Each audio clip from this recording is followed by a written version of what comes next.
Good morning. Welcome to Right Side Broadcasting Network. I'm Matthew Alvarez as we are gearing up for quite the moment in time. We are T-minus 72 hours from President Trump being the 47th Commander-in-Chief for our country. Not only is there excitement, of course, for that and for the person of Donald Trump, all of the things that Donald Trump is standing for our nation and for we the people. These are actual core promises that we're looking forward to seeing here in our nation. We have crews all across Washington, D.C. We'll be joined shortly by RSBN's Christina Loren. Then RSBN's Bobby McNeely and Megan Kohler will join us live. We'll have live shots throughout the D.C. area. We're looking forward to that. Let's go to one of our sponsors before we kick off today's broadcast, because without our great sponsors, this would not be possible. So Colonial Metals Group, as you see right there, the information on your screen, all you have to go to is freeguidegold.com, Colonial Metals Group right there.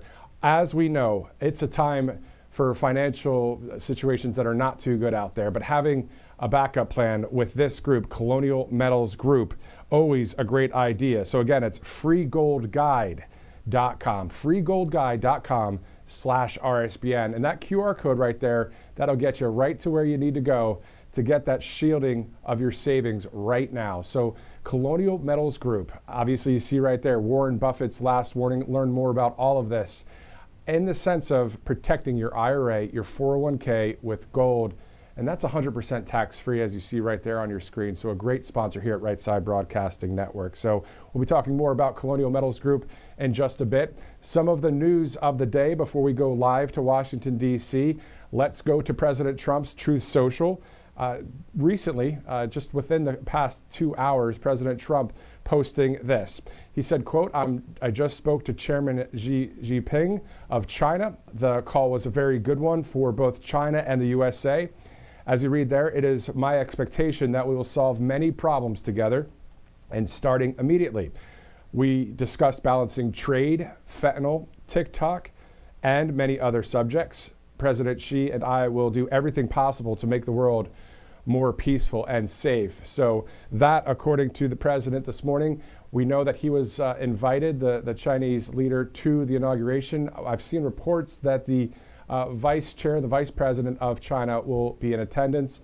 Yet to confirm that here at Right Side, but we have seen those reports out there as well. So again, a lot of live coverage today. We have a lot of interviews lined up, and you know, being 3 days away from the greatest president of our lifetime, Donald Trump, to see him share a speech with the American people, to be sworn in as the 47th Commander-in-Chief is going to be great. And then even the night before, we'll have that great Maga rally. President Trump actually to speak during the day at 3 o'clock that day. So we still have a couple days of coverage yet to go even before we get there. A lot of great content.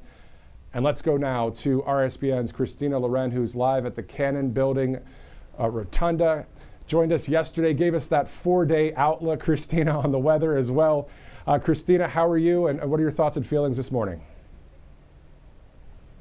You know, it's a much warmer day, and so I think a lot of us are going to be more comfortable as we continue to bring you this live, unedited coverage like nobody else is doing right here on RSBN. And we invite you to let your friends know, let your neighbors know, let everybody know who's excited about President Donald J. Trump's inauguration that we are providing this fantastic coverage for you on RSBN. You can watch us on Rumble, on X, on YouTube, and we invite you to engage with us in the chat. Good morning to everybody who is joining us there.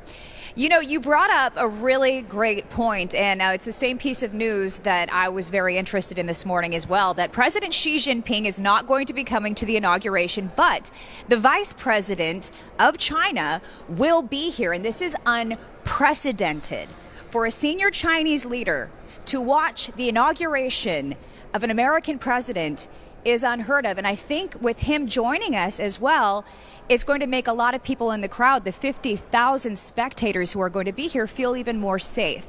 It's also a testament to Donald J. Trump's strength, Matthew. So we're really excited to hear that news this morning. I was caught off guard by it, a little bit surprised, but I'm very happy to hear that that is the case. And like you, I have gone ahead and verified with multiple media outlets who would not be bringing this information to the table unless they knew that it was going to happen. So this is unprecedented, and we are very excited about it. And to your point, Christina, so we're looking at a number of people that are attending and maybe some that aren't attending. I know you have that list. Before we get to that list, let's talk about your day a little bit.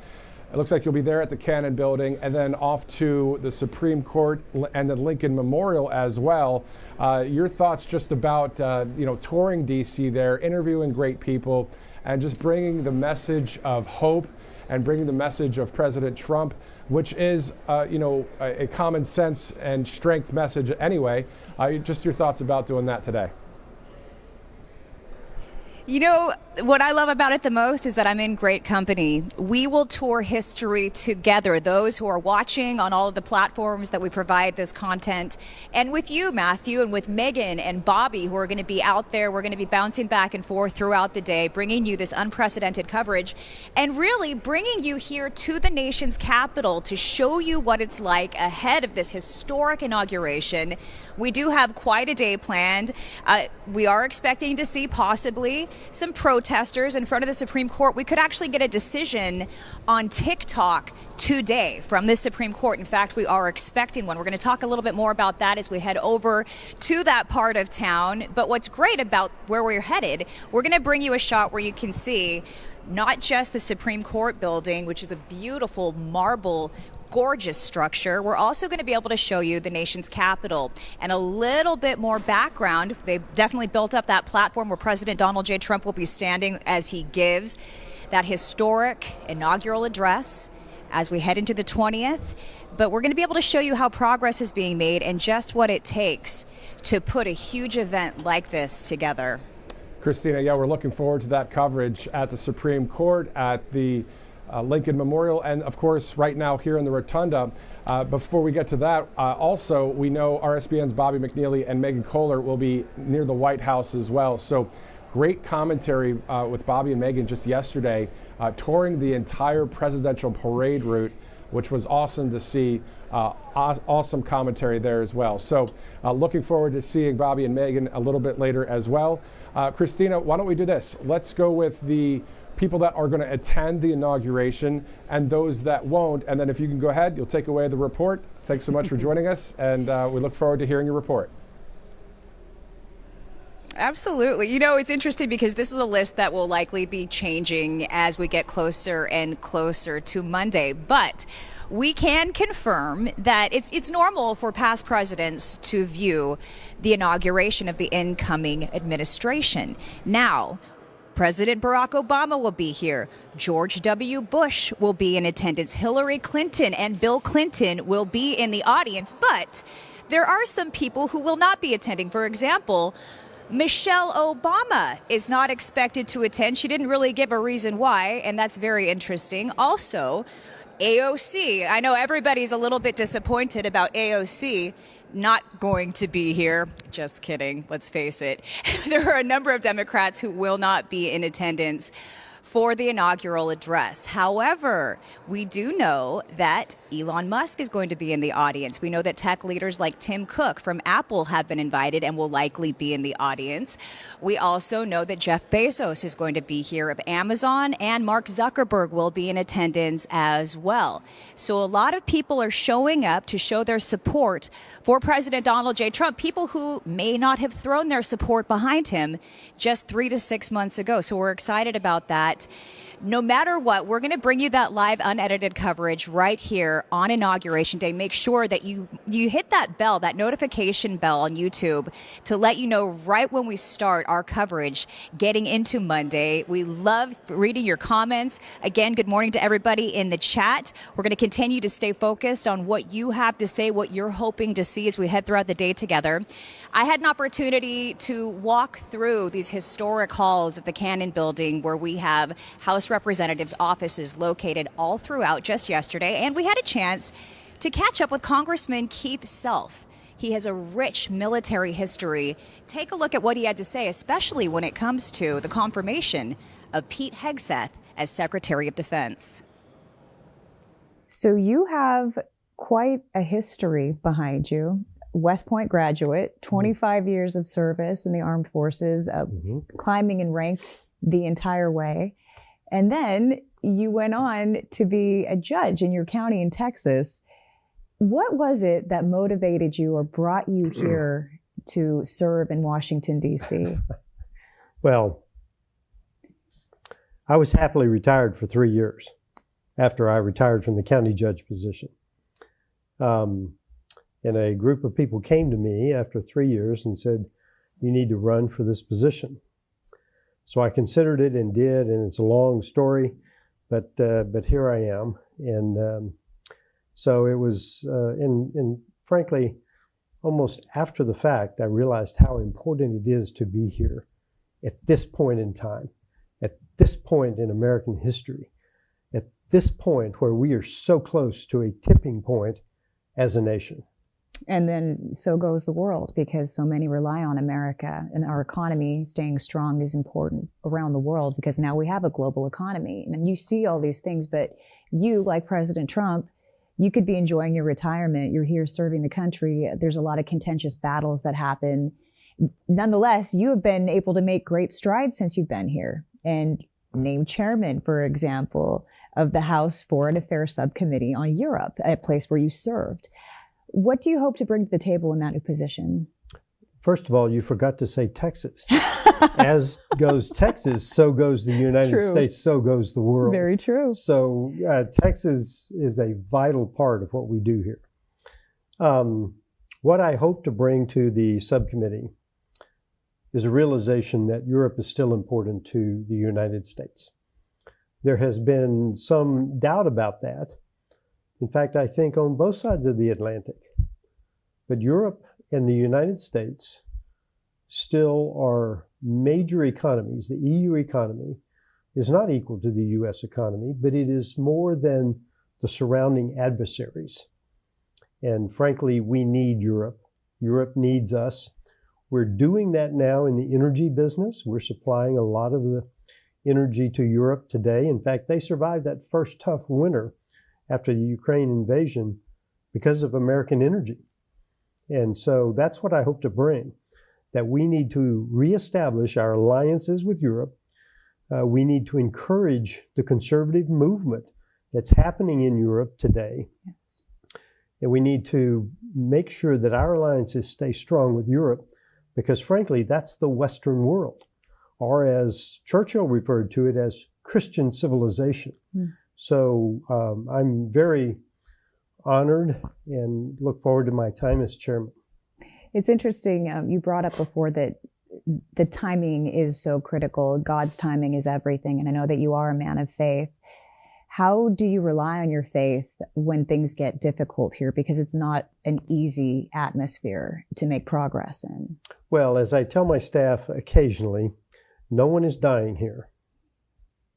If you keep that fact in mind, and then the other fact that we have on the wall out there, or we will have on the wall as soon as we get it up, our job is to do the work and to leave the results to God, because we have limited ability to truly impact what's around us.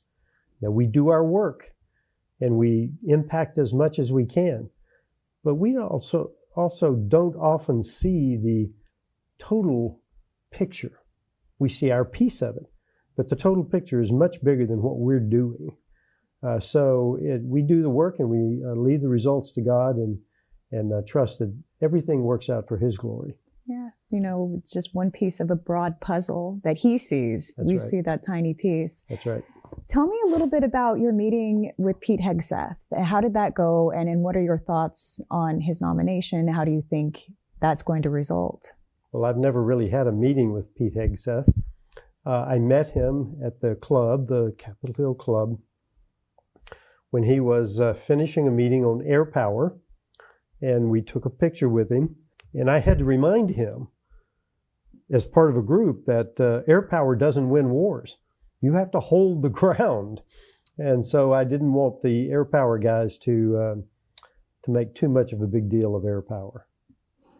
Do you like the fact that he has served, and how do you think that will help with recruitment going forward, which has been very low? It's sad to see how few people are signing up to join the armed forces.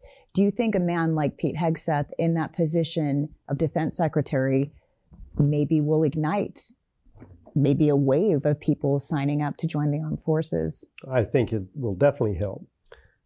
First of all, young men and women today want to serve something greater than themselves. They want something worthy of their sacrifice. They don't see that in the military today. They see the pronouns, they see the DEI, the wokeness. Pete Hegseth is going to change that because he's been there, he's done that, and frankly, that's what young people want to see. What am I aspiring to? They haven't seen something that they want to aspire to in the past. They will today. It will make a huge difference. And with the commander-in-chief as President Donald J. Trump, how do you think that will help? I think that people will see America as something, as our source of pride again, as opposed to the apology tour that we've been subjected to now for, I guess, more than 8 years. Yeah. So once again, America will be seen as the stalwart across the world, the beacon of freedom, not just an economic, what can I get from you, but for our own citizens, a beacon of hope and freedom that will stand for the entire world. That's going to be the difference under Donald J. Trump. When we say America first, it's not racist. It is frankly the pride of what we have built here over 250 years. And that's what's going to be restored, is the pride that we truly are the beacon of hope and liberty around the world. And that's what's going to be restored. We haven't seen that for a while. Yeah, President Trump 45 slowed it down some, but the other 12 years around that 16-year package were really tough years for Americans. That's going to change. What would your message be to the American people, knowing that you have a Republican House, a Republican Senate, and of course, Donald Trump at the helm? What is your message? Because a lot of people are still kind of digesting the fact that he won. How successful do you think his administration will be, especially what he has planned for the first 100 days? This will still be what Sam Adams, the founder Sam Adams, called the animating contest of freedom. That will not change. Congress will still have fights on our hands. We will still have disagreements. We still have people who will not support the Trump agenda. This is why we are here, though, to support the Trump agenda with every fiber of our being so that we can restore the idea of freedom, freedom of economy, freedom of thought, freedom of conscience. And I believe that is a fight worth having. What does the phrase, "don't mess with Texas," what's the first thing that comes to mind when someone says, "don't mess with Texas"? We hold a high ground in so many areas. We have an economy that is second to none. We control the dominant energy sources of America today. We have some of the most powerful military bases in America today. We have bounty in terms of our agricultural lands. We have people who believe in freedom, who believe in the human spirit, who believe in entrepreneurship. The package that Texas brings is really hard to beat. So when you look at our economy, now the 7th largest in the world, we have everything it takes to be great. And great leadership. Thank you so much. Thank you. Thank you. Really enjoyed having a real opportunity to sit down in his office, Representative Keith Self, and talk about especially the confirmation hearings, how they're going. And always, you're able to find out when you're here, boots on the ground, what the feeling is like, how President Donald J. Trump's confirmations will likely go. Now, based on what I've heard, I talked to quite a few people just yesterday, they do believe that Pete Hegseth will be confirmed. He will get the vote. Now, the hearings are just a very public part of the process. People are able to watch. The people at home, the American public, are able to watch what's happening, but there's a lot of discussion that happens behind the scenes before the actual vote is taken in the Senate. we know Pam Bondi looks really good for the Attorney General, the AG position. And so we don't have any real questions about her. We do understand that it might be a little bit difficult for RFKJ, for the head of HHS. And so that's something that we're going to be watching very closely for you as well. He's actually going to have to go through 2 separate confirmation hearings. And as things continue to unfold here in D.C., we will keep you abreast of everything that's happening. But so far, President Trump has picked like-minded individuals, the best and the brightest, who will help him push his agenda through. And I don't think he's going to run into any major challenges. Well, at least we hope not. Any surprise could happen as we head into the first 100 days of office, which are so critical to a presidential administration. Now, just a little history on that. The 100-day standard began with FDR, Franklin Delano Roosevelt, who passed an unprecedented 15 major pieces of legislation. And he did this to address the Great Depression. Now, ever since then, it set this precedent that presidents try to follow up on, because they know during that first 100 days, people are likely to be more agreeable. They're likely to want to work with the incoming administration during that first 100-day period. Now, we'll have to wait and see what happens. Obviously, we've heard from multiple sources that President Donald J. Trump wants one big, beautiful bill to get everything passed, to get everything moving quickly. He wants to put in a renewal of the Trump tax cuts. He wants to make sure that we have energy reform accounted for, no tax on tips, no tax on Social Security. And we do know that that might actually be a bit of a hiccup after talking to Representative Marjorie Taylor Greene just yesterday. The no tax on tips, no tax on Social Security, no tax on overtime has become a bit of a contentious issue, even amongst GOP leaders. And so that we're going to have to wait on as well. I have talked to quite a few representatives here, mostly representatives. Haven't had a chance to talk to any senators just yet, hoping to do so during our time here in Washington, D.C.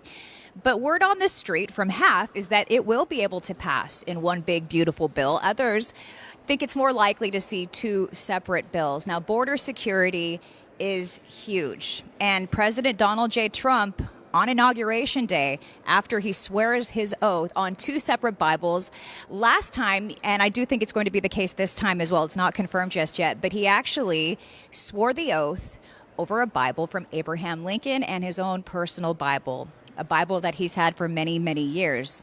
So we don't know if that's going to be the case, but that was the case in 2016.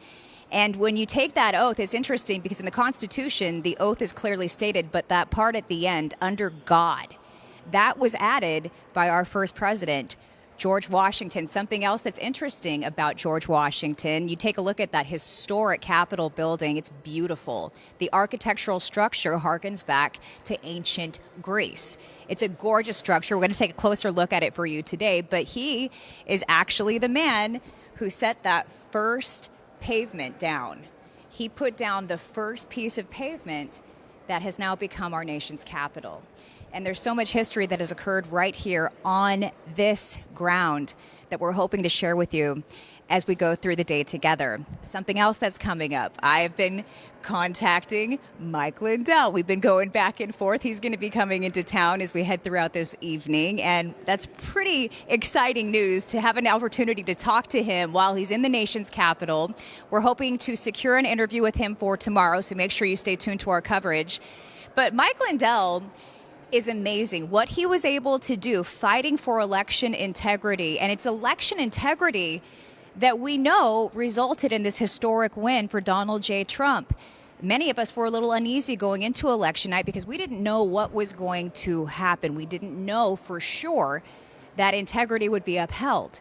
But it's because of champions like Mike Lindell that it was. Too big to rig. We saw it play out in real time. And now we're reaping the rewards. And what's so great about Donald J. Trump is he started the next day. He started November 6th, selecting who he was going to fill his cabinet with, people that he knew would put America first.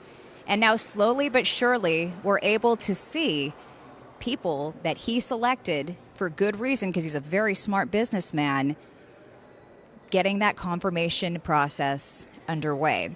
And historically speaking, it's a very good likelihood that all of his nominees will continue to move forward, and they will be confirmed.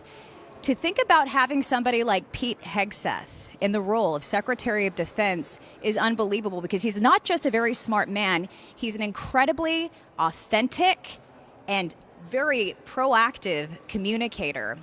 And it's communication skills that we've been lacking. Right now, it feels like the left hand doesn't know what the right hand is doing in the current administration. Communication is going to clear that up, and Pete Hegseth is amazing at communication. So having him serving in that role, I think, would be amazing for the American public.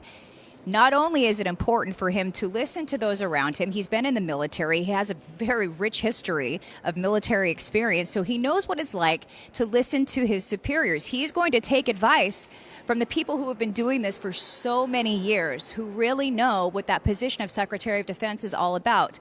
He's going to have an opportunity to hear from them, make his own decisions, and then clearly communicate to the American people how those decisions will play out. We're also getting a president who is a master communicator. And President Donald J. Trump is transparent. Nobody's going to have to wonder about what his next move may be, because he lets us know what's happening on Truth Social.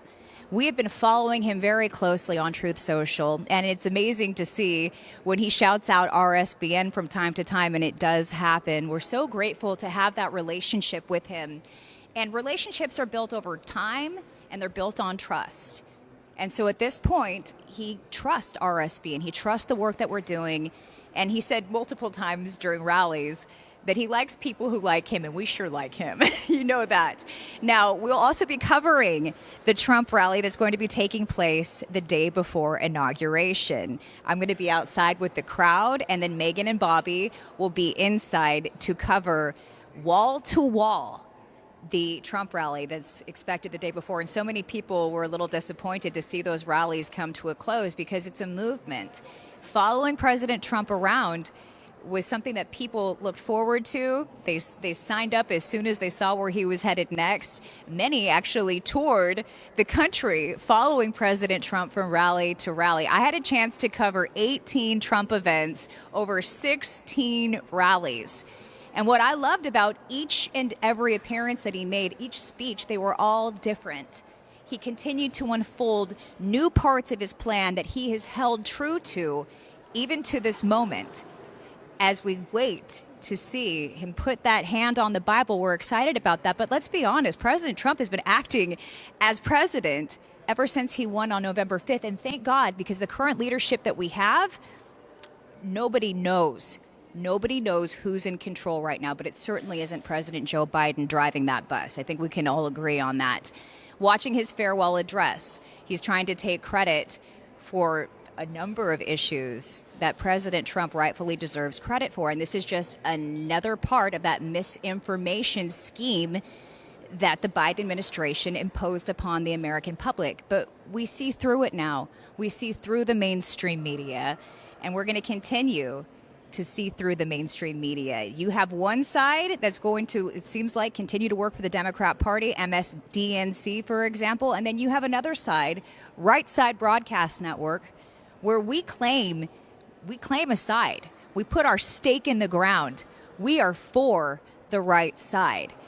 I don't know that they'll ever do that on the left, even though it's become abundantly clear to the American public who is who and what is what.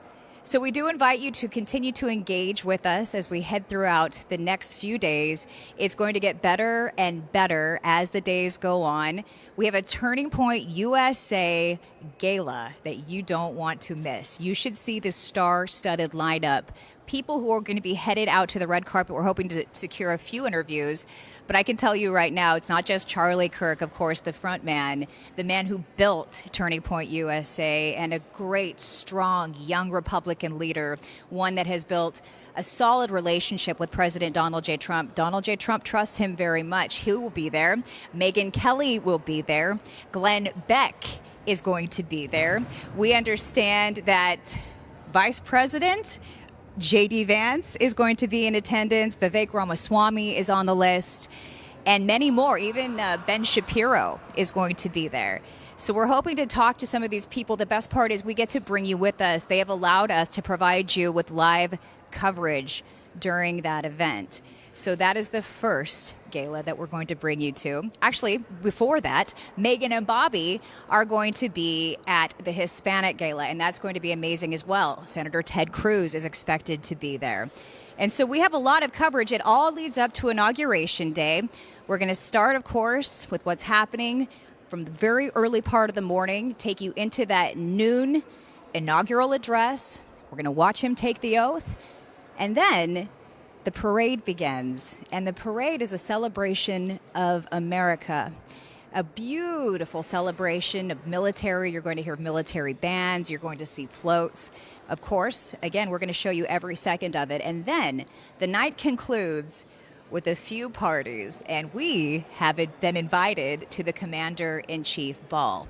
And so we're going to have an opportunity to bring you that coverage as well, which we're really excited about, to take you into the ball, to show you what everybody's wearing.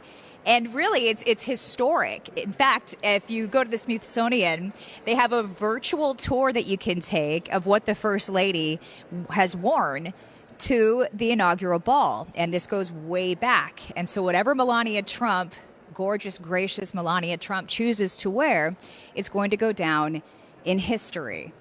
So it's a very exciting time to be here in Washington, D.C. We invite you to join us every moment along the way. Also, please share, like, subscribe, because it helps us continue this mission at RSBN. Look at how much RSBN has grown thanks to CEO Joe Seals, his family, the hard work that they've put in to build this network to what it is today. It started back 2016, and look at now. President Trump reelected. We covered every single rally. And if you've been watching for any duration of time, let us know. Let us know in the chat. We salute you. We thank you for your enduring support. But look at how far RSBN has come since the time when it was first started by Joe Seals. When you think back, it takes a lot of networks a long time to build momentum like RSBN has been able to do. But Trump is so big, and the fact that nobody was showing the crowds, and RSBN stepped in to do so, and then people wanted to see the rallies. Nobody was able to do so. And then you have the fake news media turncoats completely taking sides with the Democrat Party, and guess who was right there on YouTube, ready to fill the void that needed to be there? RSBN. And so thank you for your long support. We appreciate every single viewer. And I do see that RSBN is going to continue to get bigger and bigger as time goes on. Now, what's interesting about this building is you never know who you're going to run into at any given time. And so my hope is that I don't run into AOC. I don't think that would be a very good meeting. It would be difficult for me to, A, not make any sort of face, and then B, not have words with her, because the problem that I have with AOC, not just the fact that she's not going to come to the address, not to show her respect for the President of the United States of America. President Trump has been so gracious to her. He has said many things about her in a positive light on Truth Social, yet she continues to bash him. It's very interesting how apparent the line is that has been drawn in the sand between those Democrats who don't want to work at all with conservatives and then those who are starting to come around a little bit. So we're going to continue to see things change here in Washington, D.C. I'm hoping that we can actually have a very peaceful transition of power. It looks to be that way. Joe Biden will be at the inauguration, as well as Jill Biden, and Kamala Harris is going to be there as well. And if Kamala Harris can be there, I don't see why Michelle Obama is not going to be attending. But nonetheless, it's still going to be a beautiful ceremony, and that just leaves more room for those who want to be here to celebrate President Donald J. Trump. And you know what else we get to see? His beautiful family. They are so stylish. They all are so poised. To see the Trump family, Barron Trump was only 10 years old in 2016, the last time President Donald J. Trump was sworn in. He's 18 years old now. And boy, has he grown. And he has so much promise. He is so intelligent. So this family that we get to see, that's the leading first family. They're going to lead this country, and they're going to lead our nation as we continue moving forward. So I am getting ready to put a nice warm winter coat on with a nice little furry ball on top. I've got my red beanie ready to go. I've got the electric socks. I've got electric hand warmers. We're heading out onto the streets to find out what's happening in front of the Supreme Court. Obviously, like we talked about a little bit earlier on, a decision on TikTok could be made today. And so we are expecting to see some people out there protesting. We don't want to talk to them. We want to talk to the Trump supporters that we see out there today. As we continue on this morning as well, Megan and Bobby are going to be joining us live. Look forward to that. I believe they're going to be starting at the White House, where President Biden's probably packing his things up. He's probably not doing it, but his people are packing his things up nicely as they get ready to move on out so that President Trump and his family can move right back to where they belong. Today is just one of the leading days, but like I said before, as we get closer and closer to the 20th, it's only going to get better and better when it comes to the coverage that we're able to bring you. We look so forward to covering what we hope isn't our last Trump rally, but it could be. And you know what? That's okay. But it's going to be an incredibly cold inauguration, and a lot of people are gearing up for that. So temperatures are going to be around 22, maybe 23 degrees at noon when the president is sworn in, when he gives that inaugural address. So we are excited to see just how bundled up and still stylish his family looks when they head out there. And to hear that news this morning, I'm going to bring it to you again as well if you're just joining us. President Xi Jinping, we didn't expect him to come, but the fact that the vice president of China will be in attendance is huge. That is huge news, because it is the first time, the very first time that a senior leader from China has come to America to watch a president be sworn in. And China, as you know, is our number one foreign adversary. Peace through strength. That is what President Donald J. Trump has talked about, and now we're seeing it play out in real time. Matthew, I'm going to send it over to you and hit the road over to the Supreme Court. All right, Christina Loren, thank you so much for that live reporting there from the Cannon Building in Washington, D.C., not too far from the U.S. Capitol building. As you take a look at a live picture of President Trump's future home, a place that a lot of great things will happen for our country, of course.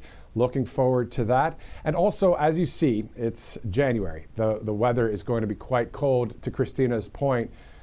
But, you know, you think about people from maybe Green Bay or Chicago or the Northeast used to the cold weather. You know, if they travel down there to the inauguration, they'll be prepped and ready to go for it. But I think that people from Arizona, California, Nevada, they don't care. If they're freezing, it doesn't matter, because at the end of the day, they'll be geared up, protected, and safe, hopefully, with all of the extra layers, but all to see President Trump and all to see our country go to the right side of history. So it's going to be a great day. We're looking forward to it, of course, here at Right Side Broadcasting Network. Let's go now to John Strand, who is joining us live. He's with the American Frontline Doctors. And John, you know, I was going to talk about the fact that you're a so-called J6er. Let's just start there. Do you want that label to be with your name, or what's the scoop there? Great question, Matthew. Thank you for having me on. It's a really exciting time this week leading up to the inauguration. And you know what? The question is great, because so many questions, we really need to understand what the basis of the questions or the controversies are. And January 6th there is no better example of an incredibly complex and corrupted false narrative. So yes, I actually am not only willing, I am grateful and proud to be a J6 patriot. Now, when we really dig into the truth of what happened with January 6th and what the implications are, what the consequences are, we should be disturbed to realize that our republic is in imminent danger from the things that were involved in this situation, and hopefully, which President Trump has an incredible opportunity on day one, on January 20th, to start a complete reversal of this incredible corruption and weaponization of the institutions of our government, of course, starting with the justice system. Exactly. I mean, we know the facts are that there is corruption in leadership positions across our government, and we know that President Trump is going to drain the swamp, along with his great cabinet that he has, and the backing of the majority of we the people here in this country. And Right. let's dive into your case, though. I know you served 366 days in jail. Yes. You also were in isolation for, I think it was 4 months, you told us on our 4 first months. interview. Yeah, can you talk to us about your case just to bring people up to speed on it? Yeah. So, you know, what's interesting is that because I didn't take a plea deal, and that false, fraudulent plea deal is a really big part of the overall January 6th narrative and how all of these lies were built and how they were used and weaponized against the people.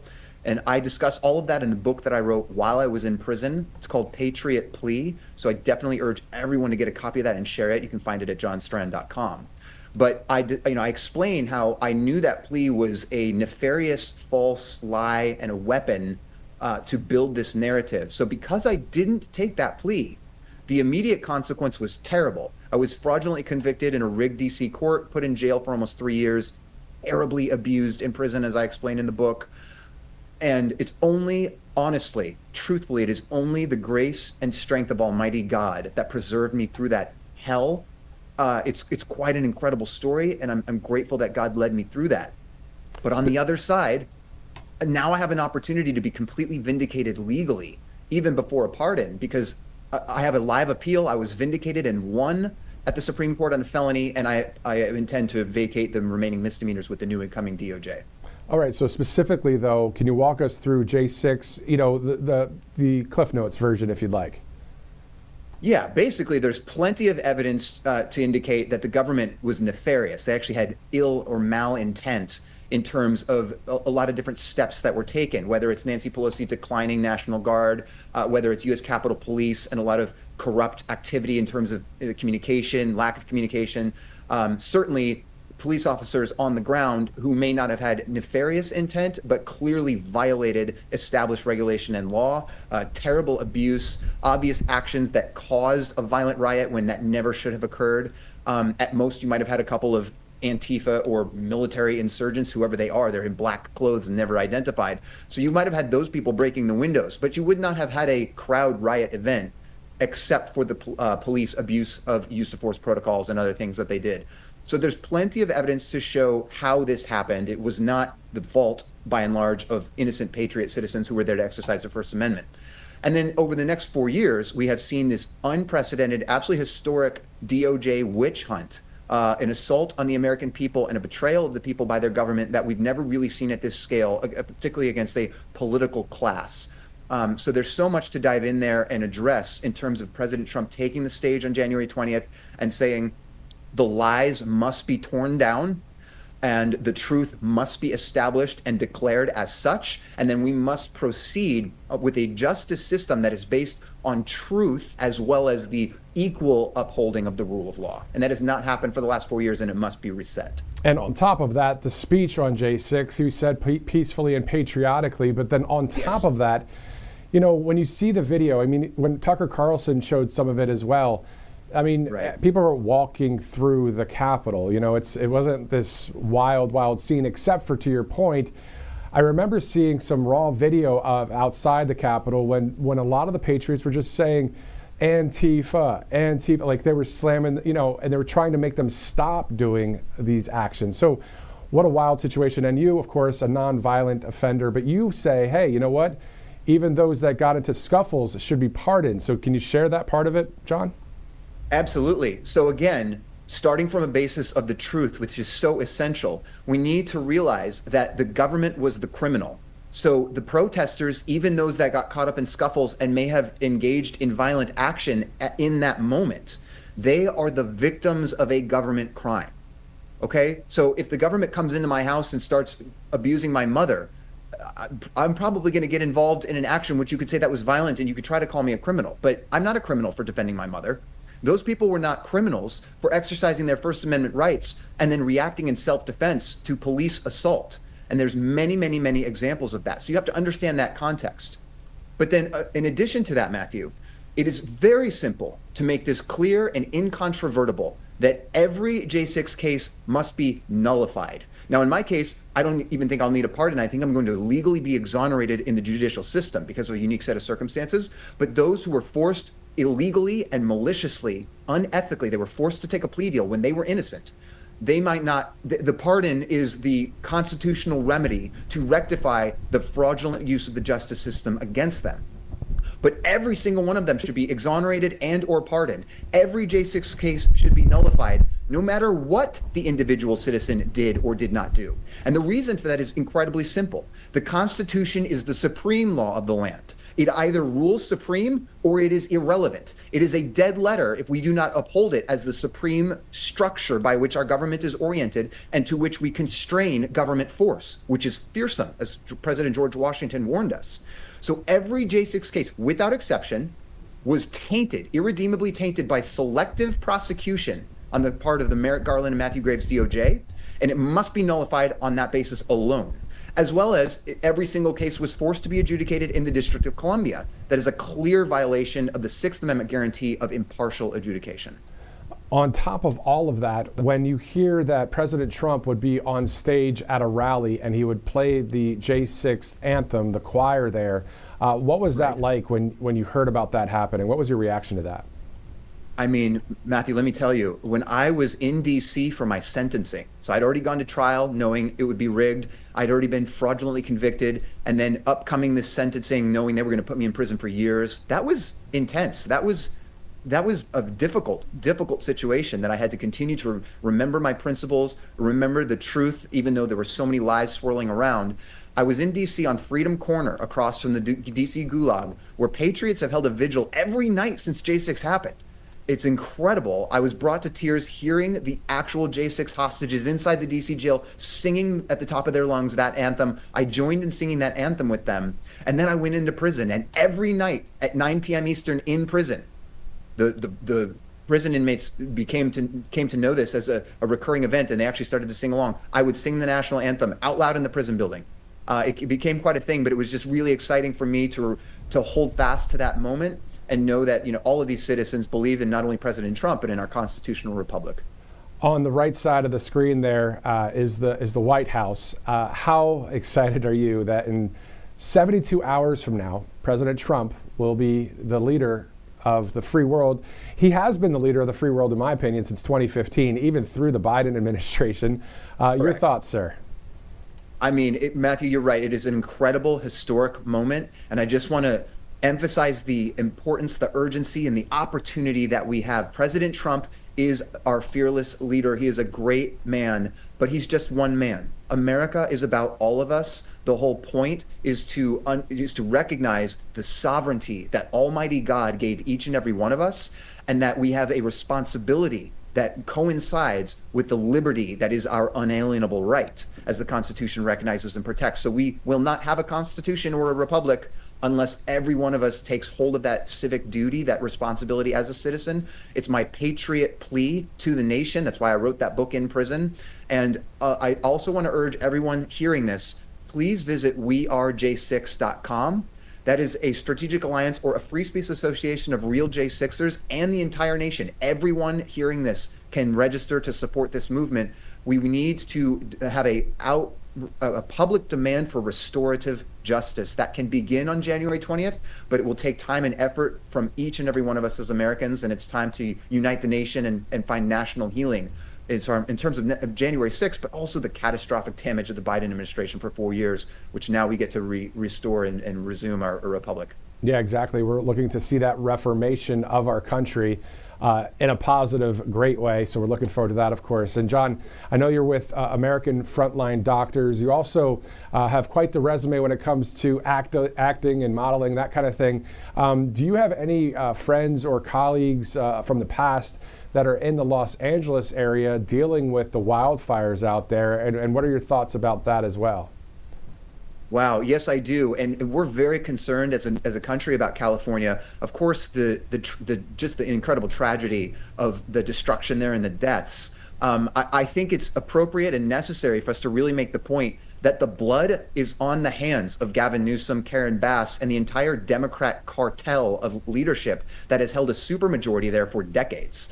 Right. So we've been talking about all different kinds of topics, but generally California is a dumpster fire, to use a phrase, but now it's literally on fire. And it's just incredible. So you don't ever want to politicize tragedy, but policies have consequences, and these Democrat leaders, they have blood on their hands. It's absolutely truth. It's unavoidable that we need to recognize that. We really need to have a national reckoning with that. California is an incredibly important part of our history and a part of our future. As I always call California the leading edge of America's destiny. I'm born and from California. I consider Los Angeles my home, and I love that city. I love the many incredible opportunities and industries that are based there. Technology, of course, Hollywood and acting, where I come from. And we want to see a resurgence of those sectors and of California at large.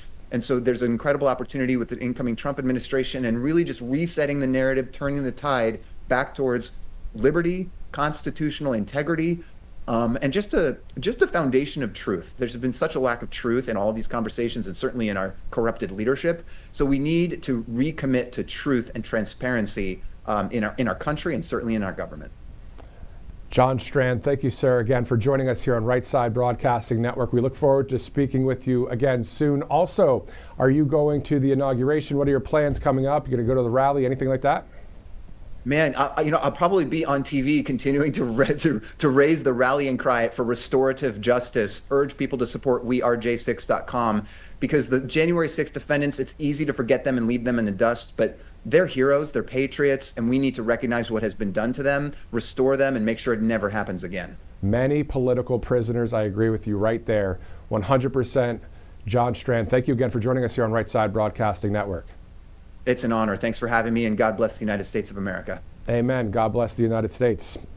It is 11:54 a.m. Eastern Time here at Right Side Broadcasting Network as we get ready to go back to Washington, D.C. live. That is a live picture. Of course, you see the Washington Monument in the distance. Right on the right side of that camera is the Lincoln Memorial, and then to the right even of that is the Jefferson Memorial. So great vantage points that we have. We'll be going to RSBN's Bobby McNeely and Megan Kohler shortly. You heard from RSBN's Christina Loren earlier in the day. We have coverage today, tomorrow, Sunday, and of course on January 20th. I'm looking forward to that rally. I don't know about you, but man, that's going to be great. And our preferred place to watch is Rumble, of course. Rumble, a great website, a great place to stream our live coverage. Those of you watching on other social platforms and the apps and that kind of thing, we just thank you all for streaming in with us here at Right Side Broadcasting Network. I'm Matthew Alvarez. If you'd like to follow on Truth Social. Also, speaking of truth, at RSBN, looking at 2 million followers on Truth and north of 1 million on X, and that is continuing to grow because at the end of the day, guys, we are with you, we the people. What we want in this network and in this country is simple.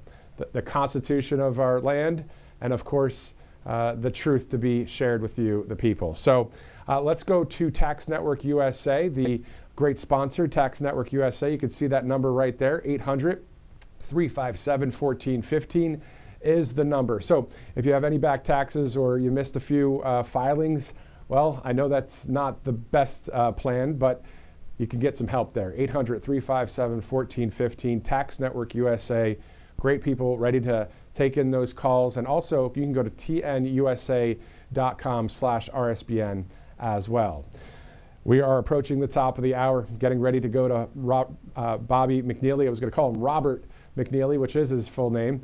And, of course, Megan Kohler live. If you saw their coverage yesterday, it was quite awesome.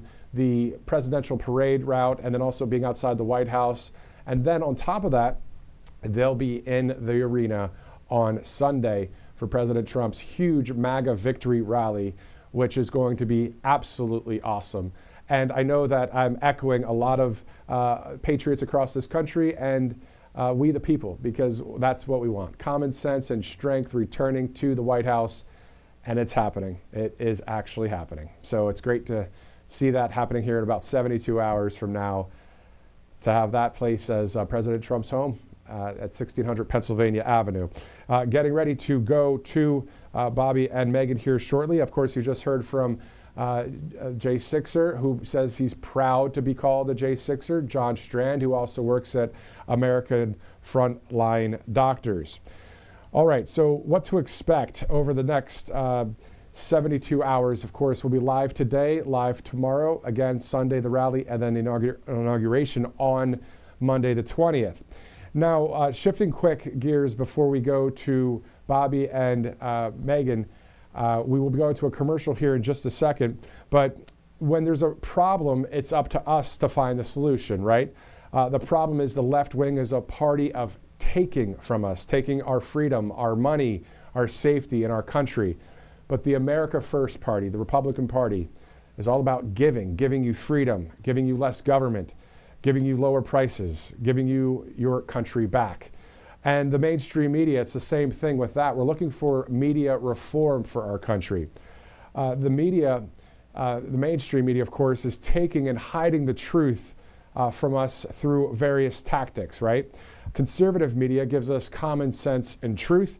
And we're creating the media reform in this country, a free and honest press. So looking forward to bringing you all of that news, America First news over the future of America here as we get ready to go live out there to Washington, D.C. So let's go to a commercial break for now. As soon as we come back from that break, RSBN's Bobby McNeely and Megan Kohler will join us live. I'm Matthew Alvarez. Thanks so much for streaming in. We'll see you in a second. Hey y'all, it's Silk from the Diamond and Silk Chit Chat live show. Look, don't forget to check me out right here on RSBN Network. Be sure to watch the show on Right Side Broadcasting Network, and I want you to support Right Side Broadcasting Network. Yes, it's imperative that you do so, okay? I look to see y'all soon. Bye-bye. A large retail store just canceled a huge order, leaving us with a ton of extra MyPillows. But you know what? That's their loss. I'm going to make it your gain. For the first time ever, you get standard classic MyPillows for wholesale prices, only $14.88. I can't believe I'm even saying that. Only $14.88. But it gets even better. For a limited time, I'm going to offer my entire classic collection at wholesale prices. Upgrade to a queen size MyPillow for just $18.88. King size only $1 more. Get my body pillows for $29.88 and multi-use MyPillows for only $9.88. So go to mypillow.com or call the number on the screen. Use your promo code to take advantage of wholesale pricing for the first time ever on TV, including my standard size MyPillow, only $14.88. They've never been offered this low before. We have limited quantities at this price, so limit's going to be 10, and once they're gone, they're gone. Welcome to Right Side Broadcasting Network, your trusted conservative news outlet. At RSBN, we deliver the truth when the mainstream media falls short. Since 2015, we've proudly broadcasted every single one of President Trump's iconic Maga rallies, bringing you the excitement and energy live before anyone else. By watching RSBN, you get an unfiltered front row view of the action on the ground. We interview the crowds to give a voice to millions of Americans just like you. We show you President Trump's speeches in their entirety, free from interruptions and censorship. We cover the stories that matter to you with the integrity and passion you deserve. Thank you for choosing RSBN as your home for America First News. Together, we stand strong, united, and informed. So join us and be part of the right side of history.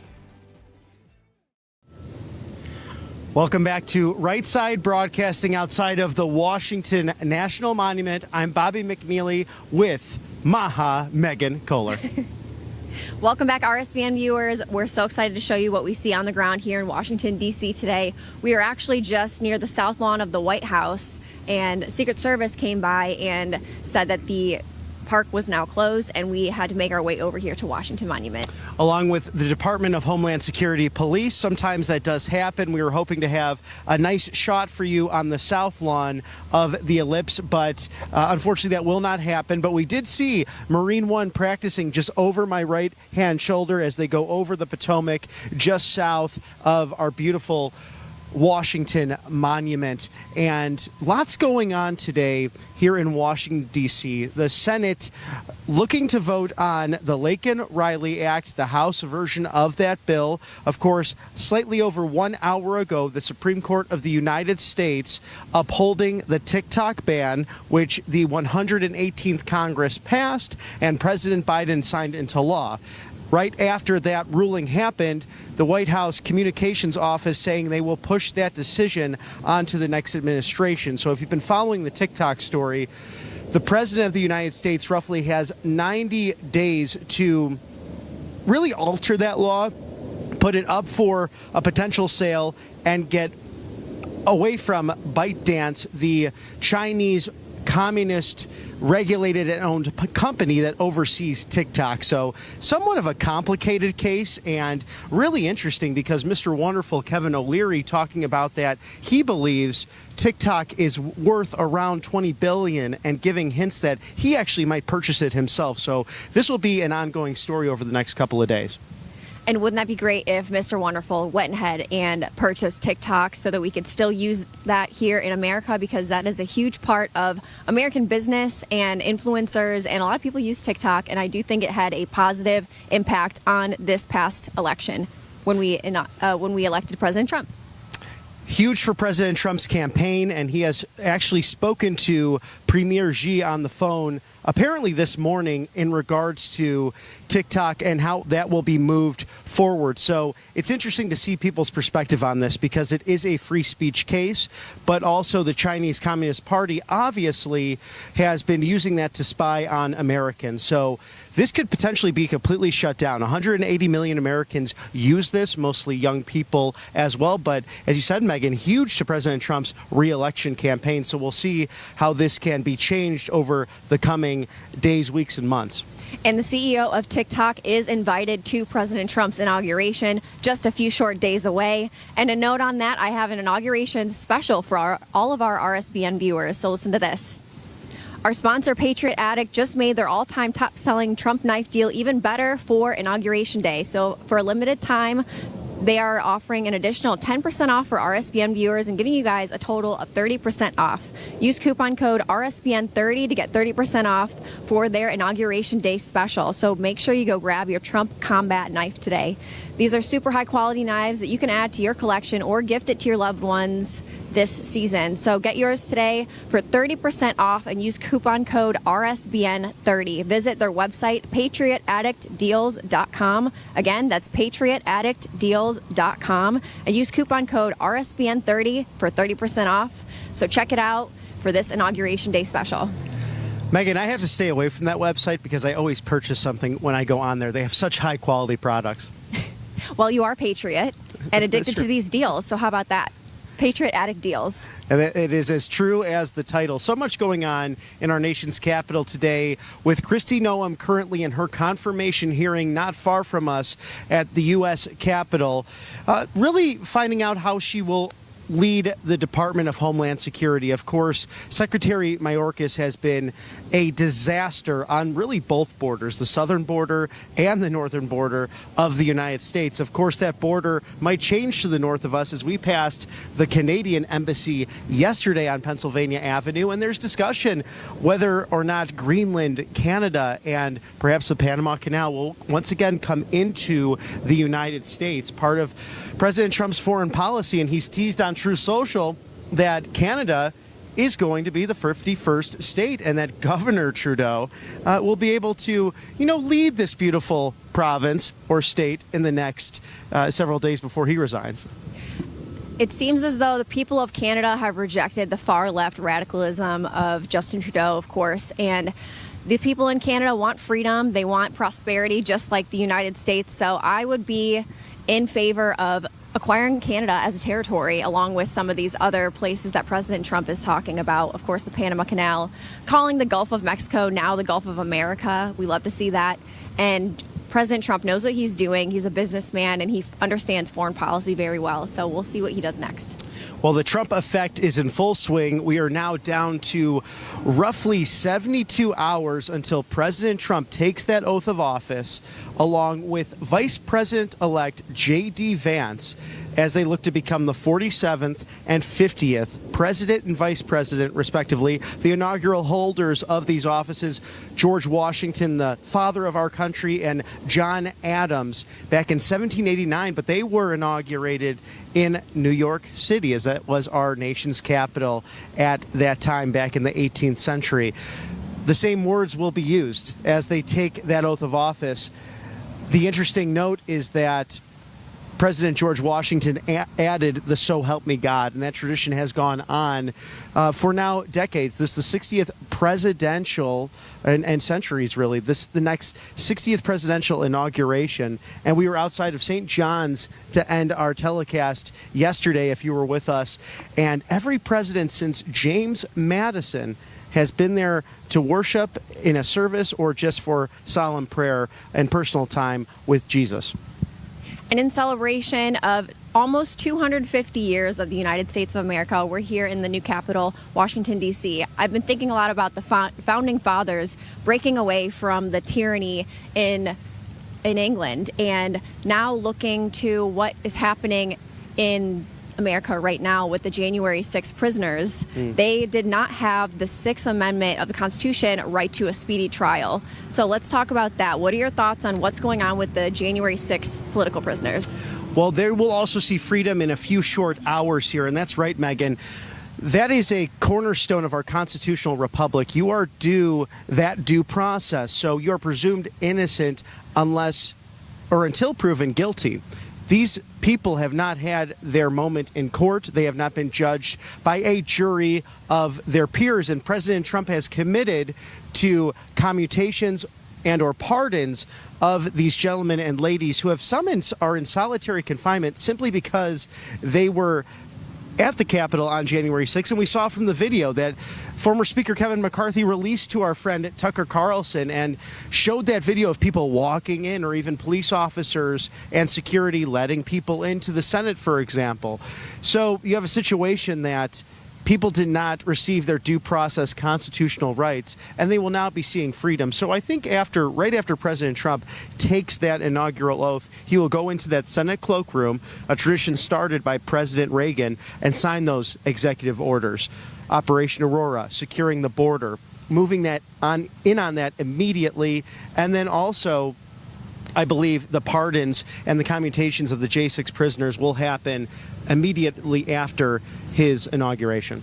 And they say history repeats itself because there are patterns, there are certain playbooks that happen over and over again. And you'll see that as you get studying in history, you'll see these happen over and over again. And the founding fathers created the United States of America to be the way it is, and the Constitution and the Bill of Rights for this specific reason that we're seeing, again, tyranny coming in, and there's a way that people take too much power over, and the tyrants in England were doing that to the people of England, and that's why they risked their lives to come over here and start the United States. And it's sad to see that tyranny is peaking its evil head again over here, but justice for the January 6ers is coming, and we're happy to see it. Well, and we know that our founders believed deeply in a higher being, God, the Creator, that we are all born with not only dignity, but inalienable rights. And this might be the greatest reminder. This monument, this Washington Monument, is an Egyptian obelisk that even the ancient Egyptians believe, even though pagan worshipers believed that the obelisk would connect humankind up to the heavens. And that's why you have the pointed view of that with the monument. And you actually could see that too in St. Peter's Square. There is an Egyptian obelisk that was brought into that square as a reminder to look up to God, to the heavens, and that all of his creation is connected with him, heaven and earth. So that's a wonderful reminder of what George Washington deeply believed in his Lord and Savior, Jesus Christ, and that we are truly a Judeo-Christian nation. You won't hear that on other networks, but we're happy to discuss those very important, vital pieces of history with you here at Right Side Broadcasting. That's right, and that's why we love being here with RSBN, Right Side Broadcasting. There's no other network like this, and we're blessed to be a part of it. And as we're here outside the Washington Monument, we look around, and there's lots of tourists walking around, getting pictures. We saw a gentleman jogging, singing the Star-Spangled Banner. So lots of patriotism going on here in Washington, D.C. We've seen lots of tourists. Of course, when we're walking up and down Pennsylvania Avenue, we saw lots of people going to work, living their normal lives, heading to lunch with friends. We haven't seen anything suspicious, which is great. And we're here on the ground to be your eyes and ears to see what's going on in Washington, D.C. in the days leading up to inauguration. And somewhat warmer today than yesterday's weather as we were walking down the parade route, and it'll be about a high of 40 today. It looks like the sun's trying to fight its way out of a cloudy Washington, D.C. And we also see some joggers that we saw yesterday, so people keeping to their New Year's resolutions. And then, Mr. Director, if we could just kind of, I guess, pan some of this here, because we did not see this yesterday. You have the frost fighters, of course, just in case it gets a little too cold and nippy. We have some tents being set up on the side here for, receptions and different gatherings, as the nation's capital will really be extraordinarily busy in the next few days, anticipating probably millions of people to come into the district, which already has roughly 770,000 or so full-time residents. And we know that 250,000 inaugural tickets have been reserved. So we'll have many more people, I'm sure, congregating along that mall in order to get even a glimpse of President-elect and Vice President-elect J.D. Vance, Mr. Trump and Mr. Vance, as they are sworn in as the next commander-in-chief and the first in line to the American presidency. Gauging off what we have seen from all the Trump rallies so far on the campaign trail, I mean, there were so many Trump supporters coming from far and wide, camping out overnight, traveling very long distances just for a chance to see President Trump at one of his rallies. And then, of course, what's going to happen on Monday is extremely historic. This is President Trump's second inauguration, and I'm sure there's going to be tons of Americans that would not want to miss it, and they'll do anything to get here in Washington, D.C. to just even experience the heartbeat of patriotism that's going to be happening on Monday. It happens once every 4 years and only 60 times in history. So if you have not been to an inaugural, make it a bucket list item, because it's really something to experience, just the outpouring of love for the country, a great time to, really tour the museums as well, because not far from us, many of the museums are actually free access. So it's so special to see the Smithsonian and the Natural History Museum. Right behind us, actually, the African American Museum as well, which is newer. And there was some controversy behind the fact that for a period of time, Supreme Court Justice Clarence Thomas's portrait was not in the building, but this is such a significant building in and of itself for Black history and the wonderful people who have helped shape this nation. I think of Frederick Douglass and the freedom fighters who did not back down. How about Harriet Tubman, who made sure people would find their birthright as Americans to freedom, and risked her own life on a number of occasions to get fugitive slaves to the North. So many brave souls, like you think of Rosa Parks, who would not give her seat up down in Alabama. And it's an amazing thing to come here and really experience not only democracy in action in our present time, but to really love and honor the history of this great nation. That's something our founders really envisioned, a federal city where not only that business could be done on behalf of the nation, but to come honor its nearly 250 years of existence. What an incredible piece of history to come check out. And like you said, this is a new building, a new museum to check out. And I'm sure when we get done today, we'll go see some free museums. I mean, there's so much to check out in Washington, D.C. If you have not been here, make sure to schedule a trip, preferably when it's a little warmer, unless you come for inauguration, because that's not going to happen again. This is President Trump's second inauguration in a couple days, and we're excited to see what happens this week. And speaking of that, Megan, the last time I was here, and it wasn't a layover in Washington, D.C. I enjoyed the summer of 2023 for a series of conferences, stayed at the Wharf, which has been built out with beautiful restaurants. The Anthem is a lovely gathering hall. It's almost like a house of blues as well, so you'll have great performers there. And then that's within walking distance also to the mall itself. So if you'd like to go where that was traditionally just the yacht club area, not much was developed, it's right across the Potomac and right basically adjacent to DCA, Washington, Reagan. So a great place to stay and meander on over to all the museums. We have to check on making sure someone is okay today. We had actually a closure on the Arlington Memorial Bridge, so you might have hit some traffic if you're here now in Washington, D.C. Someone had actually gone over the bridge late last night. We don't know what that's related to, but we had law enforcement and Coast Guard actually looking for that car. So we'll update you on the safety of everyone in the area, specifically that person, praying for their safety in that moment. Not sure what would have caused that, because it would be quite a leap for a car to go over that bridge if you've seen it with the beautiful guardrails that it has. So I did see a video from that incident, and it seems as though they knocked down some of the guardrails. Some of the posts that were up have been knocked down as they were driving over the bridge into the river. So we're praying for them. Hopefully everyone is safe in that situation and nothing else crazy happens.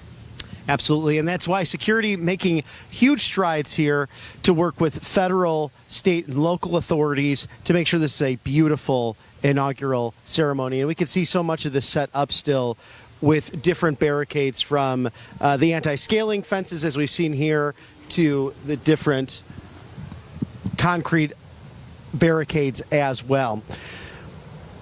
But we're going to throw it right back to beautiful Auburn, Alabama. The magnificent Matthew Alvarez will take it from here.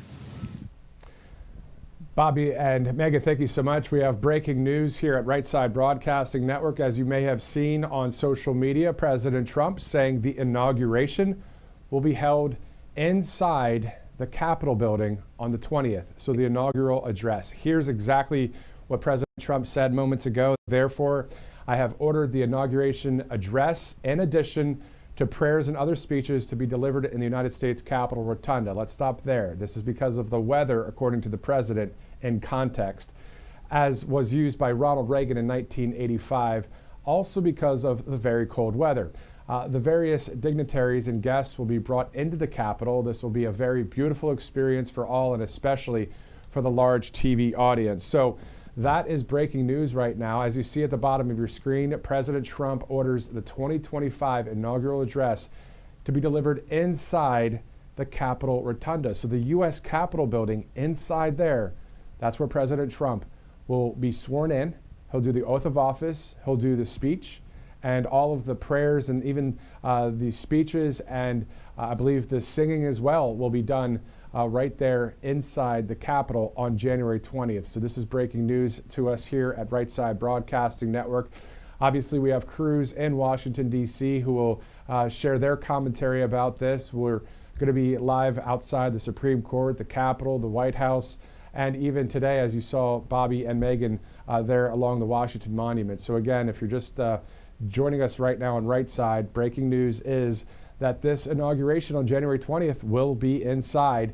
Now, if you look at President Trump's Truth Social post, which I'm sure on Right Side Broadcasting Network, on X and Truth Social, we can retruth that, but you'll get a lot more context as to that. So what I'm going to do is I'm going to read some of that to you as we can take a live look back out there, hopefully to maybe the White House, of just obviously how cold it is there in D.C.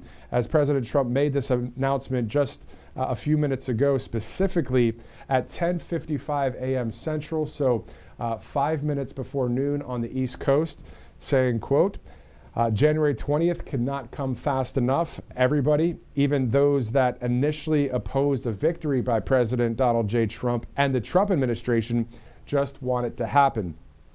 It is my obligation to protect the people of our country, but before we even begin, we have to think of the inauguration itself. So the weather forecast, of course, and as you know, Christina Loren, also a meteorologist here at Right Side Broadcasting Network, talking about that 4-day outlook, talking about the fact that the high temperature is in the 20s on the 20th, and then the low temperature right now, I just checked on my phone, is 11 degrees.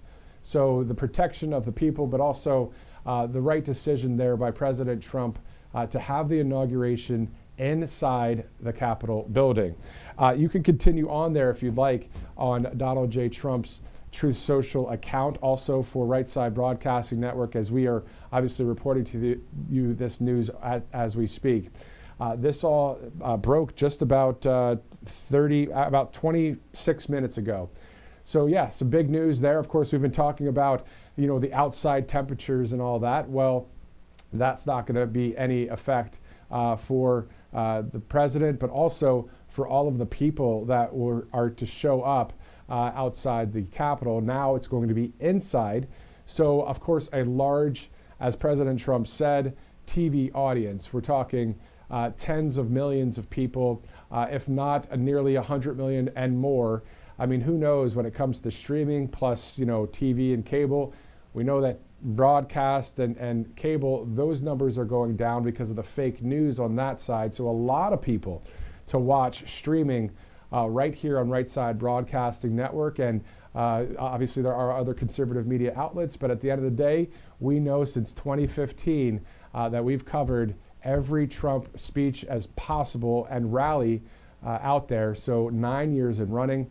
And of course, the huge rally to be had on Sunday, that is still in play. So that's still going to happen at the arena there where the Caps and the Wizards play and the Mystics. So that will happen on Sunday. And then, of course, on Monday now, we're going to have the coverage from inside the United States Capitol building. We'll have some live reports coming up here shortly. So for now, let's get ready to go back out to RSBN's Bobby McNeely and Megan Kohler, who are live in Washington. We'll go there as soon as I get that directive from our producer. But we do know, of course, Christina Loren, her original report is going to be outside the Supreme Court, and right around there, right across the street, basically, is the Capitol building. So not too far of a vantage point as well. So, of course, this is the big breaking news of the day right now. We know with 24/7 news that anything can happen, but this is some breaking news as we look forward to seeing President Trump inside the U.S. Capitol building. Quite interesting. We just had that interview with John Strand, a J6er, a nonviolent offender who served 366 days for being in the Capitol building. Well, now the President of the United States, the 47th Commander-in-Chief, back into the people's house, not only the White House, but also the U.S. Capitol. This is all about we the people, and it's going to be great to see this happen. And again, President Trump said, I think it hasn't been since 1985 that this has happened before with Ronald Reagan, where there was the inaugural address happening inside the Capitol building. Let me double check that statistic here.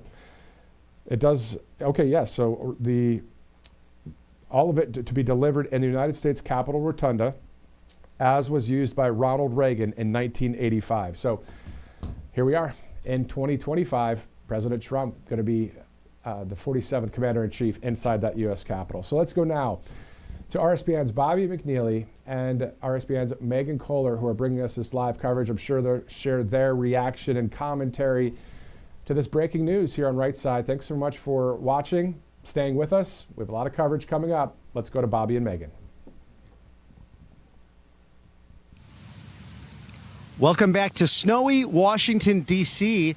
and some breaking news. The temperatures will be severely cold come Monday for the inauguration. President Trump ordering the inauguration to be inside at the Capitol Rotunda. This was just like in 1985 with President Ronald Reagan for his reelection inauguration as well. So another thing to combine two of America's greatest modern presidents. I'm Bobby McNeely. Pleased to be joined with Maga, Megan, on really a lovely day here in Washington, D.C., much warmer than yesterday's coverage, if you did catch any of that, and the sun peeking out here, and some people still trying to make a snow capital, if you will, right in front of the west portico of our beautiful nation's capital.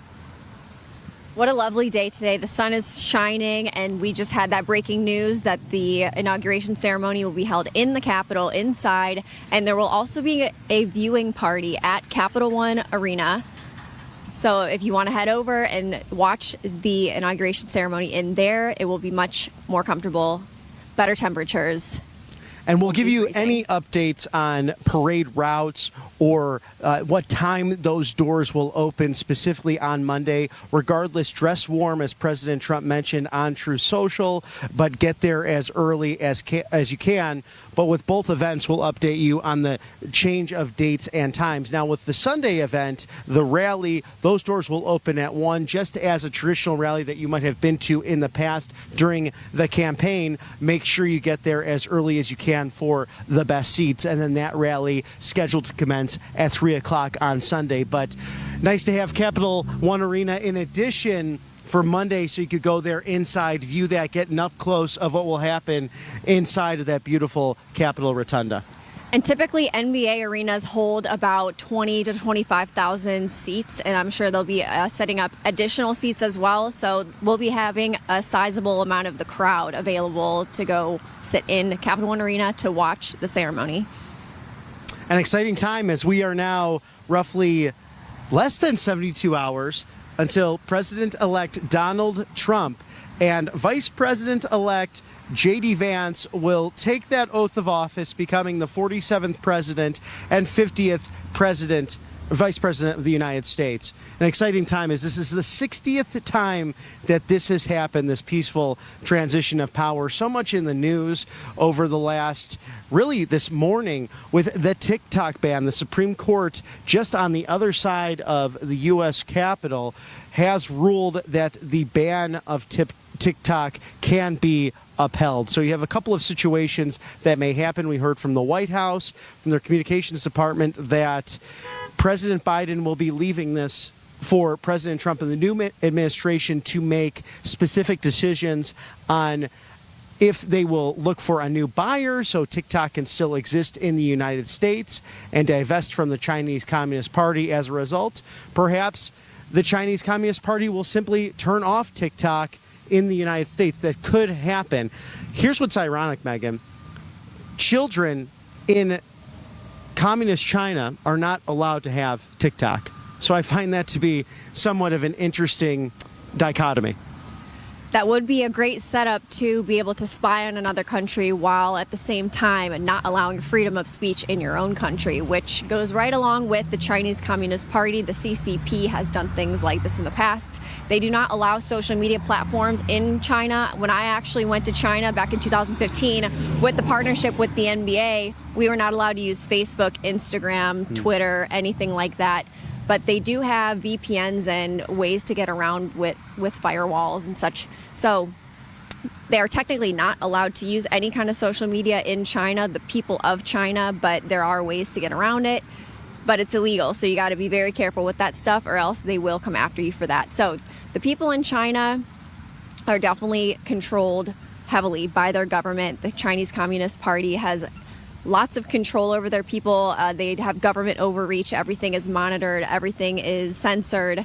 And the Chinese Communist Party wants to make sure that the Chinese people and citizens do not get the information that the CCP doesn't want to get to the people of China.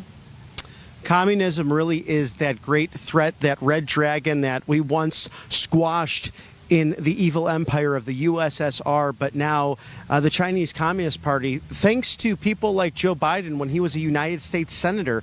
Back in 2000, they brought the World Trade Organization to China and vice versa. China was brought into that organization. A crucial mistake when it comes to foreign policy and what they've now done to really create tyranny throughout the world and buy up certain interests and properties. And they have stated themselves, we like to use the freedom of the United States against the United States, specifically with this surveillance. So you have this issue of freedom of speech and the potential of really having a Chinese entity spying on you and your friends and learning everything about you. So it's something serious for 180 million Americans as we look towards the future. And of course, say TikTok does get banned in its entirety or pulled by the Chinese Communist Party, will they just introduce another tool in order to surveil Americans?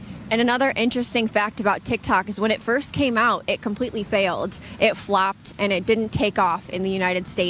And then a couple years later, right before the year 2020, when the COVID shutdown happened, they wanted to revitalize TikTok. So if you go back and look at the history, it flopped, and then they put in tons of money and marketing dollars to really push TikTok and get it to take off, get it off the ground. And of course, it skyrocketed. And now TikTok is widely used amongst Americans across our great country. And that really happened. That boom happened right before 2020 during the COVID lockdowns.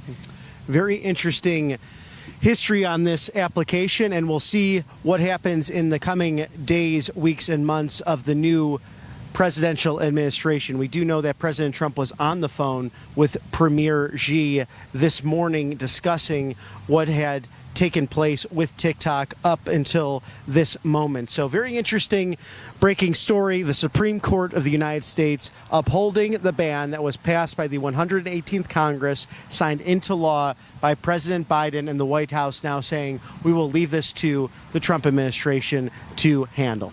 That's right. And speaking of China, speaking of Joe Biden, President Biden has been addressing the nation over the past couple nights, and he has been speaking a lot about clean energy and climate change, and talking about the looming oligarchy, he says, that's to come with the new administration. He's talking about the tech industrial complex. He says he's concerned about Mark Zuckerberg, Elon Musk, Jeff Bezos, and all these tech giants and very wealthy people coming together to form an oligarchy, he's saying. And then he's mad that the tech industry people are now on board with the Maga agenda, as opposed to they used to love the tech industry people during COVID when they were censoring everyone for talking about masks, talking about vaccines, whatever it may be during the COVID era. That's when the Democrats loved the tech giants. So now he's completely flipping his script, and he was speaking on that in his very ominous speeches addressing the nation over the past couple nights. And very interesting because he gave the Presidential Medal of Freedom to Hillary Clinton and also to George Soros. So now the concern over oligarchs, rather surprising considering the amount of money that George Soros has used to overthrow foreign governments or influence our American politics. Of course, his son Alex accepting that award on behalf of George Soros at the White House, and someone in his 30s.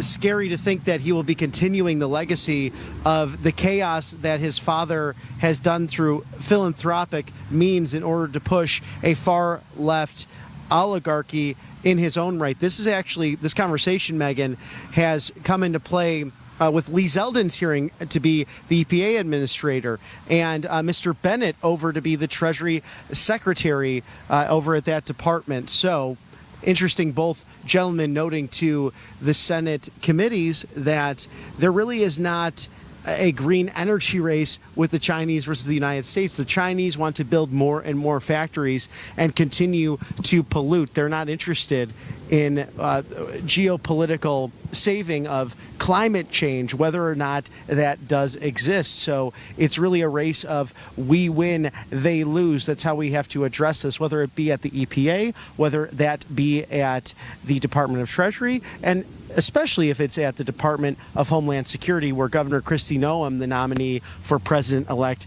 Donald Trump, is currently going through her committee hearing over on Capitol Hill, facing many questions from senators regarding the safety on the southern border, safety on our northern border, and how we will address threats like Huawei and the Chinese communist initiatives. That's right. And speaking on the EPA hearing last night, they were discussing clean energy, clean water, clean air, and they were questioning about, is America concerned about the goal of clean air and clean water while also maintaining enough electricity and not demonizing fossil fuels? Because if America wants to continue to be the leader in AI versus other countries across the world, we need to make sure we have enough electricity to power AI. And if we demonize fossil fuels and we get rid of gas cars, for example, how are we going to have enough electricity to maintain our spot as the leader in AI development? Absolutely. That's a great question because we're such a large nation, roughly over 350 million of us that go from the Atlantic all the way to the Pacific. So solely to just eliminate natural gas, to eliminate oil and gas would be a grave mistake here in the United States. And President Trump and Elon Musk have really addressed this issue that we have so much beautiful black gold under our feet and that we should be energy efficient. And the beautiful thing about this returning administration, we know from the Trump 45 administration, we did just that. The XL pipeline defending North America while bringing in revenue. It helped our Canadian friends as well. That was something that Prime Minister Justin Trudeau begged President Biden not to do, get rid and cancel the Keystone XL pipeline that goes all the way up to Alaska. And having the privilege to do some mainstream news back in my career in Alaska, you really see how the geopolitical importance of energy independence comes into play, especially against a threat like the Chinese Communist Party. That's right. And speaking about Make America Healthy Again, you mentioned my nickname Maga, Megan, earlier. It's really important what you put on your skin and cosmetics. Would you like to tell us about Angel Paste? Oh, I love Angel Paste. This is a great company out of Spring, Texas. So locally owned and operated by veterans. They hire veterans. I actually got to try this great Angel Paste in the studio right next to the magnificent Matthew Alvarez, and I'm telling you, it can make sure that you get the dry and chapped hands perhaps during the winter time and the cold temperatures. And this is a great way to make sure your hands stay smooth, moist, and ready for your day, because there's nothing more uncomfortable when you're going to work or you're going to be away from home and you have all of that happening. So Angel Paste, Spring, Texas. You want to go and visit them. A great supporter of the network here at Right Side Broadcasting, and they're so generous and nice to us. They're always making wonderful comments on Instagram, on social media posts as well. So we're very thankful and happy to partner with Angel Paste. Make sure you visit them. Absolutely. We got to love our great sponsors here at RSBN, making it all happen so we can bring you unbridled access to everything that has to do with President Trump, all the happenings here in America and especially in Washington, D.C. this week leading up to inauguration. And it's an exciting time. We're less than 72 hours until President Trump and Vice President-elect J.D. Vance take their oaths of office. And now we have a sunny day here in Washington, D.C., which is just wonderful. And maybe this will melt some of the snow that's on the ground. And even throughout our coverage this morning, we see people running back and forth, really committed to those January resolutions. Great to see that. And President Trump would have been taking that oath, as you can see, the West Portico, the American flags, historical flags of ours, the Betsy Ross, also the flags we noticed yesterday that had 48 states on them before Hawaii and Alaska were states.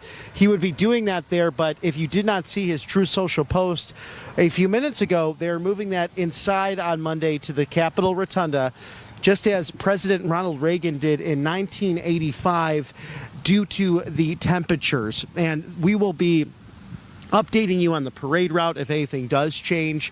Perhaps we might have President Trump remaining in the beast along that parade route. We'll be out there for unbridled coverage for you, but we'll give you updated times and where to view the activities if you're coming to Washington, D.C. And we now know that Capital One Arena will not only serve for the Maga rally on Sunday for President Trump, but also on Monday as a viewing location if you're coming in to the district and want to, enjoy with family and friends. So it might be a nice vantage point to enjoy over at the arena.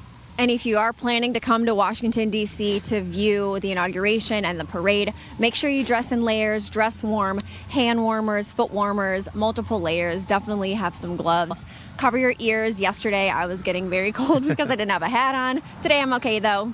But make sure you dress warm, bring a lot of snacks, and, of course, hydrate. Got to stay hydrated, got to stay healthy, because this is the beginning of America's golden age, and you're not going to want to miss any of it. So make sure you stay healthy, stay on top of all these vital essentials, And if you're coming to Washington, D.C., make sure to check out some of the free museums, all the different monuments. So much rich American history here in our nation's capital.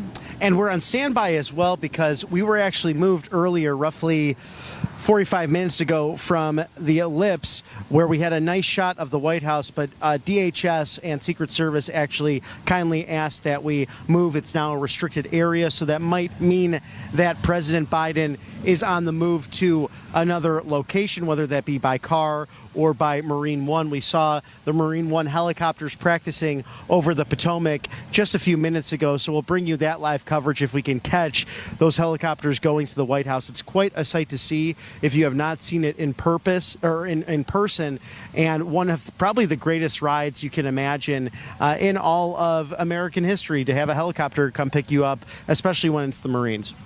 Of course, there's so many incredible things to see, especially this week on the ground in Washington, D.C., and we're going to be your eyes and ears here in the city to check out what's going on. We'll tell you everything that we're seeing. And I mentioned yesterday, I'll mention again, that there's tons of non-scalable fencing set up all around Washington, D.C., and cement blocks down at the bottom as well. And that is over 30 miles of this fencing has been put up with extra security, of course, around the Capitol, around the White House, and the National Mall area. Well, and Senator Josh Hawley brought that up today. Very sadly, a 12-year-old that was actually killed by an illegal migrant because of a car. He hit him head on, 70 miles per hour in a 45. And we've seen this violence used either intentionally or unintentionally with cars. And tragically, that recently in New Orleans with everything that happened there with the improper barricades, although the DEI police chief was not aware that she had the proper barricades in storage that could have prevented all of that chaos in the French Quarter. So we're seeing this heavily set up even right in front of us. The cement barricades, the non-scaling fences as well, so important for large gatherings because we've seen that recently with terrorist attacks using vehicles in order to do their evil deeds. And it's just such a tragic thing to see, and our thoughts and prayers are still with those who have suffered so much recently, especially in New Orleans when they're just looking to have festivities, the new year and all of the bowl games and everything we love in American culture when it does become under attack. That's right. So it makes me feel secure and settled that there are these cement barricades put up all around the United States Capitol right now, as well as the fencing that's anti-scalable. So we're looking around, we're seeing all this set up. Security seems pretty tight, and of course, Secret Service asked us to leave from the south lawn of the White House area when we were in the park, and now we're over here in front of the Capitol. We were by the Washington Monument.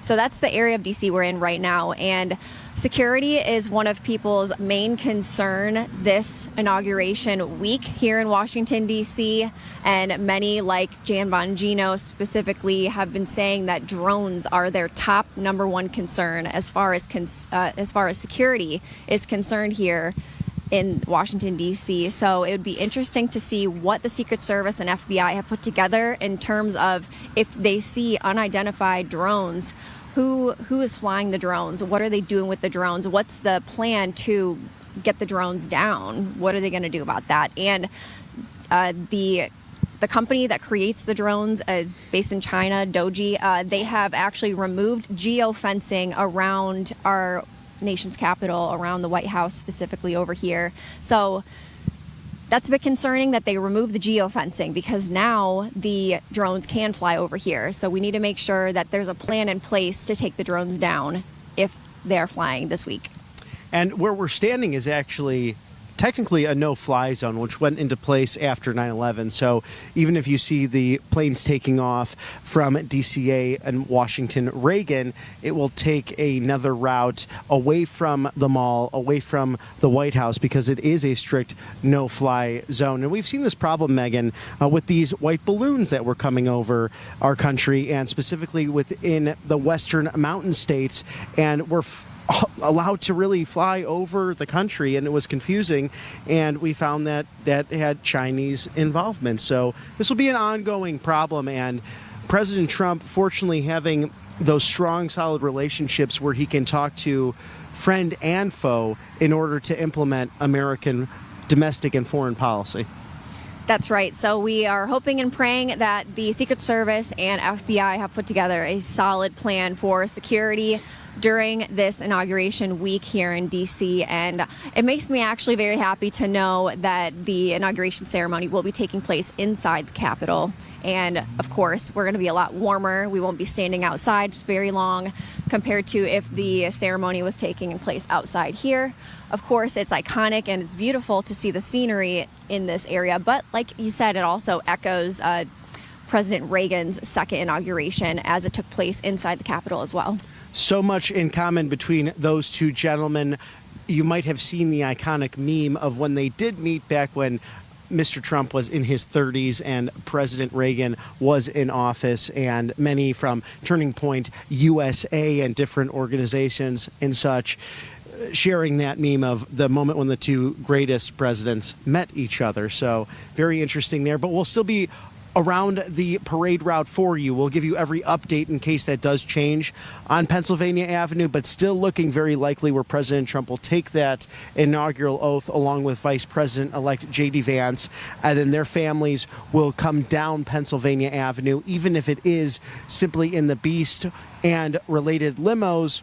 We will have that coverage along the parade route, whether that be Freedom Plaza or on Pennsylvania and Constitution. It's going to be a special celebration, and so much being prepared right now. And we were happy to visit the Waldorf Astoria for a moment yesterday. Also enjoy a lovely little appetizer, if you will, at Old Ebbitt Grill, a famous location right near Washington, D.C. Of course, we went by the Willard Intercontinental Hotel. So many iconic hotels and buildings to view along that route if you are here in Washington, D.C. for all of the pre-inaugural festivities. So a great time to go see the nation's capital in addition to the 60th presidential inauguration.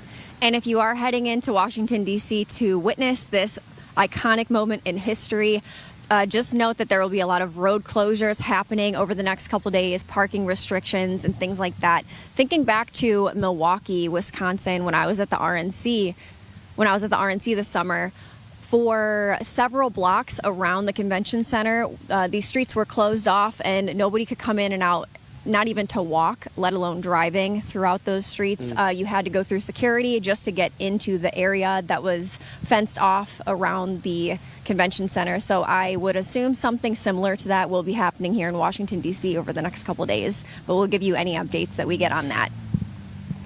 Yes, we'll have up-to-the-minute updates on so many of the happenings here in Washington, D.C. And the only way we can bring you all of these great updates is from our wonderful sponsors. And one of our newest is Colonial Metals. Those close to retirement can't seem to catch a break today, let alone people trying to even purchase their first home or just get on with their life because of Bidenflation, something this recession has really caused harm financially for many Americans. Maybe it's you or it's a family member you're concerned about, but it's time to take control of your future. So don't let those bad policies and record inflation take your lifetime of hard work away. Our sponsor, Colonial Metals Group, has helped with my goal of protecting my own financial future and having a self-directed IRA where I can safely store gold and silver on behalf of my own personal assets that really have stood the test of time. Gold and silver, precious metals, they can go up against any economic downturn. It's so true, and we've seen that throughout the centuries. This really makes sense to go with Colonial Metals Group because if you have an IRA or a 401k or another type of retirement, this is the place to go. freegoldguy.com/RSBN. They're founded on the same principles as our great country, and they help Americans take control of their financial future. Their team of experts specialize in protecting your retirement with the most trusted store of wealth in human history, physical gold and silver. freegoldguy.com/RSBN. Colonial Metals Group Retirement Protection Kit, created specifically for our wonderful followers. Call 866-317-2159. Qualified applicants can receive up to $10,000 on additional silver to their account if you call now. That's freegoldguide.com/RSBN. TVOS.com/RSBN. What better way to protect your savings and your wealth than with precious metals? Absolutely. Gold and silver have really stood the test of time. And then, I mean, people have been using gold and silver since the biblical days. So go ahead and check that out. Thank you to all of our sponsors. Great way to protect yourself regardless of who is in power. And that's what we have this problem now, Megan, of a national debt that has skyrocketed under this administration and several past presidents, and something that President Trump has really focused on lowering. We have Doge coming into place with Elon Musk and Vivek Ramaswamy, I think really focused on lowering that national debt and creating government efficiency. And we see more people out and about now as the sun is shining here on our nation's capital for the beginning of a beautiful weekend. But even Senator Rand Paul speaking about the greatest national security threat to America is the financial situation. We have to get our debt under control for the future of our great country.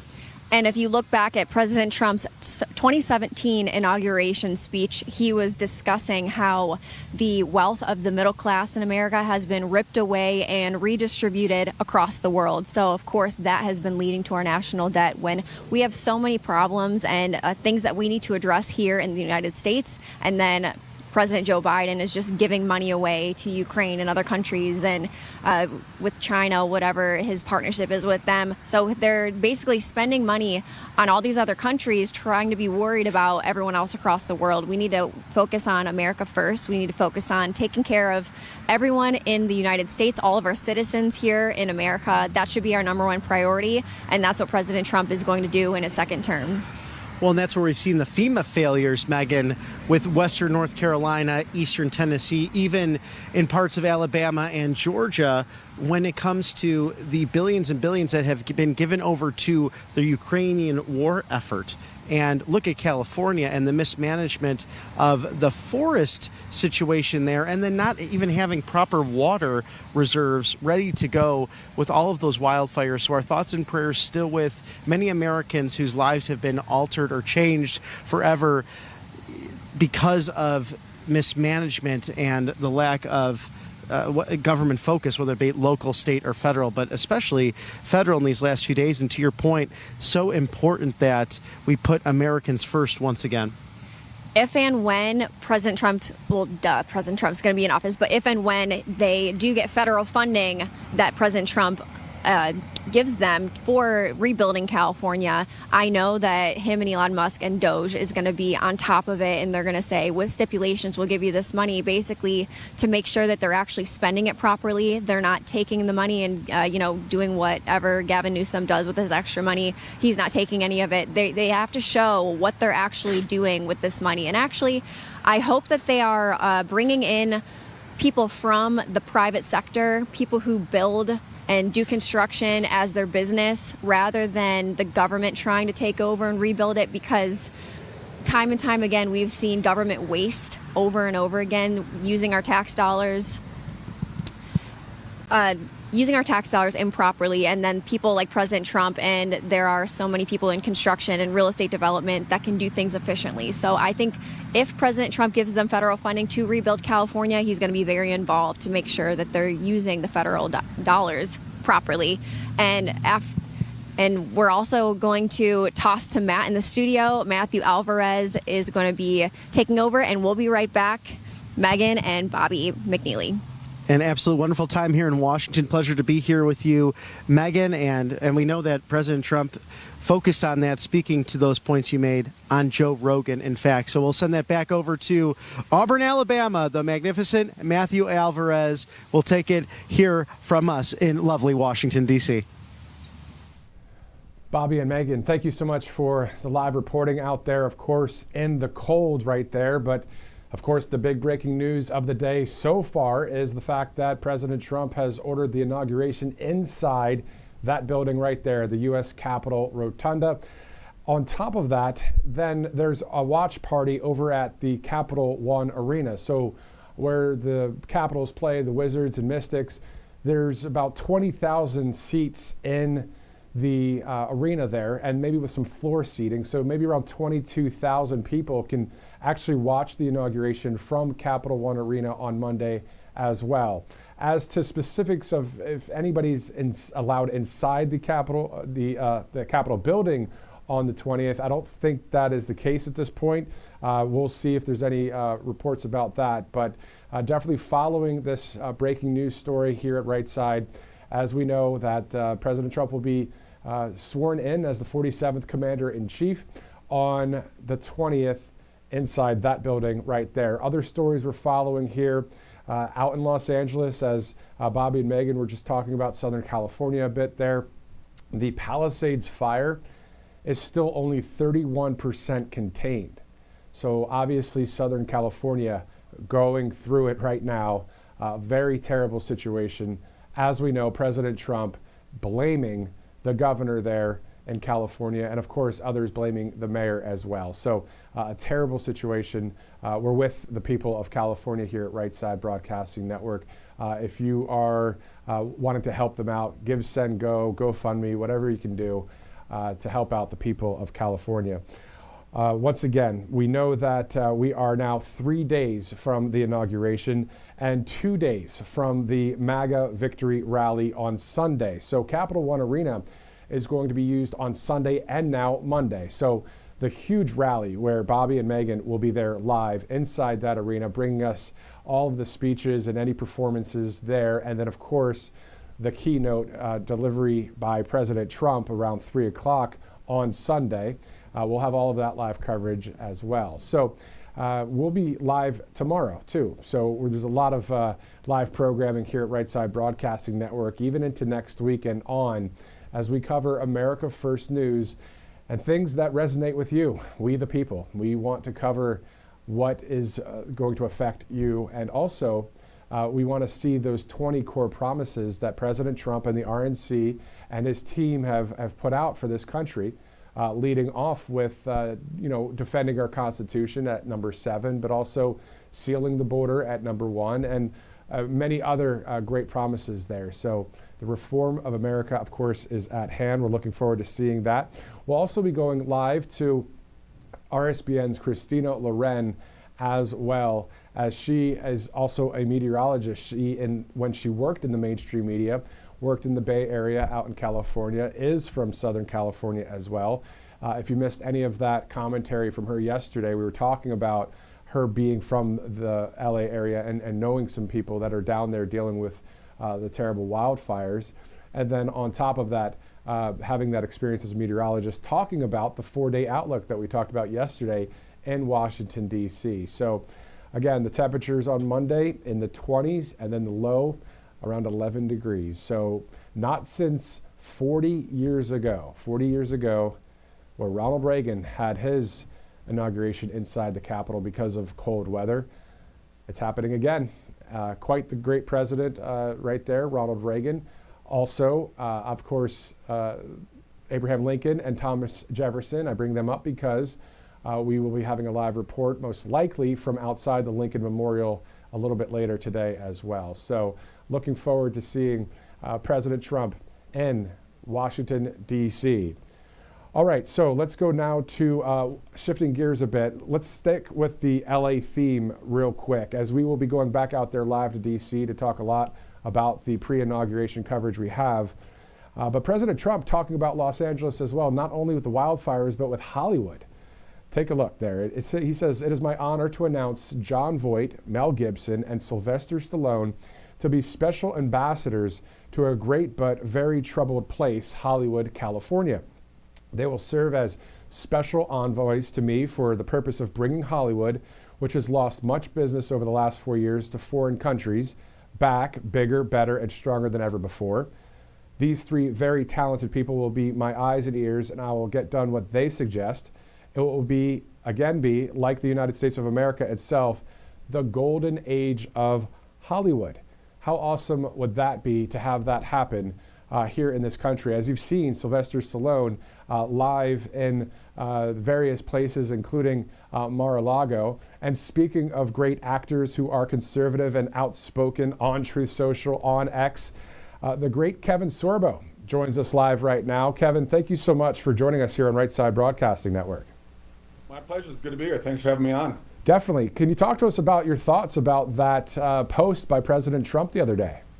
Well, it's a little surprising. I didn't know they're going to go that road, but I think it's sort of interesting. I go to Mar-a-Lago quite a bit. I live in the free state of Florida. Been here 6 years now, and I'm about only 15 miles away from there. And I've golfed with the president before, and I get invited to a lot of events. And I've been there 3 times this last 5 weeks. And 2 of those 3 times, I ran into Stallone. I ran into Mel Gibson as well. Had some nice chats about other things. Had no idea that maybe they already had an idea that the President Trump was going to do this. I'm a little jealous to be kept off that list, but those guys are pretty big stars.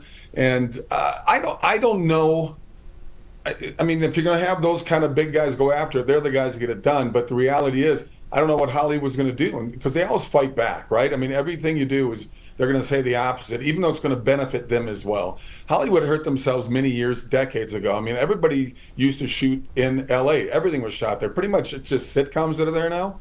I shot a TV series for 7 years in New Zealand, Hercules. I shot another series, Andromeda, up in Canada. Vancouver and Toronto have tons of work. I mean, we've brought billions of dollars into that country that way. And in America, the #1 place to shoot is Georgia. So it'd be great to get everything back into America. I think it'd be fantastic. And I think those guys are probably the guys who'll be able to get it done. And also, people know you from, of course, co-starring in the movie Reagan. How awesome was that? What a great movie, sir. It was fun, but they took me out of most of it. I was bummed out. The original cut, well, they tried to cover his entire life, and I was the pastor to the younger Reagan during his teenage and college years. And what happened is, I think the original cut was well over 3 hours long, and they had to cut out all the early years to really get to the meat of it all. When Dennis Quaid, who did such a fantastic job, get into when he was an actor, when he was the president of SAG, then became the governor of California, and eventually, of course, the president of America. So I thought it was still a great movie. I was bummed that my stuff got cut out, but I'm still in there a little bit. Don't blink. But I'm very blessed to have been part of that movie. And just to throw out there, I've got 4 new movies coming out this year and 3 documentaries. So go to sorbostudios.com. And you're a big, a lot of fans of Kevin Sorbo out there, a lot of great Christian films as well. It's just wonderful. Yeah. My wife and I watched a number of your films over the break there, and just a great job on all of them. What are your thoughts about Inauguration Day as we are 72 hours away? And also, sir, I've seen your social media post. Please have the floor. Well, I post sarcastic truth on Twitter. You know, when I got Elon Musk retweeting me 4 times now, I got to meet him one day, because I guarantee you, when he was a 15-year-old kid in South Africa back in the 90s, he was watching my series Hercules. So I know he's a fan one way or the other. It's interesting. The first person I could vote for when I was old enough was Ronald Reagan, and I do remember that inauguration inside the building because it was so cold. I grew up in Minnesota. I know what cold weather's like. No one wants to stand out there when it's 10 below, or 10 degrees. But the reality is, it's kind of a bummer for all the people that would have. They'll probably still be out there somehow, but it's too bad that we can't really get out there and see the joy of what this election has done for America. And even my liberal friends behind closed doors, they know that this was the better choice. They'll just never admit it in public to someone like you. Exactly. I mean, let's talk about that a little bit. The weak Sure. and woke policies, we saw what happened there. Now we're seeing strength and common sense restored to the White House. Do you feel like the next 4 years are literally going to be the golden age of America, the golden age of Hollywood, and you're going to be a part of that whole thing as we rise to that occasion? Well, we were doing it, when Trump, his first 4 years in there. I mean, it was so easy to say what Ronald Reagan had said when he was up against Carter the first time around. Said, you just have to ask yourself, were the last 4 years great for you or worse for you? And that's the same thing with this election as well. Same thing kind of happened. So I think the road that we're on right now is going to be amazing. He's already doing stuff that's just incredible. He's already acting like president. We all know Biden checked out a long time ago. We all knew Kamala Harris was not right for the job. Here's a woman that when one delegate didn't even make it to Iowa, and all of a sudden she's the woman to save the world. It's going to be a tough job, obviously, with the 20 million plus illegals that came across the border. It's interesting, the lies that the Democrats live under constantly. But as I said, my liberal friends in New York and in LA. In 2016, they were very angry and Trump got in. This time around, they kind of much just shrugged their shoulders and said, yeah, he was the better choice. But like I said, they'll never admit it on TV. Yeah, exactly. Last question for you, Kevin. So while you guys were shooting Reagan, Did you and Dennis Quaid, John Voight, and others, do you guys have a text thread going on? Did you guys talk a little bit about politics while you're kind of taking a break from a scene, anything like that? Well, I'm lucky to meet all those guys many times through the years. I've got John Voight's number. I can text him. He'll text me back. Mel Gibson and I have been talking over the last year. Hopefully I get something in one of his upcoming movies down the road. I'm a big fan of what Mel does. But it was really with Dennis and I did a movie together years ago called Soul Surf, The Life of Bethany Hamilton. The girl lost her arm to a tiger shark attack. So we got to know each other pretty well because we shot a couple months in the North Shore of Oahu there in Hawaii.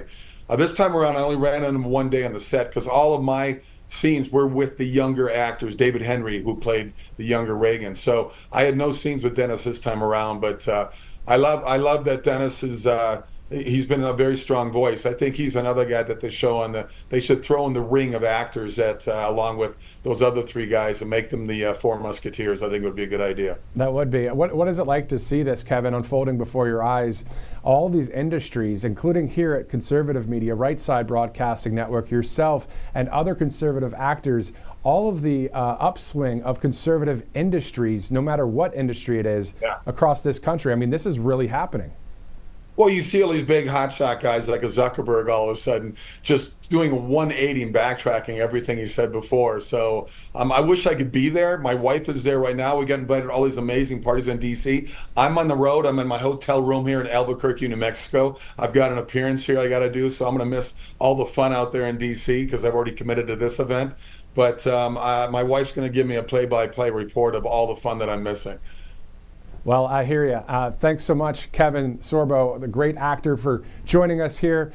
Sir, again, thank you for what you do on X, on Truth Social, and your outspoken voice for conservatives across this country, which is, of course, the majority of the nation. So, sir, again, thank you so much for joining us on Right Side. Awesome. More to come. Follow me at KSorbs on Twitter, on X. Will do. Thank you, sir. Thanks, guys.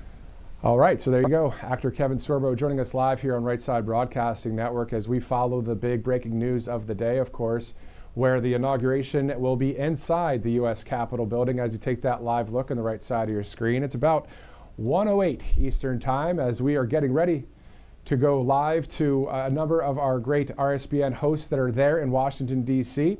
Before we do that, let's pause for a commercial break. I'm Matthew Alvarez. We'll be right back. Hey y'all, it's Silk from the Diamond and Silk Chit Chat live show. Look, don't forget to check me out right here on RSBN Network. Be sure to watch the show on Right Side Broadcasting Network, and I want you to support Right Side Broadcasting Network. Yes, it's imperative that you do so, okay? I look to see y'all soon. Bye-bye.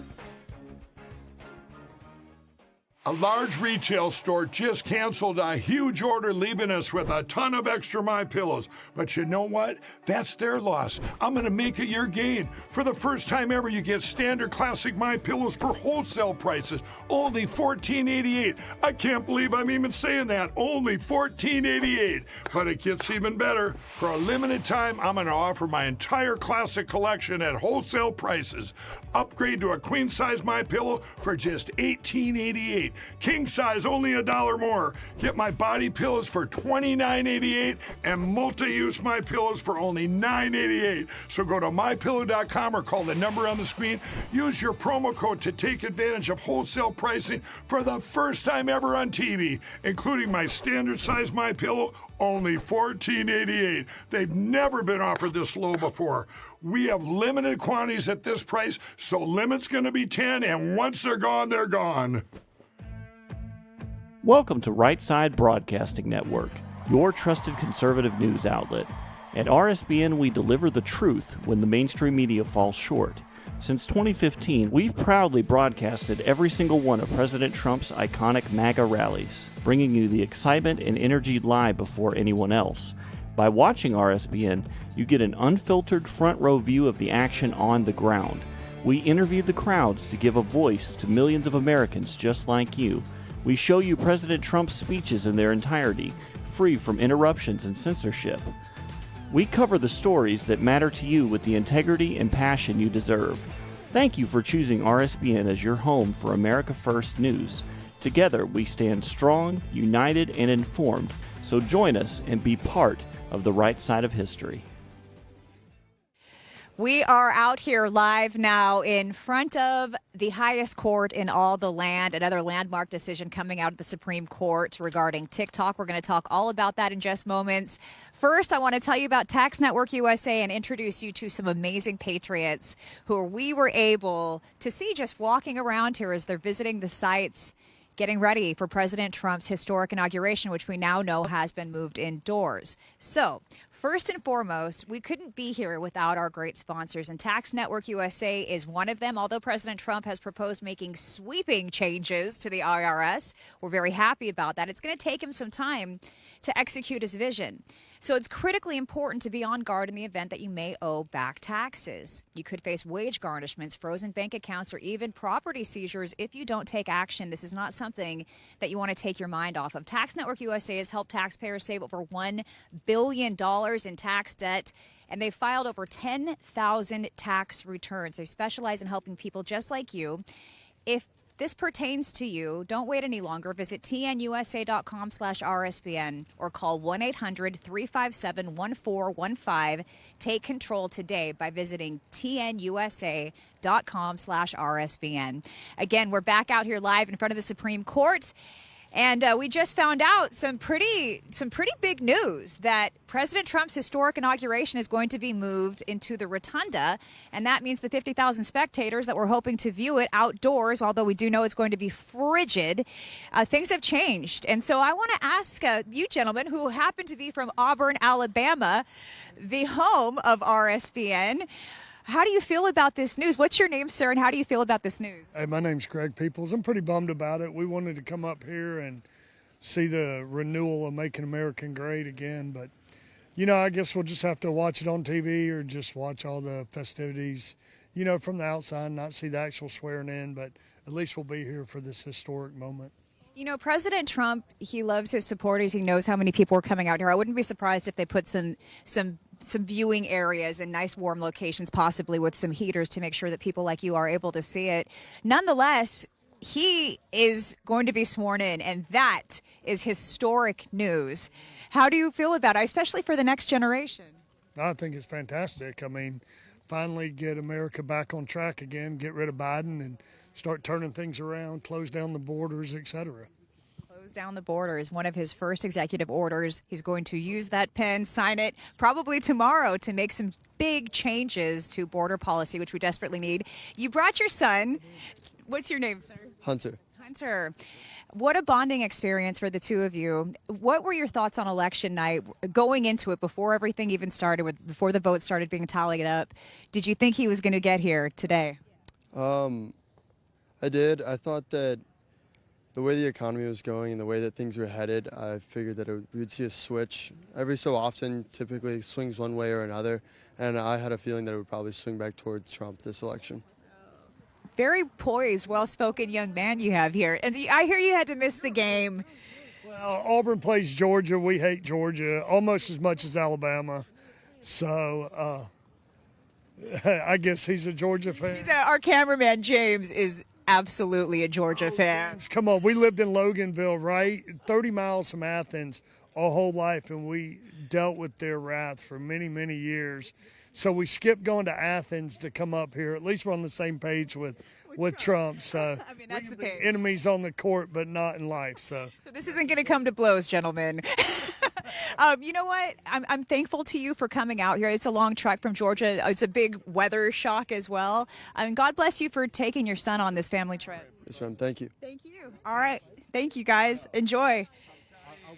We have a little collective group here of Trump supporters now, and that's what it's like. The Maga family is big, bold, and loud. And I want to introduce you to a couple that we actually met. We were having some lunch in the cafeteria in the Cannon building, and we met this beautiful couple, and they said, "Are you RSBN?" Mm-hmm. Proud of it. First of all, introduce yourselves, and you're from Oklahoma. I'm Amanda Vaclaw, and this is my husband. I'm Tyler. Yeah. We're excited to be here. We're here for the inauguration. We're excited for what the next 4 years will look like with President Trump in office. And I'm in healthcare. He's in IT and sales. And it's been kind of rough on us for the past 4 years. So we're really excited to see some change. All of us. Amen. Our economy, it was a scary thought to think that Kamala Harris could have been the president, commander-in-chief of this country. Terrifying to what could have been. And thank God that we got this through in November. We're excited to see what he's going to do for the next 4 years. A lot of promises, a lot of big steps to take, but I'm sure he's up for it, and his crew's going to help him get the achievements that we need to make this country great again. Absolutely. And it's interesting. You might be surprised to learn this as well. In the cafeteria, they were showing Fox News reports. And as we were watching, we learned the news live together that it was going to be moved indoors. Do you have any disappointments about that? A little bit. We came prepared with all our warm stuff, but I'm just excited to see what Melania's going to wear too. So excited. It's going to be stunning no matter what. I love her. Yeah, she's flawless. There's going to be a lot of people upset that they're not going to get to see what happens, and we're still waiting to hear what the final words are going to be about the itinerary. But yeah, we came all the way here to see it. We were ready for the cold. And we'll still stand out there if need be, just to get a glimpse, to show our support for this country, for this leadership, for this president, and see where we go over the next 4 years. One nation under God. Absolutely. What does that mean to you? Well, it means that this country was founded on principles of Christianity and throughout a number of religions. I mean, we want to be respectful of all religions, to those that are here to make this country better. And if we follow those policies of what our Savior outlined, to love one another and to support one another, but we've got to do that in a manner. We got to show our Christ-like love, but we've also got to fix the problems that are out there and do that in a compassionate way, but do it in a responsible way. I love Trump supporters, and this is the reason why. Articulate. You love this country. You love Jesus. Faith, family, country is what it's all about. Thank you so much for spending time with us. Thank you, Christina. Thank you. Nice God to bless meet you too. You as well.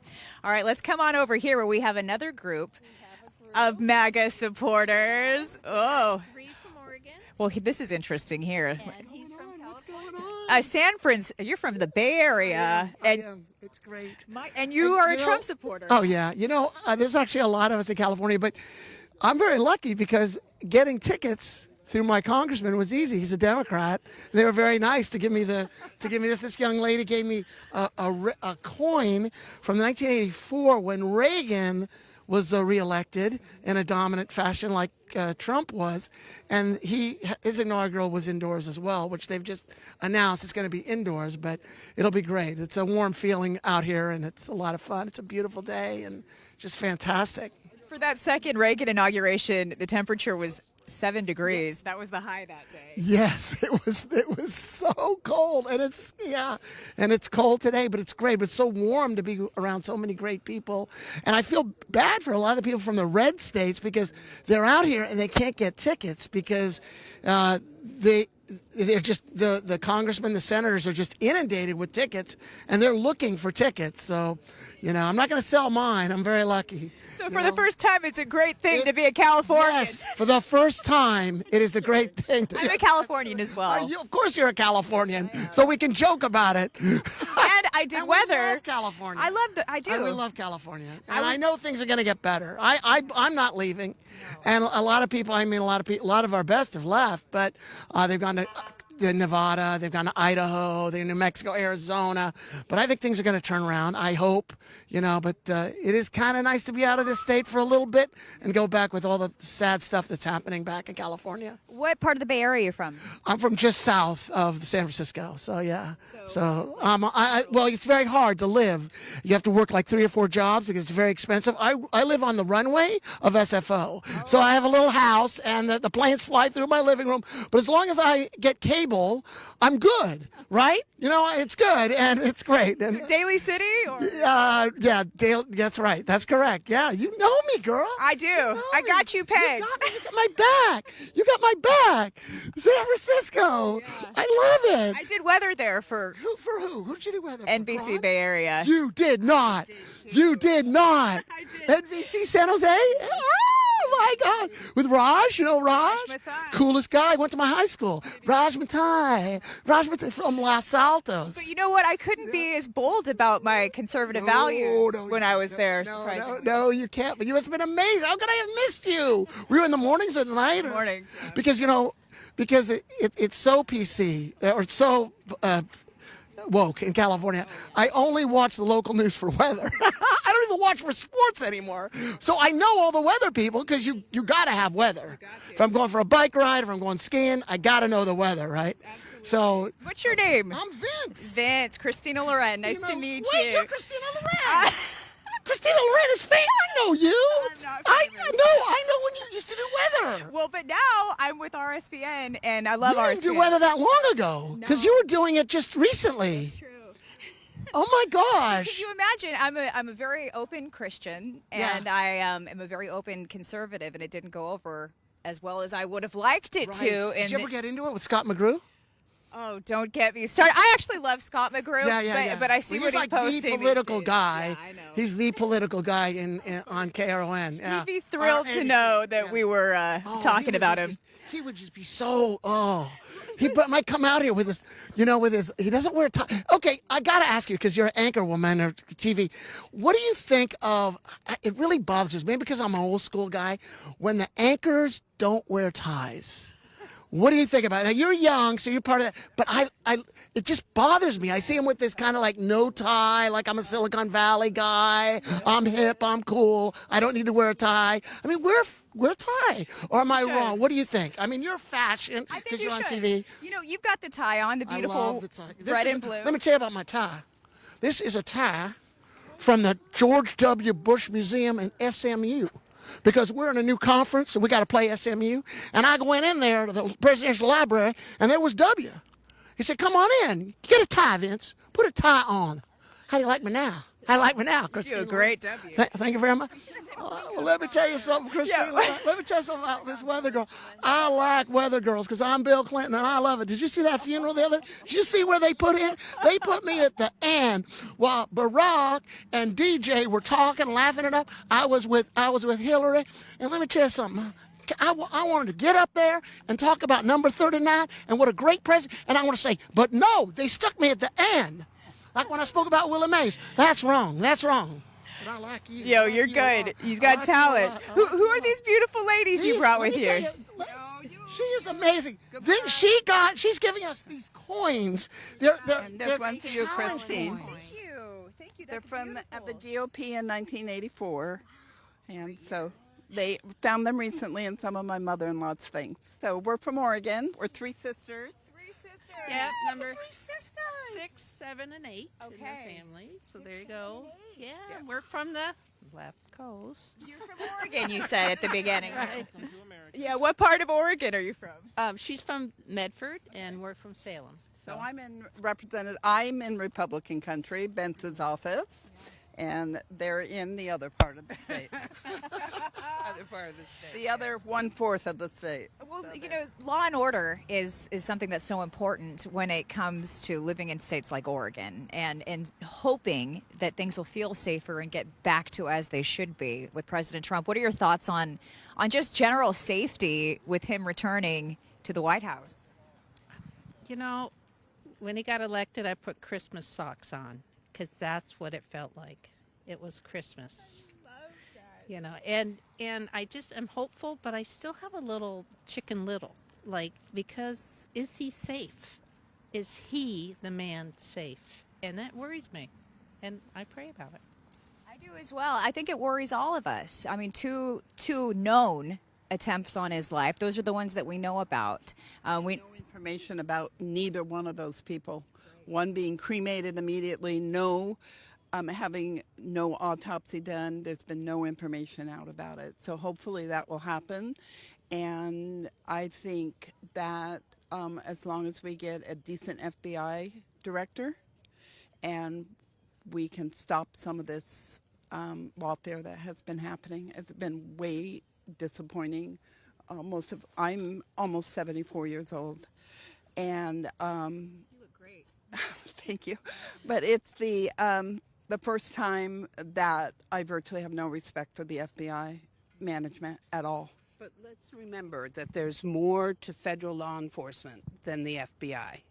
And what we need to do is to provide the support and the leadership for all of them, whether it's Secret Service or Treasury Department or Customs and Border Protection or Immigration and Customs Enforcement, ICE.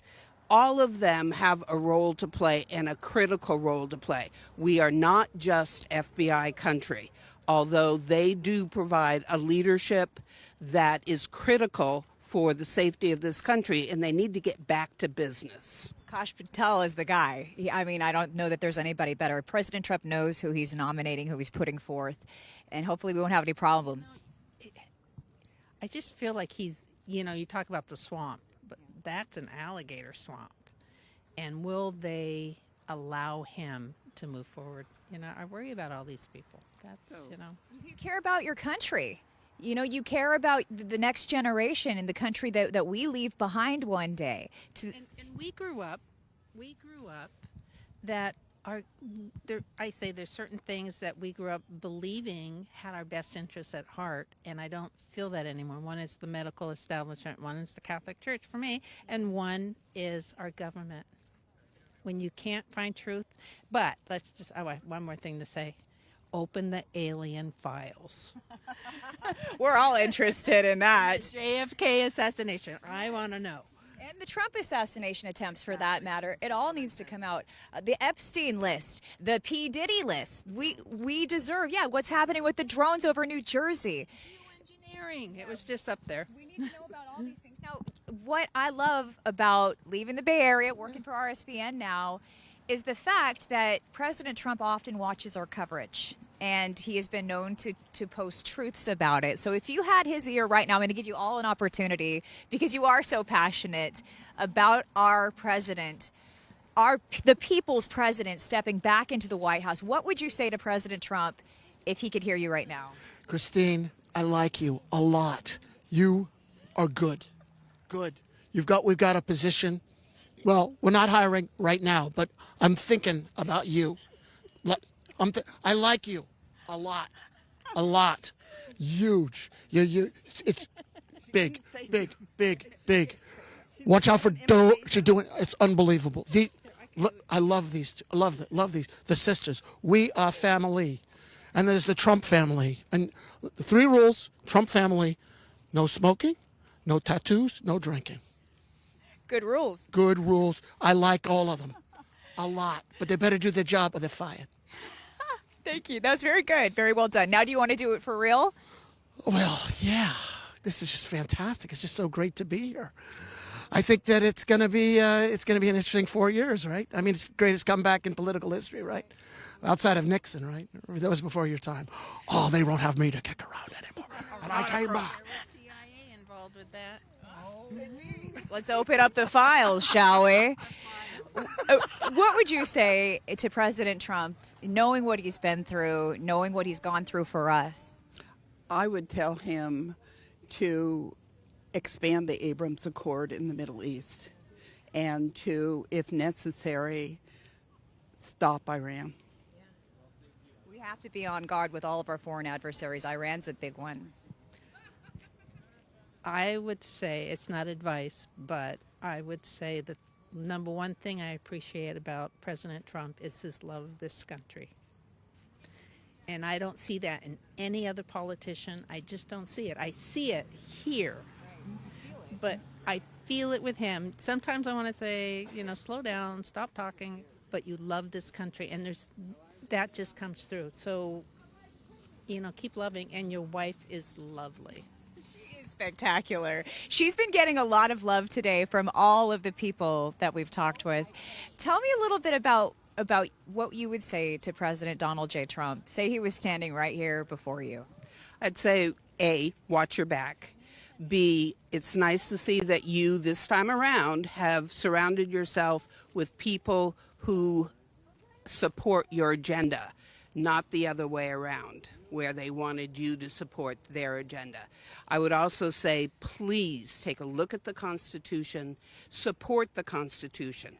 This idea that you can unilaterally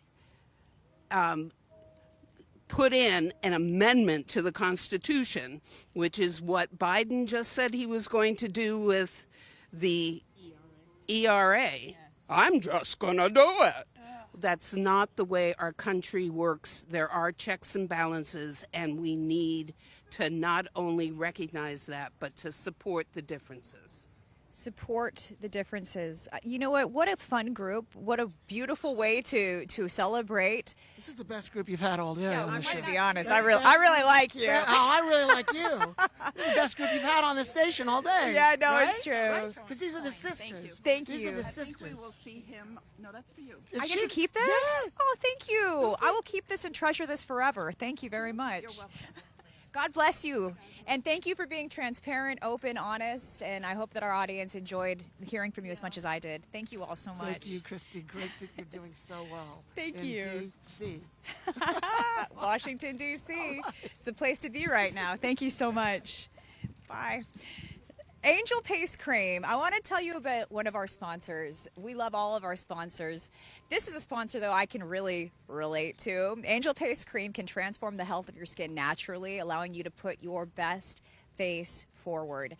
It's been described as a miracle cream with absolutely no chemicals. It's gained massive popularity because it thoroughly hydrates your skin. And especially in these dry months, if you're looking for a good hydrator, you should absolutely check out Angel Paste because it will not leave you feeling greasy as some of the lotions or creams that we use on our faces can.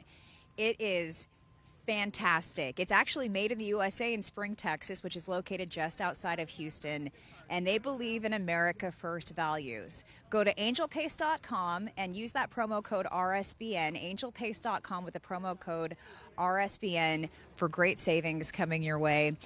And we're going to continue on our walk here. I want to take a look around, show you what's happening in the nation's capital. I'm going to grab my bag because, as you can imagine, it's just not safe to leave your stuff anywhere around here. And I do have to zip it up really quickly. But what we've noticed from all the people that we've had a chance to speak with is that this is going to be a real turnaround for our country. And it's been such a long time coming that people, even on the Democratic side, have really shown us that they're also excited about a change of leadership. And that transition of power will be peaceful. We know that President Trump is excited that nobody contested certifying his election this time. You can see the security is really starting to bolster here. This is about 15 trucks here from the New York Police Department. So they're bringing in the big guns to protect the people who are here in town, who made the trek to Washington, D.C. to see President Trump's inauguration. And this is the Capitol building. This is where we're going to have the rotunda, where President Trump is going to move everything inside. We talk about some of the dignitaries who are going to be out here, including the Vice President of China. We don't know if things are going to change. There's still a lot of things up in the air now that we have been moved indoors. We don't know if all the dignitaries who were once slated to be here are still going to be here. We don't have a lot of information about the parade at this point just yet. Hopefully we'll get some solid answers for you as time goes on. And we're also hopeful about the presidential galas, the balls that everybody wants to watch, to see what Melania is going to wear, to watch them do that first dance together, the beautiful couple that they are. So we're looking forward to that. I'm kind of interested in what's happening over here with all these gentlemen from the New York Police Department. So I'm going to take you across the street. You're coming with us because that's what we're about right here on RSBN, is showing you what it's like, unedited live coverage that nobody else can bring you. We want you to feel what we feel as we walk these streets. And I will tell you this as well. It feels much better today than it did yesterday. It's about 10 degrees warmer than it was at this time yesterday. So people are happy. The sun is out full force. Things are going to change. There is a storm coming this way. A wintry mix is anticipated for tomorrow, and that could also impact people who are going to be waiting outside for the Trump rally. All right, green means go. We're walking across the street. We're going to take you closer to the Capitol. There are two sides to the Capitol. This is where the National Mall begins. On the other side of the Capitol building is where you will find that reflective pond, an iconic historic landmark here in Washington, D.C. But this is the side that you don't get to see as often because a lot of people like to have that beautiful pond behind them when they do shots on television. This is the side you don't get to see. And I don't know. I don't want to ask these guys if they can be interviewed because I don't think that they can. But I will tell you this. A lot of these people, these gentlemen, and women, they appear to be happy about the transition of power, taking pictures, probably excited about this opportunity, no matter what they are here for. It looks like security purposes, of course, but they look very happy to be here. We got some people taking selfies. We got people getting a picture with the Capitol in the background. And we're going to keep walking forward. You can see there's still some snow on the ground, and so we really have to watch our step everywhere we go around Washington, D.C. But a lot of that snow is going to melt today. We got a high that's going to hit about 45 degrees, which is not too shabby, especially for D.C. this time of year. The average temperature here in Washington, D.C. for January is about 44 degrees. This is actually the coldest month. January is the coldest month in Washington, D.C. Now, we have a lot of great sponsors. I want to tell you about another one of our sponsors. And Kalshi really made a name for themselves in the election. Kalshi has really shown us what your opinion can do for you. And in many cases, it means you could actually, possibly, if you make the right decisions, earn a profit by actually trading on your opinion, on your thoughts. And so Kalshi, they called that election for President Donald J. Trump long before any of us saw those polls and really saw him take the lead. When it came to the polls, people were putting money on President Trump winning that election, and then he did. So I want to tell you a little bit more about Kalshi. They offer the first legal exchange where you can trade on real events, from inflation to Fed rates to unemployment, allowing you to capitalize on your knowledge and opinions. And they have proven to us how valuable they are. A lot more people signing up every day. And they're also valuable not just because you can make money in a monetary way. They're valuable because there's key insight. You know, you talk about groupthink and how much you can learn from what the group thinks about together. Well, Kalshi has shown us how groupthink is playing out in real time and how you can actually profit. Go to Kalshi.com. The first 500 who place a trade will receive a trade credit of $10. It's Kalshi.com/RSBN. Make sure you go there if you want to get that credit. Kalshi.com/RSBN. And you can see that this is actually such a pretty day. The flags are still at half staff for President Jimmy Carter. I wonder if they're going to lift those back up by the time we have that inauguration. But a lot of the flags all throughout D.C. are still at half staff. And of course, Jimmy Carter lived to be 100 years old. Something interesting about Jimmy Carter, he actually got involved in the treaty with the Panama Canal. Now, we built that canal. That's American-made, American-built. And President Donald Trump has talked about how, you know what, China is getting a lot of unfair advantages that we should be getting. That treaty is not being lived up to. So that's just one of the ways that President Trump has shown us that his leadership is going to change things. We've been taken advantage of by our foreign adversaries. I think it's a huge signal that China might just be willing to work with our brand new president heading back to the White House, President Trump, because as we talked about today, the vice president of China is going to be in attendance. The very first time a Chinese senior official has attended a presidential inauguration, and it's going to be for our president, Donald J. Trump. I have to wonder about what's going through his mind right now. I'm sure that he's been so busy. He's constantly sending out press releases. If you were to see my inbox, it's just loaded with press releases because he's doing so much. He's confirming new people. He's putting new people in places that he knows will help him get his agenda through. And because he's had that experience before, not only did he have the experience for 4 years, he knows which levers to pull.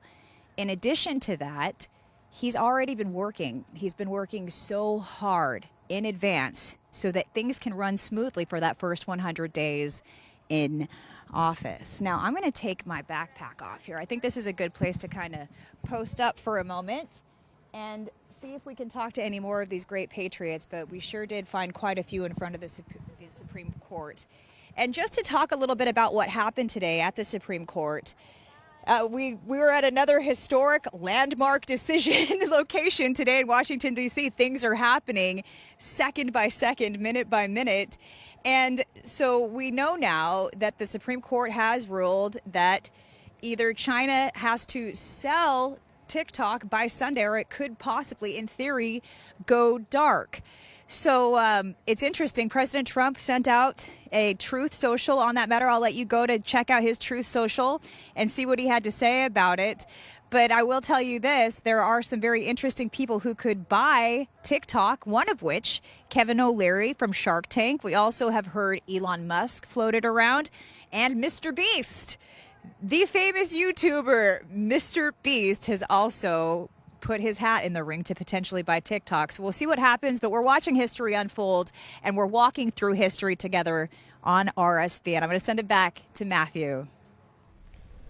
All right, thank you. RSBN's Christina Loren out there reporting live outside the Supreme Court, of course, talking about TikTok. Of course, seeing now that TikTok is staying around, and talking about different people that were possibly going to purchase TikTok. So we'll see what happens there. All right, so we know the breaking news of the day. The inaugural address will be held inside the U.S. Capitol building. There will be a watch party inside the Capital One Arena as well on Monday. And then on Sunday, there's also going to be, of course, the Maga rally, the victory rally that we will show you here live on Right Side Broadcasting Network. Speaking of live, RSBN's Bobby McNeely will be going to him shortly. We do want to tell you about Colonial Metals Group as well. Those close to retirement can't seem to catch a break today. Maybe it's you or it's a family member you're concerned about. It's time to take control of your future, and you can see that QR code on your screen right there. You can shield your savings now, and also, as you see, protect your IRA and your 401k with gold. So the website is freegoldguide.com/RSBN. So if you just go there, you get the guide to give you all of the information that you need to see what this is all about. If you're just joining us right now and also maybe have a few extra bucks to invest into gold, this is a great company, Colonial Metals Group. Protect your 401k, as you see right there, with gold, and your IRA, a great group, Colonial Metals Group, as well as many other great advertisers here at Right Side Broadcasting Network. We'll be speaking more about those in just a second. I do want to say that it's quite obviously cold out there. That breaking news about the fact that the inauguration will be inside the U.S. Capitol building. Let's go outside of the Capitol, a considerable distance from there, with RSBN's Bobby McNeely. Bobby, what are your initial thoughts on the fact that we're going inside, and this hasn't happened in some 40 years with Ronald Reagan? Well, the magnificent Matthew Alvarez, I'm happy to report that you see the coincidence between President Reagan and President Trump both sharing now in this legacy, not only on tariff policy and peace through strength foreign policy, but also the fact that they will now have their inaugurals inside in the Capitol Rotunda. As we were walking from the Washington National Monument along the way, we do see some of the chairs now being picked up by staff and grounds crew who have so beautifully set up the area, making sure it's protected and enjoyable for everyone out enjoying pre-inaugural and inaugural ceremonies and activities. Of course, what we've shown you has just grown in the sense of security, fencing, but also the seats now being removed. It looks as if the different stands and podiums will be in place as well. But of course, President Trump via Truth Social encouraging those to go over to the Capital One Arena or to view the actual inauguration inside if possible because of the dangerous temperatures come Monday. So what does it feel like right now out there? Obviously the word is it's cold, but you see a few people walking around, the sun's out a little bit, but obviously things are going to change over the next 48 to 72 hours. So what's the feeling like there in Washington right now? Oh, considerably more beautiful than yesterday with the sunshine out on our gorgeous nation's capital, but many people walking around the area right by the reflecting pool as well. Of course, we're right in front of U.S. Grant's memorial statue as well. So seeing more hustle and bustle and activity as those tourists coming in for the activities, enjoying different aspects of downtown Washington, D.C. So a lot more activity than yesterday right off the bat. And also, Bobby, what are your thoughts about President Trump and the team deciding, hey, you know what, it's going to be absolutely freezing. I mean, a low of 11 degrees, you know, making that move to go inside. Your thoughts? You know, better safe than sorry, of course. I'm sure President-elect Trump would have preferred to have it outside in a ceremonial fashion, but what a great replacement for that, as it's been done before with President Reagan in 1985. Such an ornate room, of course. That's also where we celebrate our fallen leaders, and most recently President Jimmy Carter as he lied in state in the U.S. Capitol Rotunda, something reserved mostly for presidents, along with great Americans who have made an incredible impact on our nation, have had the opportunity to lie in state there. But this will be the most recent, 1985, and now 2025, 40 years later, where two presidents will be sworn in the Rotunda. So, you know, some disappointment with that, but at the same time, always better safe than sorry, and to make sure our wonderful law enforcement and all those, you know, several 100,000, if not millions, who will arrive for the inauguration will be safe from the chilling temperatures. Bobby, I know in our conversations, whether it's here in Alabama or you on the road over the campaign trail, you love history. So speaking of history, you know, it's been 40 years since a president was sworn in to become the next commander-in-chief. The fact that you, Bobby, are going to be in that Capitol building reporting on this with Megan Kohler on that day, what will that be like for you? Well, as I tell family and friends, I have to pinch myself for the opportunity to be living in real-time history, and to cover it for all the wonderful people and sponsors here at Right Side Broadcasting is the penultimate opportunity. So thank you, Matthew, also for our multiple conversations on what has made this country such a beautiful and wonderful place in the hope of 250 years. And we're joined again by Maga Megan Kohler. So good to see her as well. And talking to Matthew about how we're going to be inside the Capitol Rotunda to cover what's a historic event. I do think it's a great idea to have the event inside, of course, with such cold temperatures. Being outside for that long without without central, without heating and things like that. So I think it's better for all viewers and everyone who's going to be involved in the ceremony to be inside for this. Exactly. And Megan, your thoughts about now you'll be in the Capital One Arena with Bobby on Sunday, seeing that rally take place. And then I was asking Bobby about the fact that you guys will be now inside the Capitol. So a lot of history to be happening there. But Megan, this is something, of course, for our country. Your thoughts about that for we the people? This is such an incredible moment in history to witness. I believe that so many Americans across our great country are going to be coming to the nation's capital to witness this second inauguration for President Trump. It's going to be a beautiful day and a beautiful parade as well.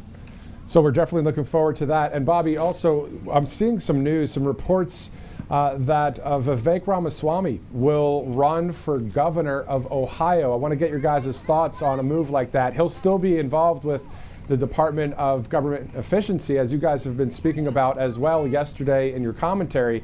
But what are your guys' thoughts about a Governor Ramaswamy in the Buckeye State? Well, of course, this is the home state of Megan Kohler, the Buckeye State, but it's so interesting as we're seeing the evolution of the MAGA movement, which has been over a decade now, inspiring other people from business or even outside the political realm to run for higher office. And such news just this morning between that and TikTok and the Laken Riley Act. So much heavy activity, not only in Washington, D.C., but also in the crucial Buckeye state of Ohio. So it makes sense that Vivek Ramaswamy would want to pursue higher office given his executive background, and I'm really not surprised by this announcement. And as an Ohio resident myself, I feel that Governor DeWine has done a fine job, but he is more in line with the classic Republicans, maybe like the Bushes, and Vivek Ramaswamy is more so on the Trump train with the Maga America First agenda. So I believe it's going to be a great move for Ohio if he gets in office, and I think he will support President Trump's national plans for our country as well. And of course, Ohio is a very important state, very highly populated. We have 3 major cities, Cleveland, Columbus, and Cincinnati. So I think it's going to be great for business in the state of Ohio. And of course, Vivek has been a successful businessman out of Cincinnati. So I think it'll be great for the state of Ohio. That's awesome. Also, by the way, we have the national championship coming up on the day of inauguration. Hopefully the Buckeyes will beat Notre Dame, but we'll see what happens with that. Yeah, exactly. To your point, I mean, we all like sports here. We know that Ohio State will play Notre Dame that night. But, I mean, what a great day that'll be. We'll see President Trump, the 47th Commander-in-Chief. I know we'll have live coverage from the inaugural balls as well. Let's talk about Ohio a little bit more, and then we'll get back to that Monday night. So, Megan, let's talk about Cleveland, Columbus, Cincinnati. When you're driving in that area of a great state there, I think it's 11 electoral votes, did you see a lot of Trump signs everywhere? I did. I mean, it was a swing state, considered a swing state in the 2016 election. And of course, we had several Trump rallies throughout the state of Ohio that campaign season. But this time around for the 2024 election, we did not have as many because, you know, it turned into a red state. I do believe all around Ohio, minus just the city areas and the outskirts of the, you know, very, very expensive neighborhoods like Shaker Heights, for example, in Cleveland area. That's very blue. But other than those specific counties like Cuyahoga, where Akron is, so only the heavily populated city areas vote blue, and the rest of Ohio is all red. If you take a look at the counties that have voted in the past couple elections, mostly it's all red. And I know mostly people that I know, all my friends are Trump supporters for the most part, and friends and family members all voted for Trump for the most part. So that's what I see in the state of Ohio. And then not only in Ohio, Bobby, I mean, it seems like, to Megan's point, we see those little blue dots around the country, but it seems like President Trump is even gaining ground in even some of the blue cities. Do you agree? Well, I absolutely agree. If you look at the pastor Jack Hobbs and Charlie Kirk of Turning Point USA mentioning recently this far right swing even in the Golden State of California, and that's the difference we saw in this election in the big urban centers of Chicago and New York. A strong swing to the right, President Trump being the best Republican candidate numbers-wise in recent years. So a strong swing to the right electorally, whether it's the popular vote or the electoral college, the really the best candidate since President Bush 41 back in 1988. And speaking of the national championship on Monday, I do have to say, go Irish. Well then, okay, so wait a minute. So Megan, obviously you're rooting for the Buckeyes, Megan, and then Bobby's rooting for Notre Dame. So, I mean, and you guys have to work together now, too. So what's that like? We're going to have to battle it out over here, too. It'll be great to see the outcome of that game. But I think, you know, we'll see the timing specifically when President Trump and the First Lady, when they dance together that night. It's going to be great. The world's going to be watching. And then maybe way at the end of the night, we'll be able to watch the fourth quarter of the game there. But anyway, so we have a couple minutes left, guys. Let's just talk about just the excitement of what is Right Side Broadcasting Network when it comes to MAGA rallies. Guys, you're going to be there. It's going to be electric on Sunday. Just talk to us about, first of all, what it's going to be like to be back in a warm environment, and then you know, being around so many great Patriots. I mean, 22,000 people for our country.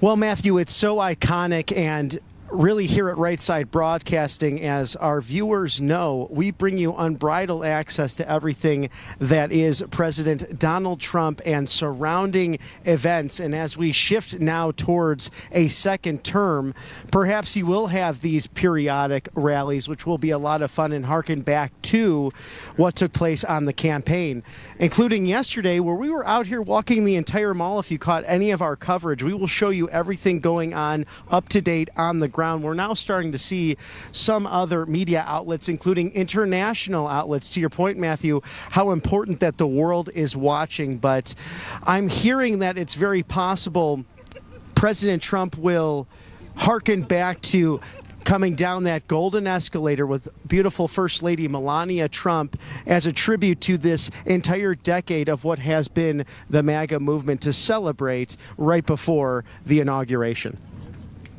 And President Trump truly is a man of the people. He loves to connect with his viewers, with his voters, with the American people. So in true Trump fashion, of course, we're having a victory rally right before inauguration. So I think it's going to be electric, like you said, and I think it's going to be incredible. It's going to be pulsating with American patriotism, and Trump is totally in his element during these rallies. And of course, it's going to feel like a homecoming celebration in a way, where all the supporters and voters are going to come together and watch him in this arena, and it's going to be a great eve before Inauguration Day. Exactly, well said. And no matter the weather coming up, no matter that it's January, it could be cloudy, it could be cold, doesn't matter. To your point there, Megan, this is a celebration for our country. A great win by President Trump back on November 5th. For Bobby and Megan, I'm Matthew Alvarez. Let's go to a commercial break. They'll be joining you right after that. We'll be right back. Hey y'all, it's Silk from the Diamond and Silk Chit Chat live show. Look, don't forget to check me out right here on RSBN Network. Be sure to watch the show on Right Side Broadcasting Network, and I want you to support Right Side Broadcasting Network. Yes, it's imperative that you do so, okay? I look to see y'all soon. Bye-bye. A large retail store just canceled a huge order, leaving us with a ton of extra My Pillows. But you know what? That's their loss. I'm going to make it your gain. For the first time ever, you get standard classic My Pillows for wholesale prices, only $14.88. I can't believe I'm even saying that. Only $14.88. But it gets even better. For a limited time, I'm going to offer my entire classic collection at wholesale prices. Upgrade to a queen size My Pillow for just $18.88. King size only $1 more. Get my body pillows for $29.88 and multi-use My Pillows for only $9.88. So go to mypillow.com or call the number on the screen. Use your promo code to take advantage of wholesale pricing for the first time ever on TV, including my standard size My Pillow, only $14.88. They've never been offered this low before. We have limited quantities at this price, so limit's going to be 10, and once they're gone, they're gone. Welcome to Right Side Broadcasting Network, your trusted conservative news outlet. At RSBN, we deliver the truth when the mainstream media falls short. Since 2015, we've proudly broadcasted every single one of President Trump's iconic MAGA rallies, bringing you the excitement and energy live before anyone else. By watching RSBN, you get an unfiltered front row view of the action on the ground. We interview the crowds to give a voice to millions of Americans just like you. We show you President Trump's speeches in their entirety, free from interruptions and censorship. We cover the stories that matter to you with the integrity and passion you deserve. Thank you for choosing RSBN as your home for America First news. Together, we stand strong, united, and informed. So join us and be part of the right side of history. Welcome back to our nation's capital, right in front of the Capitol Hill reflecting pool. Of course, you'll see U.S. Grant's memorial statue in front of the West Portico, where presidents traditionally now take, ever since Ronald Reagan, the oath of office. We now know, because of the temperatures on Monday, it will be like 40 years ago in 1985 inside of the Capitol Rotunda. I'm Bobby McNeely with Right Side Broadcasting, here with Maha Megan Kohler as we give you unbridled coverage of the pre-inaugural activities. Welcome back to RSBN, and I have an exciting deal for you with one of our favorite sponsors, Republican Red. If you love wine Wednesdays as much as I do, you're going to want to listen to this. So here it is. It's time to celebrate the golden age of America with Republican Red Winery's iconic wines. Whether you prefer white, red, or sparkling, Republican Red Winery has a wine for you with labels that your conservative friends and family will love. Here's what you... Oh, sorry. Whether you prefer red, white, or sparkling, Republican Red Winery is a wine for you. And here's what you need to know about America's favorite winery. Republican Red was established in 2020 to give Republicans a way to signal their beliefs and inspire lively conversations. Since then, over 50,000 customers agree that the patriotic labels are a hit and the quality of wine is outstanding. Republican Red Winery is a family-run operation dedicated to preserving conservative values. In fact, sale proceeds are used to fund Republican and conservative organizations across the country so they can continue to have great impacts on our communities and elections. The wines are only available at republicanred.com. Make sure you order now and the bottles will be shipped directly to your doorstep. To our fellow RSBN viewers, we'd like to give you an exclusive discount code to help secure your bottles. So simply enter the code RSBN at checkout to receive an additional $5 off. So act now and go to their website, republicanred.com, to select your wines today. That's republicanred.com. Wine for the right side. We love all of our sponsors that support our conservative values and, of course, supports President Trump and the Make America Great Again, America First movement. So huge thank you to Republican Red. So many great Patriots, veteran-owned and operated, and veteran-hiring businesses. So thank you so much. And it's now starting to get rather busy on this beautiful day here in Washington, D.C. The temperature's somewhat warmer than yesterday and will be much warmer than come Monday on Inauguration Day. But, sir, we'd like to bring you in here, a gentleman from New York, a huge Maga supporter. And how have your travels been? Are you excited for the upcoming inauguration? And tell me, is this your first time in D.C. for such an event? Well, first time coming to the inauguration. I've been to a couple of Trump rallies in New York and also in Wildwood. So I was, this year I could not miss for anything. I've watched you guys on TV, and it's just a pleasure to be here live to see Trump finally get into office where he belongs and make America great again.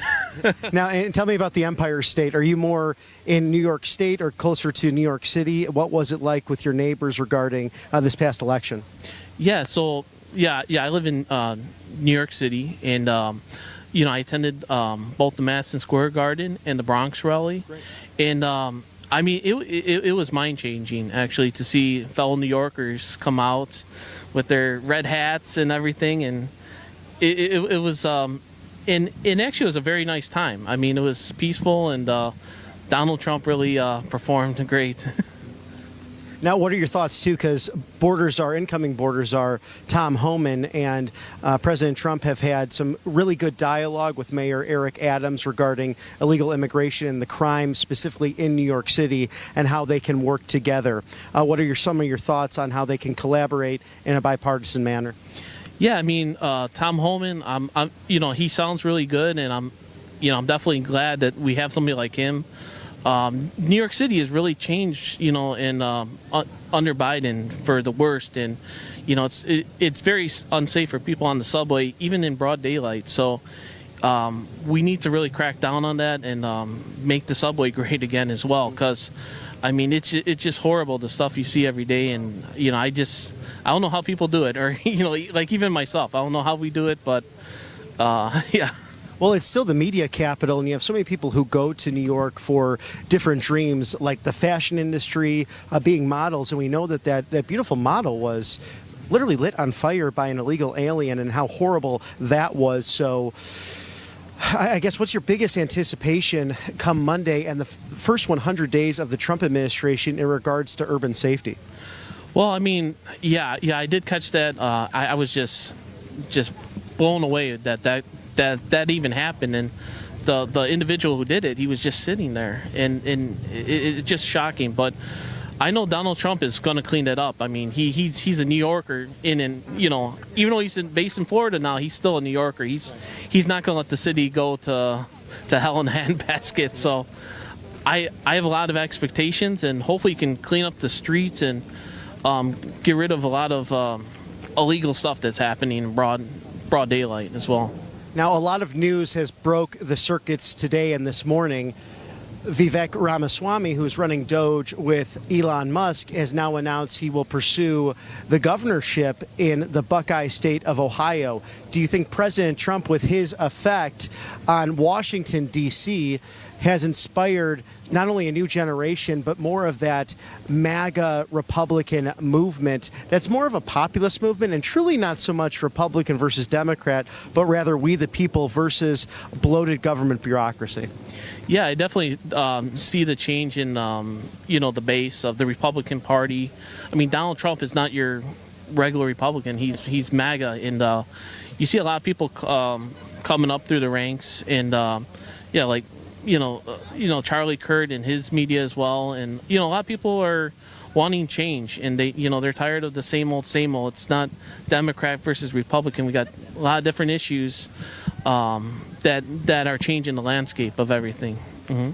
Well, that's great. Thank you for joining us. Enjoy your weekend, and always wonderful to have a beautiful sunny day here in our nation's capital. So God bless you. Thanks so much for making the trip. Absolutely. Yeah, Megan, it's really exciting to see everyone coming together for this historical moment, the 60th presidential inauguration. And again, only the second time in history that a president has served in a non-consecutive term. That was Grover Cleveland way back when as the 22nd and 24th president, respectively. So a first time for us in our lifetimes to witness something so historic. It is. And of course, President Trump is changing the trajectory of American politics as well as American culture altogether. I think anyone who's alive during this time is going to remember this and tell their grandkids one day. So it's really cool to be living in these exciting times. And I have another friend who would like to say some things because he was here on January 6th, 2021, here at the Capitol. Hi there. What's your name and where are you from? My name is Travis Thompson. I'm from Sandpoint, Idaho. Okay, great. So tell us about your experience on January 6th, 2021 here. Okay, so the unedited, this is just the reality. We were over at the rally, and we start walking this way and see, huge crowds of people. Most everybody was just kind of milling around.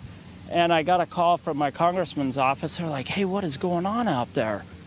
I'm like, I don't know. We're getting close. I'll call you back. Appreciate it so much. So we get up there, and I guess the biggest takeaway was that there was these people with bullhorns. Like, if you want to figure out what was really going on, they're saying, well, it's organic. How many times have you ever been somewhere where it's like, hey, oh, you brought a bullhorn, I brought a bullhorn. Oh, what is your script? Oh, we have the same script. And, oh, we're just standing equal distances apart. Sounds pretty organized. Organized, and asking people to do things that we ourselves are not doing. And so we walked all the way around the Capitol, and they were all just staged around the Capitol saying the same things. Go inside, don't fall back, we can... I don't remember all. I took a lot of video of it, but it was all the same rhetoric. So that was one of the big takeaways. But the other thing that I don't know why hasn't gotten more press was the pipe bombs. So there's 2 pipe bombs. One of them was at the DNC, and one of them was at the Capitol Club, which is kind of close to the RNC. And the FBI is saying they were placed the day before, but they had like a 1-hour timer on them, and somehow magically they both got found within the same hour that their timer would have gone off. And Kamala Harris was at the DNC, but she doesn't really say oh my gosh, I was almost blown up by this pipe bomb, and these MAGA people or whoever supposedly set the pipe bomb. And then when you start looking at the camera footage, they just released some more footage. They've changed the frame rates, so no camera captures footage that poorly in today's world. So actually, one of the things I want to do here today is go and take a picture of the camera and figure out what kind of camera it is. Anyway, they lost the footage. Then they're like, oh, we lost all the cell phone data. We can't figure out who this guy was, but they have some guy setting the bomb. I mean, that's, I think, the biggest story. And you find out who was involved and set up the pipe bombs and who gave the scripts and employed or had the people with the bullhorns, and that will tell you who orchestrated it.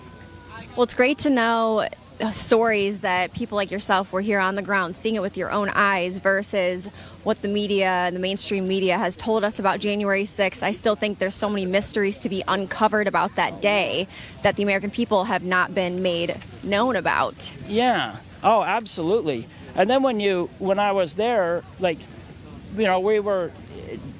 Trump said, go patriotically and peacefully, which is what everybody did. And when you really see the core values of the people that were here, there was tens of thousands, like hundreds of thousands of people here, and almost nobody was doing anything that you wouldn't do. Like almost nobody. Everybody's just looking and watching. And that's who those people are.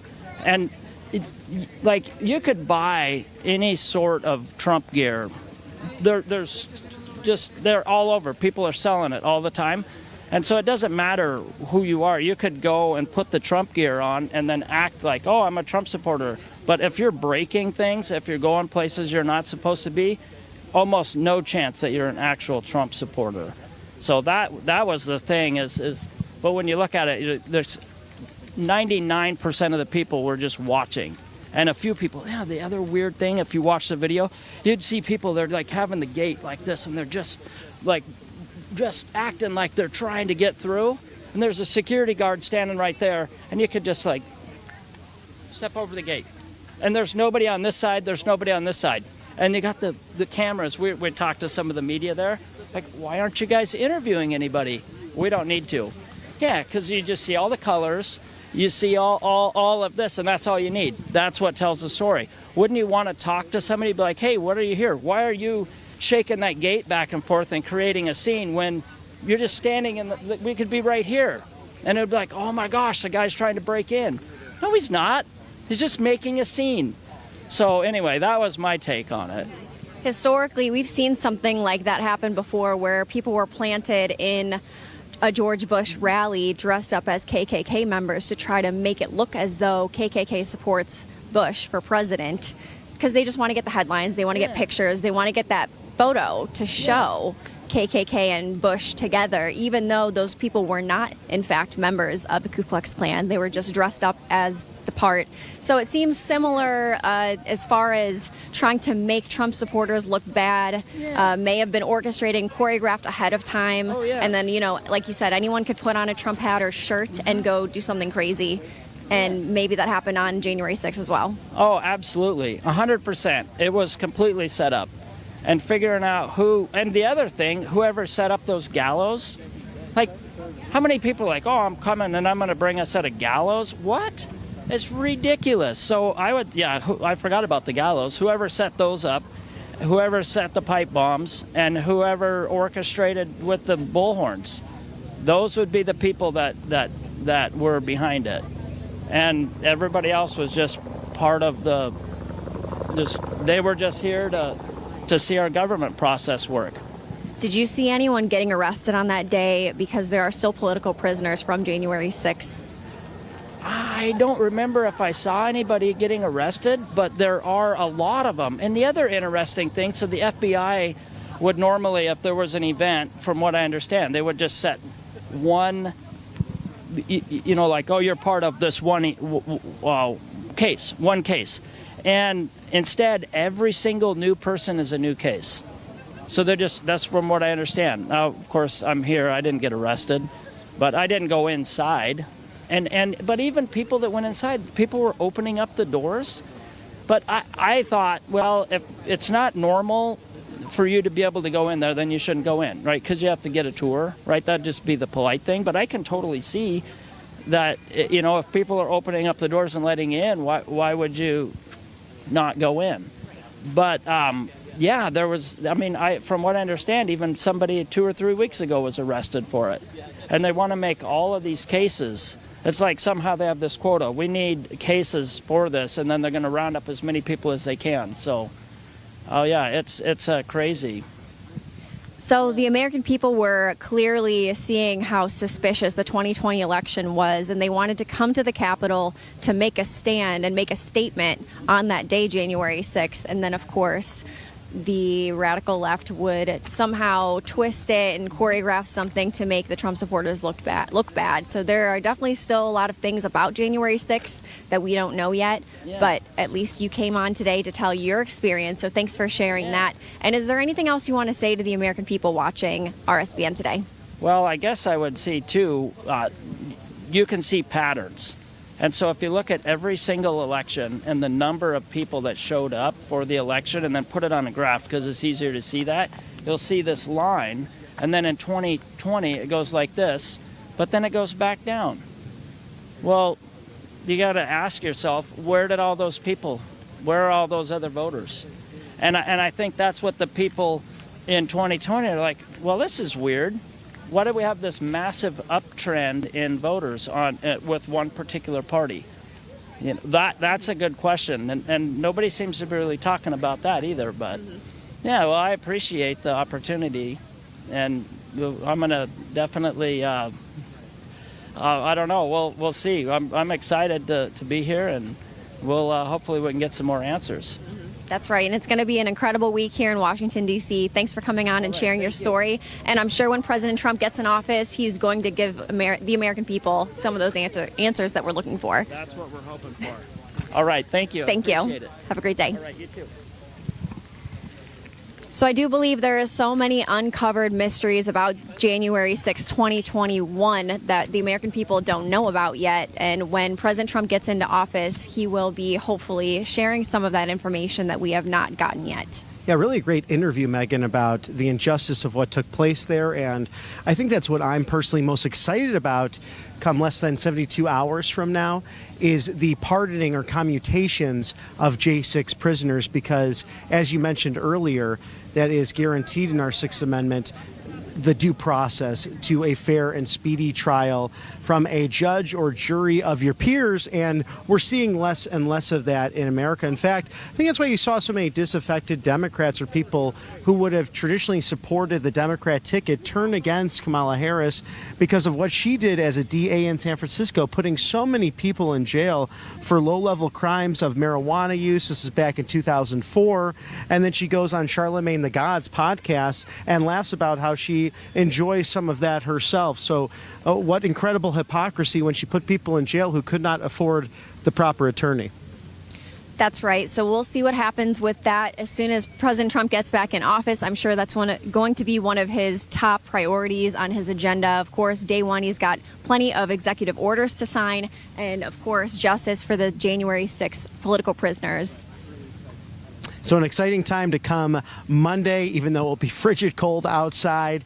And this will be the second time in recent history. 40 years ago, President Reagan was sworn into office for the second time in the Capitol Rotunda. They did that inside. I believe that day was around 7 degrees for the high. We'll have it similar right now, projected for around 11. And President Trump sharing on True Social this morning that we'll have it inside in abundance of caution and safety for the great people attending, but also the law enforcement officers and everyone organizing this inauguration. He doesn't want anyone hurt from frostbite or the chilling temperatures. So we'll see how that unfolds, but we'll be right there for you at Right Side Broadcasting to give you every crucial moment of this inauguration. Of course, the traditional route down Pennsylvania Avenue, as you watched yesterday, some of our coverage doing all of that. But we'll have this inside, and then President Trump announcing Capital One Arena, where that rally will be on Sunday, will also be open on Monday for a post-celebration and to view the inauguration yourself in warm temperatures. So that might be a fun opportunity for everyone coming to visit here in Washington, D.C. It will be, and I have an Inauguration Day special for you all from one of our favorite sponsors at Patriot Addict. So they just made their all-time top-selling Trump knife deal even better for Inauguration Day. For limited time, the Inauguration Day special, they're offering an additional 10% off for RSBN viewers and giving you guys a total of 30% off. So use coupon code RSBN30 to get 30% off for their Inauguration Day special. So grab your Trump combat knife today, and these are super high quality knives that you can add to your collection or gift it to your loved ones. Get yours today for 30% off and use coupon code RSBN30. Make sure you visit their website, patriotaddictdeals.com. Again, that's patriotaddictdeals.com. Use coupon code RSBN30 for 30% off. And this deal for their inauguration special won't last so very long, so make sure you go to the website and check it out. Patriot Addict Deals. Thank you. And I think we know well that I have to stay away from that website because I always love the quality products that they have at Patriot Addict Deals. I mean, great mementos, high quality products. We're grateful for our sponsors here at Right Side Broadcasting. That's right, and I'm seeing more and more Patriots gathering around where we're standing here right in front of the Capitol. So many people are dressed up in their red, white, and blue. I'm seeing MAGA hats today. People have jackets on that are open so you can see their Trump t-shirts because it is warmer today than it was yesterday. And of course, they're here with their loved ones to celebrate America, celebrate us taking back our country. And of course, President Trump, his theme of his previous inauguration speech was giving the power back to the people, taking the power from the government and all the people there that had basically a club put together and giving the power back to the American people. And that's what we're going to be celebrating here. We're going to be celebrating the power to the people at the victory rally at Capital One Arena on Sunday. And then, of course, the big day, Inauguration Day, is on Monday. And speaking of seeing friends that were part of it right from the beginning, we're going to bring on a special guest of the network, and he's actually having a conversation right now, but we love to bring on, you usually don't see him like this, Mr. Bricksuit in normal clothing. No, yeah, exactly. I mean, you know, it's actually pretty sunny here, so I got the short sleeves on. I have a good time. It is. It's a beautiful day, especially compared to yesterday. So tell us about your activities in D.C., enjoying the sights, seeing fellow friends and patriots as we all come together to celebrate the 60th presidential inauguration. It's been great. I got in this morning, I drove in, picked up my tickets at the convention center, and then came down here just to have a look around, familiarize myself with the place once again. And then as I was walking back, I heard that it's canceled and moved indoors, so I figured, wow, well, why not go back and enjoy the last bit of good weather we have before the snow comes? So that's why I'm here right now. Absolutely. And will you be enjoying not only the rally on Sunday, but are you planning to attend, as President Trump announced on True Social this morning, going over on Monday to Capital One Arena once again to view from inside the Capitol Rotunda, the inauguration itself? You know, if he tells me that they're going to come out afterwards and wave to the crowd, I'll be here. But that's probably not going to happen. So I think that I'll probably either be at Capital One or I'll be stubborn and have all my winter gear and come out here and stand out here anyways, just so I can physically be closer to the spot where he's inaugurated. But probably Capital One is what it looks like at this time. Now, you might hold the record for attendance to MAGA rallies, having hundreds and hundreds attended. But what about inaugurations? How many have you been, and what has been your favorite inauguration memory? This is my first inauguration ever, so I've never been to one. So, you know, I don't have any inauguration memories to speak of, and I was looking forward to this. Like I said, I was really looking forward to seeing it with my own eyes, experiencing it that way. But, you know, the real prize is President Trump in office. So I can be personally disappointed that the weather didn't work out, but in the scope of things, that's a first world problem. We've got the win, and I understand that given the low temperatures that are forecast, I agree that it's prudent to move it inside. Right. Yeah. And you saw so much on the road, driving to different MAGA rallies. How did you see the pulse of the nation change as we got closer and closer to the November victory? Because this was really historic. I mean, you look at assassination attempts, of course, the fake impeachments, the lawfare that took place after he announced his reelection. How did the pulse change over that period of time? Well, I can say one thing is not so much that period of time, but if you compare it back to 2020, like I would always, when I'm traveling through airports, wherever, I would always have my hat on. And I remember in 2020, catching a lot of flack. You had BLM out there, you had Antifa out there. There was a lot of pushback. And as we got closer and closer to the November election, and I was still going out in public with my hat and not getting any pushback, I was thinking this is a positive sign.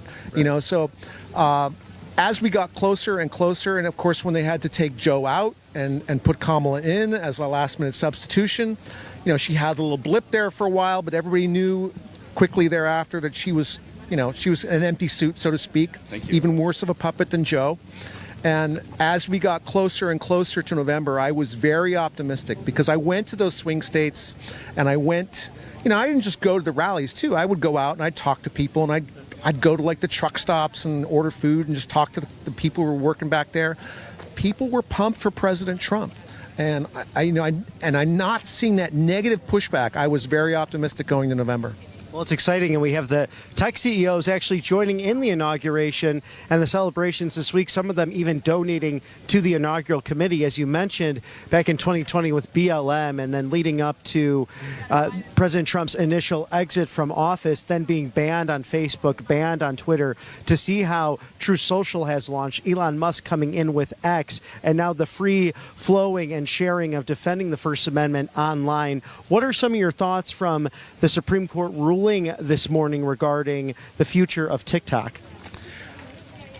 You know, TikTok is not a platform that I use, and I'm going to generally defer to the Supreme Court on any ruling that they make.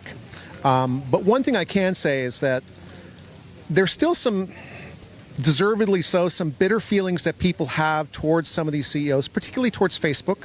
I don't want to name Mark Zuckerberg by name, but particularly, I guess they're Meta, so whatever.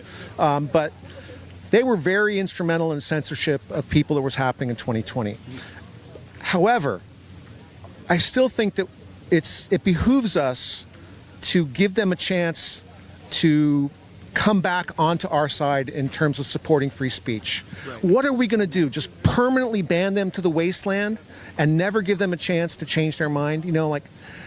I'm not happy about having to do that. And do I really trust them to be completely free and open? No, but let's at least give them a chance and see how they do. Because if those other platforms become as open as X has under Elon Musk, that's a true positive. That's a true positive. Absolutely. The more free flowing and sharing of information will lead to a more prosperous nation. Our founders were so correct in that. It's always a pleasure to see you, get your thoughts on the culture and what's going on, and just have a great time this inauguration. Well, great to see Absolutely. you. I'm sure we'll see you around. I wish we were going to see each other out here Monday, but it doesn't look like it. Absolutely. All right. We'll still be, with God's blessing, President Donald Trump coming in as number 47. Absolutely. Absolutely. Enjoy your time. You too. Take care. And again, so much fun to have great friends and fellow patriots out enjoying downtown Washington, D.C., right in front of the Capitol reflecting pool and, of course, this iconic statue in front of our west portico of the Capitol building. President U.S. Grant, number 18, of course, really the hero of the Civil War, a great general, a really great commander-in-chief. Some of his history there, somewhat tarnished by the cabinet he had around him, very corrupt officials, but nonetheless a man of deep principle and character, overlooking the beautiful Washington National Monument. So it's a privilege to be here with you. Maha, Megan, if you're just tuning in, you're watching Right Side Broadcasting. I'm Bobby McNeely, and we're really enjoying the weather today compared to yesterday. We are. Megan Kohler, we're back here with RSBN, and I actually have a friend who has a story to share about Trump's previous inauguration parade 8 years ago. What's your name and where are you from? Hi, my name is Brooke Edmondson, and I'm from West Monroe, Louisiana. Awesome. So tell us about your experience being in the inaugural parade back in 2017. Yes, it was truly incredible. It was such an honor for us to be able to come to this parade. My high school, West Monroe High School, we actually got to be in the parade. I was a Rebel Raider, which is our dance line, and so we were a part of the band, and we had the privilege of coming out here and being in the parade, immersing ourselves in all of the activities that were going on, and it was just so incredible. And so I had said, in 4 years, we're going to come back and do it again. Well, things didn't go our way that time, but now they're here, and so it's just such an honor to be able to be here today and get to experience all of this. That is so amazing that you were able to actually dance in the parade. I would say this actually tops the Macy's Thanksgiving Parade in New York, wouldn't you say? Yes, that would be awesome also, but I do think that this definitely tops the Macy's Thanksgiving Day Parade. Love it. So thank you so much for coming on today to share your experience with us and have so much fun experiencing this year's inauguration here in Washington, D.C. Yes, thank you. Joined by my lovely co-host, Bobby McNeely. Wasn't that such a great moment, such a great memory to have dancing in such a parade like that? I mean, like I said, the Macy's Parade is usually the ultimate goal, but I would say this is even higher than that. Well, memories that citizens won't soon forget. So to celebrate that once again, these tremendous memories here in our nation's capital. Well, we're going to send it right back to the magnificent Matthew Alvarez live in Auburn, Alabama, and we'll see you back in the nation's capital momentarily. Bobby and Megan, thank you so much. Live there in Washington, D.C. We've been, of course, live for several hours as we have a number of our crews out there, and a shout out to all of our crews behind the scenes as well, braving the cold temps. A little bit warmer today in the 40s, so not too bad, but as you know, the temps are dropping. So if you're just joining us here on Right Side Broadcasting Network, you can see, of course, we're doing the behind the scenes there at the nation's capital, but the big breaking news story of the day, the fact that President Trump and the team has decided to have the inauguration inside the U.S. Capitol building. The low temperature on Monday is 11 degrees in Washington, D.C. Last time that was done, as you guys may have heard here on the broadcast, was back in 1985 with Ronald Reagan's inauguration. So fast forward 40 years, and here we are, but we're looking forward to it. It'll be great to see that there in Washington, D.C. Let's pivot now to someone who is a huge President Trump supporter and, of course, the Maga agenda. Also, she's happy that RFK Jr. is running the Make America Healthy Again campaign. You see a lot of gear out there, too, with MAHA. At least I have, looking on Amazon and other places. It'd be great to get a hat that says Make America Healthy Again. But she also has founded a great company called Brightcore. Here's our interview with Kim Bright. And joining us now is Kim Bright, the founder of Brightcore. Thank you so much for joining us on Right Side Broadcasting Network. Matthew, thanks for having me. It's a joy to be here. Definitely. And you come to us with a warning today. Can you talk to us about this warning? Well, I think and have thought that President Trump remains in danger because DC is so infiltrated with the swamp rats. I like to, actually I'm from down here in the South, and swamps have beautiful creatures in them too. So I'd like to actually call them the sewer rats. So, the deep state, that's who I'm talking about. They've infiltrated our government so heavily through the years. And I don't know that President Trump really understood how deeply infiltrated they were in every area in DC there when he first held office as president. But I think he really knows and understands now. And after those 2 assassination attempts, which put him in danger, they tried everything to keep him from becoming our 47th president, of having that second term again. And so I think that he really is going to have an army of people behind him this time that are on the same agenda he is, that understand these sewer rats, these demon rats. And their mission too is, let's get them out of there. Let's shine a light. Let's rid all of the different agencies, the FBI, the Department of Justice, which the FBI is under, the EPA, the FDA, all of these people, there's a lot of good people in there too. But I think the realization of how many evil people with an evil agenda, an agenda to destroy, to harm, to really degrade the American people down into their way of thinking and their agendas.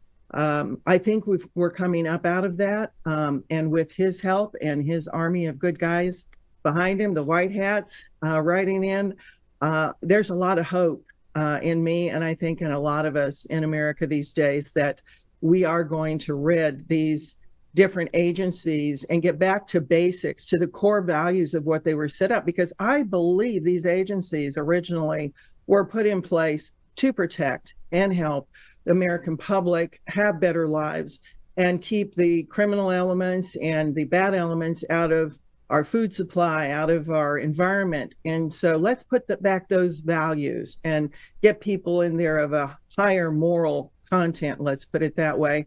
And I believe that the Lord has his hand on President Trump, and I believe that many of the people coming into his cabinet are going to really take a hard stand against these different agencies. And I was so happy to hear of the progress that's being made along the lines of the people that he wants to put in his cabinet.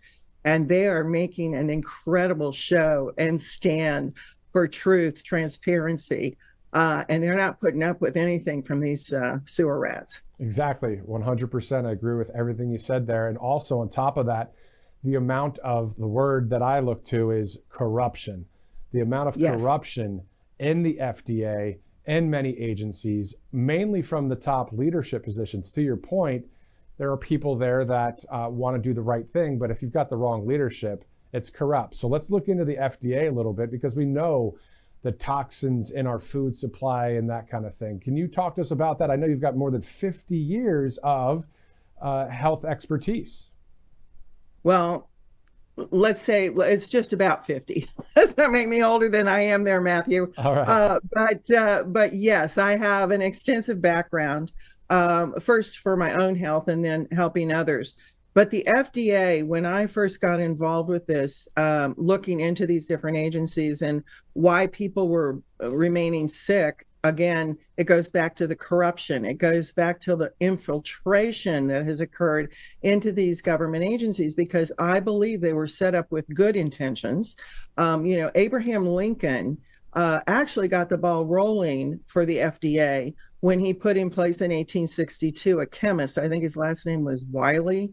And so then it evolved from there. And then we come up through the different decades. And then when we get to the point where, the Rockefellers are now making all this money from petrochemicals, and they're aiding and abetting the medical part of the universities. And they're now infiltrating with Big Pharma, because Big Pharma is very involved with the drugs being made from petrochemicals. So we've got all this, let's get in bed with everybody, all these evil people to just keep going and retaining control, and let's keep people sick, and let's change a symptom into another symptom. Let's get on this wheel where it never ends, a catch-22 constantly, and let's not look at causes of sickness and disease. Let's just continue to aid and abet this Western thought. So I studied a lot of Eastern thought, Eastern medicine kind of approaches. And so that broadened out my viewpoint. So I had a much wider viewpoint of all these different areas. And when I looked at the FDA and how they have been infiltrated with big agra, with the insecticides and with the chemicals that are poured into our soils that make our soils less productive, not less productive, more productive, but with less nutrient value, and just loaded with heavy metals and chemicals that destroy our health. When I look at the air quality that the FDA hasn't done anything about, or the EPA is not really helping there as well. There's so many different aspects, especially with the FDA, that they could have done a much better job had they not been infiltrated with these evildoers, with these people that have their own agendas.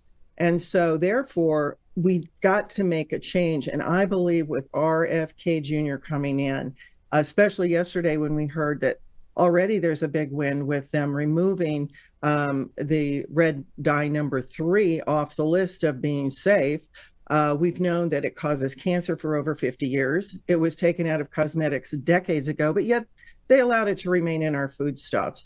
And, also with what's evolved out of the FDA is a leniency on what is safe to put in our foods with this GRAS, which is generally recognized as safe additives. And they gave it over to the industrialists that create these processed foods and things and said, well, you figure it out. You decide if it's safe, and then we'll go along with it. So the leniency that's been there with this infiltration of the wrong agendas, I think is about to be turned on its, it's going to be turned around with RFK Jr. getting in there. And I'm really excited about that. And we can actually make America healthy again with the FDA actually doing its job. Yeah, and we always saw Make America Great Again as the major theme and motto for President Trump and the whole movement that is here to stay even after Trump's presidency. Who doesn't want America to be made great again? But then to parlay that in with your point, to make America healthy again, that also has really stuck in people's minds. And I think there's even some memorabilia and gear out there, hats, t-shirts that say MAHA. I mean, this is really a huge movement. And it seems as if right now, obviously with your expertise, you're just joining right along with that movement and have been someone that has been a proponent of Make America Healthy Again, even before we're calling it MAHA. So let's talk about all of these problems when it comes to the toxins and that kind of thing. We know that Governor DeSantis picked Florida Attorney General Ashley Moody to fill Marco Rubio's Senate seat. And I know the company's based in Florida. So tell us why that's good for Make America Healthy Again. Well, it's like, let's make America Florida. Governor DeSantis, I think, said that, or maybe Ashley Moody said that today. But I picked that up and I thought, yes, that's so true, because look at how many people are coming from Florida that have the same agenda as President Trump does. And they want to make America right again and well again and great again. And so it's so exciting. But for me, the thing that I want to address first, though, is children. With all of these additives and all the leniency of the FDA and its incompetence, we're looking at generations of children that have been affected. And children now are getting cancer and colon cancer and different very, very rare and bad diseases from all of these, from the ingestion for generations of these chemicals. And so it's so vital that we get the FDA in place. And, Attorney General Moody, she's going to play a part in that as well, because she was the one that got the pills, the oxycodone out of, and all of the pushing of those pills and the pill mills out of Florida and shut it down. And she's going to be a wonderful addition as a senator, as RFK Jr. is going to be to the FDA. And, I'm excited about it. Yeah, I mean, a lot of people are very excited about Make America Healthy Again, and there's many factions to it, right? There's a lot of ways to get that done. And what are some of the ways that you're thinking too when it comes to reversing all of this junk that the corrupt leadership in the FDA and others have done to our food in this country? Do you have any thoughts about how to reverse that, other than RFK Jr. doing a great job, but any more specifics on that? Well, yeah, we have Department of Agriculture has to clean up our soils, of course. EPA's got to clean up the air. We do breathe oxygen. If we go without oxygen for 5 minutes, we're going to die. So the air we breathe, the foods we eat from the soils, from good soils, and all of those things, having eaten, again, generations of these chemically filled processed foods, we have destroyed our microbiome in our gut. We've destroyed our microbiome on our skin. We've destroyed our overall well health has been destroyed and made far less than it should be. Now, the gut microbiome, for people that might not be aware of that, that houses 70 to 80%, Matthew, of our immunity, of our immune system. And part of our immune system is on our skin too. So we have a gut skin axis and we have a gut brain axis. And these are so vital to keep healthy, these pathways. And with the bad foods that we've been eating for all these years, they make an overgrowth of bad bacteria in our guts, bad fungus, yeast, molds, all of these pathogens, viruses. And so we need to eat foods that are going to replenish our microbiome with healthy, good bacteria to fight the war in our gut. We've had a war going on and we've been losing it. Witness all the people that are sick. Witness all the people that have cancer, heart disease, all of these things going on, digestive diseases. So the thing that we need to focus on and put back in our diet first and foremost are foods that are going to nourish those good bacteria in the gut back to a better balance and ultimately win the war in our gut. And that's one of the foods that I recommend the most highly is something from Korea that's been used for centuries called kimchi. And this food has proven itself over centuries of keeping our gut microbiome very healthy. And so it's vital that we eat a fermented food such as kimchi to replace all of the bad guys, kill off the bad guys, and really make our gut healthy. Yeah, that's awesome. And so tell us about kimchi then when it comes to a product that you guys have created there at Brightcore. Tell us about the Kimchi One product. Yes, we have this product called Kimchi One, and it is conveniently made in capsules, and you need 3 a day. And what that's going to do is give you the dosage of the kimchi that if you ate it in its natural state, not being in a capsule, is got a very distinct smell and taste that most Americans have a hard time handling. And that's why we decided to put it in a capsule and make it a convenient way for people to get over 900 different strains of healthy, good probiotics. And this particular food has unique strains in it that no other food has that's going to boost your health in your gut and then overall body. So we decided let's put something very unique into a delivery system that people will use and take every day. I've heard of fresh kimchi, but then we see the product there, Kimchi One, this revolutionary product that you guys have now. Does it retain its nutrition though when you compare the fresh versus what you have there with the capsule? Most definitely. We've come up with a very unique cold processing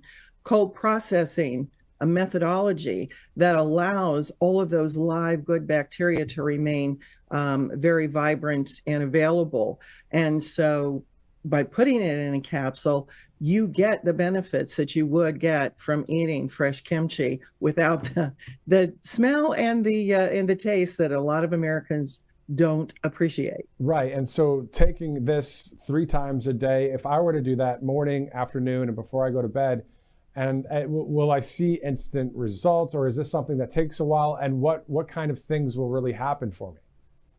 Well, first of all, you can take 3 capsules in the morning, or you could spread it out over the day. Or if your health is really in bad decline, then you would take it 3 times a day to really see the good results. Because again, if you're overpopulated in your gut with those bad bacteria, there's an urgency to get it back. So you would want to take it more.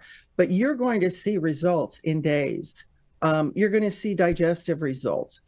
People call us and tell us all these digestive problems that they've had, elimination problems, gas, anything else that you can imagine with your digestion, we've had great results with. So you're going to see that. You're going to see your skin change very quickly. Again, because of that gut-skin axis, that communication line that is there. And when you clean it up and you've got problems on the skin, now all of a sudden you're going to see those start to dissipate and go away. Same thing with the brain. Brain fog's going to change because your brain is now getting rid of the bad bacteria and the overgrowth of the fungus and the viruses and all these things that have been in the gut. And it's trying to communicate through all of this junk and pathogens. And now it's cleaning up that line. So your brain functions better. Your heart is going to function better.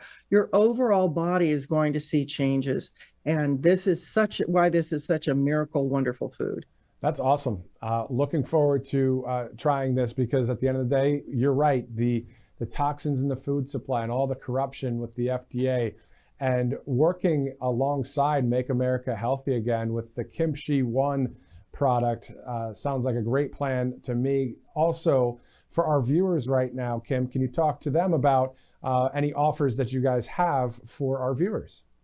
Oh, sure. And the other thing I want to make known too is there are so many human studies, clinical studies done on kimchi that relate to hair growth, that relate to hair volume, that relate to skin, that relate to heart health, that relate to digestive health. They're out there. And that's another reason why we decided to do this. So let me give you a number where people can get this. And the special that we'd like to offer to our SBN viewers today is if you'll buy 2 bottles of the Kimchi One, then we will send you 1 free in addition to that. Or, and if you call, but if you call in to this number, 888-722-0936, you're going to be able to get up to 50% off. You're going to get shipping free. You're going to talk with people that can understand your problem and really make sure that this is the right thing for you and help you with questions. And the first 100 callers we're going to also throw in a free bottle of vitamin D3, which is incredible for your health as well and your immune system and your bone health. So this is, again, 888-722-0936. And let's fight the people who have been poisoning us. Let's change. Let's not be status quo anymore. Let's take control of our health. And where it all starts is in the gut. And this is the easy, convenient way to do it with Kimchi One, Matthew. Thank you so much, Kim Bright with Brightcore. Kimchi One, a great product right there, as you just heard. If you missed any of this interview, go ahead and scrub back on it. Watch it on replay. Hear what Kim has to say about this. A lot of great research there, decades of experience, but also loves MAGA and Make America Healthy Again. So it's awesome to have a patriot like you with us, Kim Bright, the founder of Brightcore. Thank you again for joining us on Right Side Broadcasting Network. Bless you. Thank you. You too. You know, it's not every day that you get to speak with a founder of a company, an owner of a company, and then to hear specifically where they stand politically before even getting to the product. I mean, at the end of the day, we saw what we saw right there with Kim Bright of Brightcore. So let's take a look at the graphic on the screen here as we want to thank Brightcore for being a great sponsor here at Right Side Broadcasting Network. I'm Matthew Alvarez. We are live right now here at Right Side Broadcasting Network, and you see that phone number on your screen, 888-722-0936. So if you're looking to make yourself healthy again, right there you have gut health, immune support, anti-aging properties, made in the United States. And of course, you saw all of the information at the bottom of your screen as well. If you buy 2, you get 1 free. You go to mybrightcore.com/RSBN, and you see that number on your screen again. So that's Kimchi One, a great product. Now, also, if you just joined us and you missed any of that interview, the link to that interview will be on Rumble and YouTube coming up here shortly. We'll also be talking a lot about Kimchi One products here at Right Side Broadcasting Network, a great sponsor, but also a great product. Once again, that was Kim Bright with Brightcore. Great sponsor right there. All right, so meantime, the top stories that we're following right here at Right Side Broadcasting Network as we get ready to go back out to Washington, D.C. We'll be joined by Bobby McNeely and also Christina Loren and Megan Kohler as well, as you see a beautiful live vantage point of the Washington Monument in the foreground and the Capitol. Some of the stories we're following has to do with that Capitol right there, because the inauguration, of course, is now going to be inside the U.S. Capitol Rotunda on Monday, January 20th. So we'll have that coverage live for you there. And we know that President Trump made that announcement on Truth Social a few hours ago, talking about the cold weather as well. If you think about it, 1985 was the last time a president made this decision. That was Ronald Reagan because of the cold. So now, 40 years later, we're going to be seeing President Trump and the team inside the U.S. Capitol, all of the ceremony happening there. I'm sure more details to come, but that is some of the breaking news we're following. Also, some other reports that we're seeing is that Vivek Ramaswamy, of course, part of the co-leadership of the Department of Government Efficiency, we're seeing reports that he may run for governor of Ohio. So we're seeing reports. I literally, about 15 minutes ago, emailed his contact person to confirm that report. and also invited Vivek on the show here. But at the end of the day, we're seeing those reports for Vivek. Let's also move on to the LA wildfires. The Palisades fire right now, 31% contained. The fire has been going on since January 7th, exactly 10 days ago, and it's still 31% contained. I know the firefighters are doing the best they can, but we also know that the governor and the mayor of Los Angeles there not doing a great job. President Trump also blaming Gavin Newsom for the terrible situation out there in California. So I know it's very difficult out there. We've seen the reports, and we hope that the area will rebuild in a Make California Great Again way. All right, the final story that we're looking at right now, of course, there's a lot of news going on, but one of the other stories is we're seeing the IRS Commissioner, Danny Werfel, is resigning. The IRS Commissioner is resigning, so we're seeing that report as well. So once again, thank you so much for joining us here. We have a bit more coverage left today in Washington, D.C. We'll be going back out to Bobby and Megan here shortly. And then, of course, we'll close out the day in a bit from now. We'll also be live tomorrow and Sunday and Monday and Tuesday and every day you can think of, because at the end of the day, we know that America First News is what the people of this country want, and when it comes to the majority of the nation. And so we look forward to bringing that to you. And we also look forward to hearing some more commentary from RSBN's Bobby McNeely and Megan Kohler out there live. And also, you see that ad there again on the screen. I mean, at the end of the day, Brightcore, made in the United States of America. So 888-722-0936. All right, so let's go to the fact that we are 3 days from the inauguration, 2 days from the huge Maga rally. Looking forward to that, of course. We'll have all of the live coverage right here on Right Side Broadcasting Network. Looking live right now at our vantage point of the White House. There, of course, the other day, Biden giving the farewell.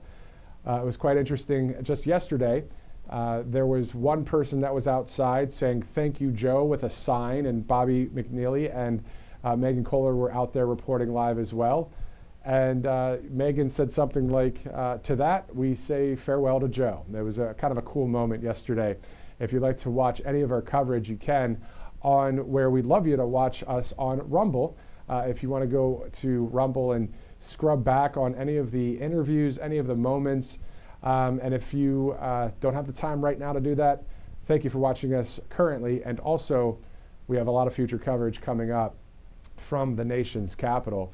Again, the big breaking news story today that President Trump and the team has decided that the inauguration, the inaugural address and other parts of the ceremony going to be inside the Capitol. Again, if there's any more specifics, I'm sure President Trump and the team will have that out there. But quite the lengthy post, if you want to check it out, on Donald Trump's Truth Social account. Quite interesting with technology in these days where the leader of the free world could type something into a phone, hit the send button, and the entire world can see it in a matter of seconds and make news in a matter of seconds. That's quite the difference of back in the day with a telegram, and then to radio, and then TV, and now streaming where we are at Right Side Broadcasting Network.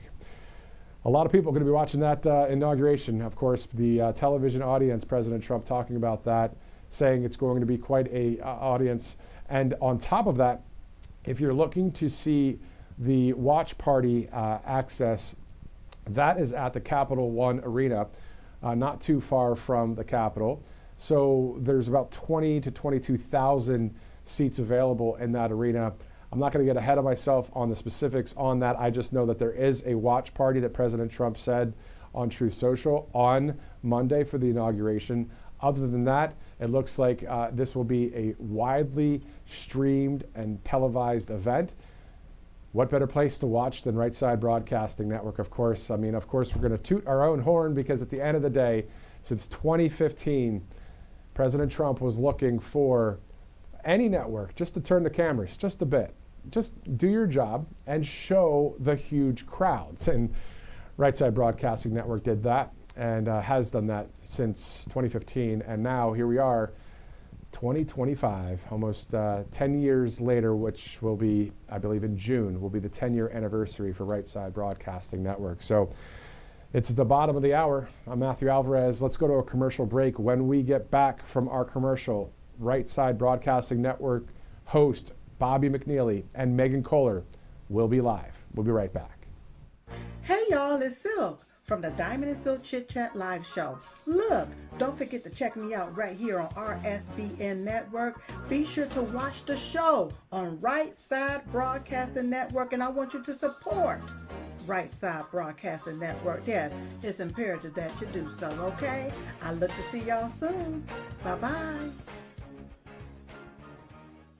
A large retail store just canceled a huge order, leaving us with a ton of extra MyPillows. But you know what? That's their loss. I'm going to make it your gain. For the first time ever, you get standard classic MyPillows for wholesale prices, only $14.88. I can't believe I'm even saying that. Only $14.88. But it gets even better. For a limited time, I'm going to offer my entire classic collection at wholesale prices.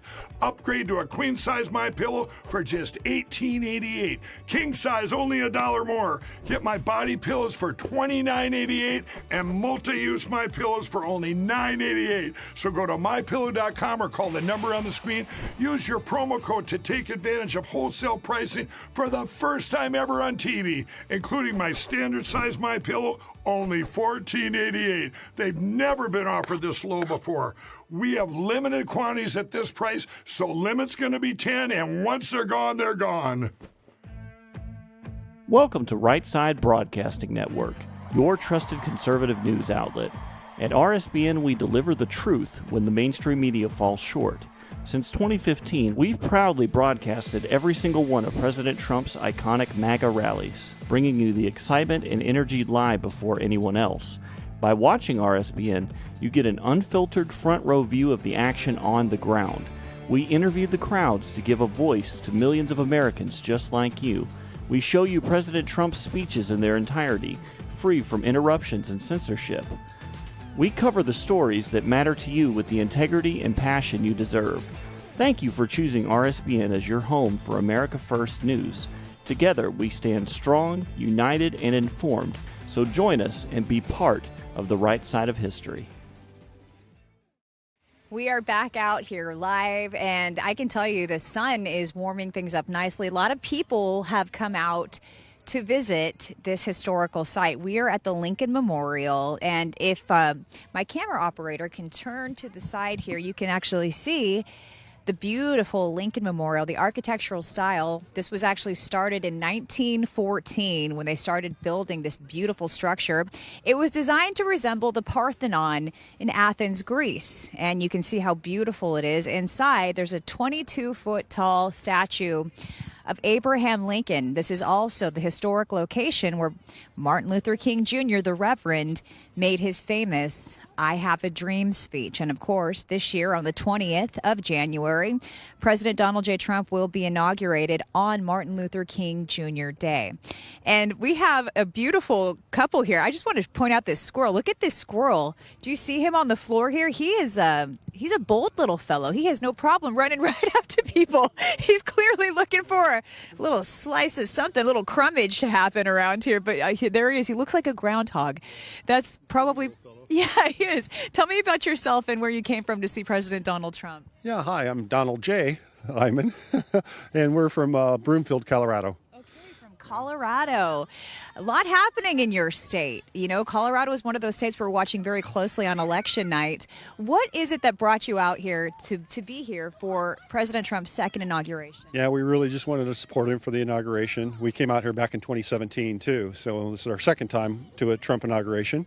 And we were so excited to see it again and just couldn't wait. We've been planning the night he won. We got tickets, got our airline, got our hotels, and we're ready to go. That night. That night. Now we're maybe in a weather issue that is more than upsetting with the time, money, and effort put in to get here. Are there any other events that you're going to be attending, or did you just come here primarily for the inauguration? Just the inauguration, but I mean, we're going to try to get in the Capital One Arena, but that seems to be in question right now how we're going to get in there. So I don't know if they're going to transfer any of the tickets. You know, if you had a yellow or a green or a red ticket, if you can get in there, I don't know. You know what I would invite you to do, even if you can't get in, come out and be a part of the crowd. We're going to be out there live starting, early that morning ahead of the Trump rally that's going to be taking place at Capital One Arena.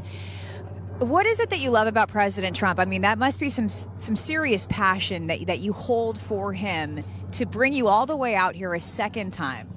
Yeah, it's disappointing to see what happened over the last 4 years, and I, really want to see the economy kind of be returned and strengthened. I definitely want to see the world be a more peaceful place. We didn't have a bunch of conflicts when prior to this administration, and see the world maybe calm down a little, see inflation get under control, and Trump he's unstoppable. He's such a passion. He's so energetic, and I hope I have half his energy at his age. It's just incredible what that man can do, and it's excited to see him and really want to be a part of this, and definitely agree. The spirit and the crowd is awesome, and so we're torn where we're going to end up, but the crowd is just great to be with. It's good to be with like-minded people, and it's really fun to be here, and it's just a great environment. It's the greatest political movement of all time, and you are very much so a part of it. And so, yeah, I invite you. We're going to be live out there starting at 9 a.m. Even if you can't get inside, we're going to have a robust crowd, a lot of people excited. It's the MAGA movement, and it might be, the last rally that we get. Yeah, it could be, and they're always awesome. So either way, whether we end up in front of the Capitol down here, or we end up at the Capital One Arena, we're going to kind of see how that unfolds over the next day or two here. But it's just exciting to be part of this, whatever little piece, both from voting perspective, and then just to be part of history again, to see him get a second term, and it's just super exciting. It's always a great event. So, and I'm really can't wait to see the country kind of rebound and get going again. Yeah. A lot of people are struggling right now. Credit card debt through the roof, historic highs. And so we are excited to see President Trump. We know he's going to deliver on his promises. And I love the boldness that you have of wearing these hats. 92% of D.C. voters in D.C. at large are Democrats. So they voted for Kamala Harris. Have you had any problems? Any looks, any dirty looks? One dirty look. I'm 6'9", so I'm a little bolder to wear a hat. And there are a few people. We run into a lot of people that give us a thumbs up, but people are still kind of afraid to wear them. We've been tapped down over the last 4 years. We come from a blue state, and it's a little bit dangerous sometimes to show your Trump gear. So, but I'm ready to go. I'm here. I love the crowd. I can't wait. So the tide is shifting, and I will say this squirrel has no problem coming right up to you. He's been kind of hanging out behind your wife, who also is boldly wearing her MAGA hat. Hide. We'll give her a break. Thank you both. I'll let you enjoy the Lincoln Memorial. Thank you very much. Thank you. I will warn you though, as you walk up ahead, they're having a women's march, and so don't look anybody directly in the eye.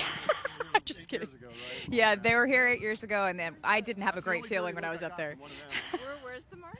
The march, they're setting up right here behind. In fact, if our camera can pan to the back here, you can see what they're doing, and they've got their eye on us now. But that's where they're having the women's march, and talk about some dirty looks. We had a few, more than a few when we were up there just a moment ago.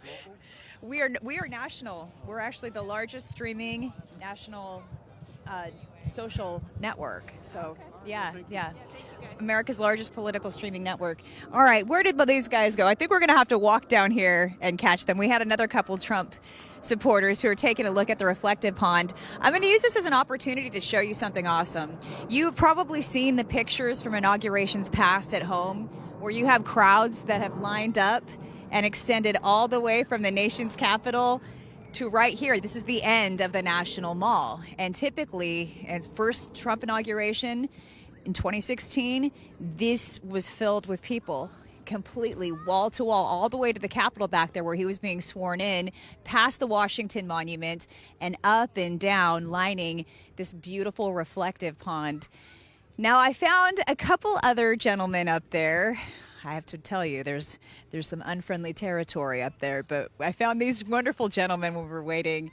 And guys, tell me a little bit about what brought you out here.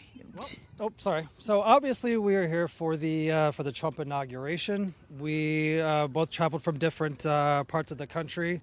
Myself, from Western Montana, and I'm from Norfolk, Arkansas. You're from Arkansas. Yes, ma'am. And you are Air Force. Air Force, retired Air Force. Thank you for your service. You're welcome. It's my pleasure.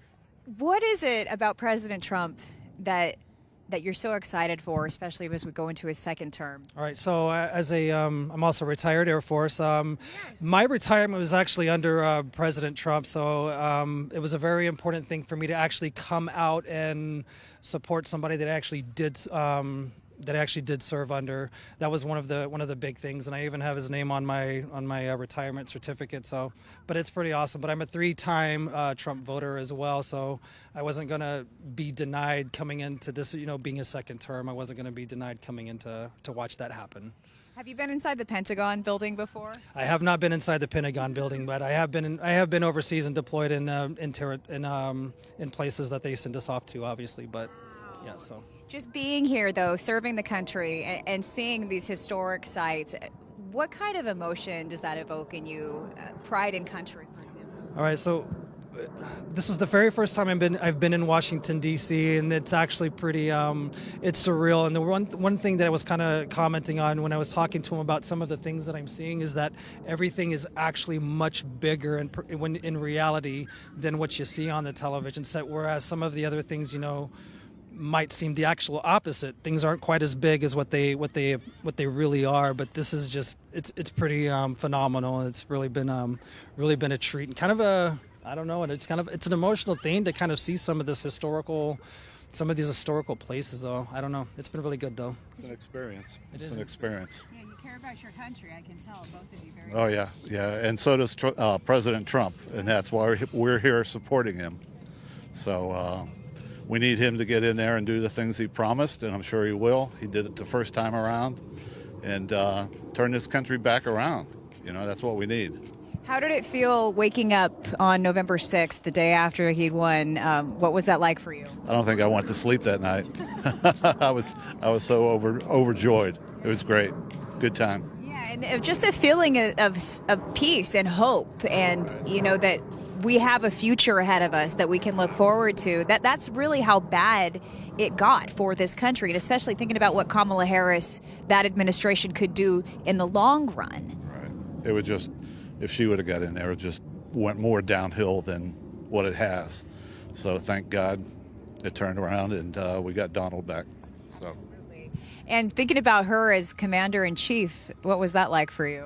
It wasn't a thought in my mind. I'd actually been interviewed by some New York Times reporter one time who asked me some various questions where I didn't know where he was from, but they were very geared towards towards their political side. But it was I didn't really have a doubt though this time, because there has been there has been something. I know they want to use the word vibe, and I hate the word vibe to describe things, but there has been something in air about this country that has been just ramping up for this, and it was inevitable. It was inevitable. Yeah, we were ready for change. Something had to give. The tide had to shift. All right, well, thank you, gentlemen, for taking the time. Did you see the Lincoln Memorial? Did you get in there? I did get to see the Lincoln Memorial, and it is bigger than what I thought it would be. It's really awesome. So, yeah, thank you very much, and go Grizz. That's right.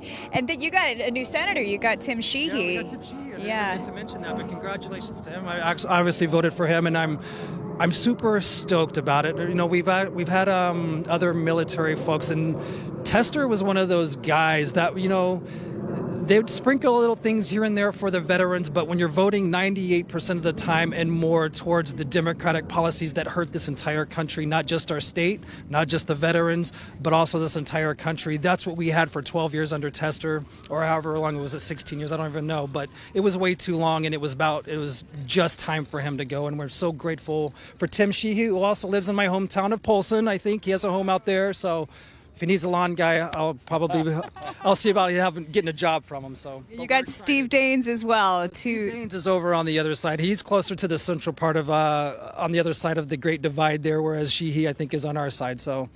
Well, you got two Republicans now in Montana looking out for your state, and both of them, I know that they're about the Second Amendment. They're about faith and family. Absolutely. All right, and then I will ask you this: what do you think about Pete Hegseth for Defense Secretary? At first I was questionable on it, and the only reason being was because of the old school generals that are in there. He was a major, and a lot of those times, when you got someone higher ranking, even though you're in that position, I questioned if he was going to be able to, push them back, but I do believe that he will do so. So I think he's a good guy, and I'm happy for him. So. Yeah, Pete Hegseth he was the right choice, and Trump, I think, has the most dynamic team that's ready, that's just going to do something for this place that we've been waiting for a long, long time. Thank you. You know what? I am too. And I love the way that you see the forest for the trees. You see what this is really about. Absolutely. Okay. Thank you, gentlemen. Thank you for your service. Thank you for serving this country. You know, it's feelings of peace, of security, national defense. They know better than anybody. Our foreign adversaries have been watching very closely everything that's happening here in this country. And now to see some of the big changes that we're seeing on the global stage with Justin Trudeau stepping down. We also we know that the Vice President of China is going to be here at the inauguration. And so things are still a little bit fluid. We don't know about the parade. We don't know what's going to happen going forward for Inauguration Day in particular. But what you can count on is RSBN to be here covering every moment for you. And at this time, we do know that military recruitment in this country is down. It's down.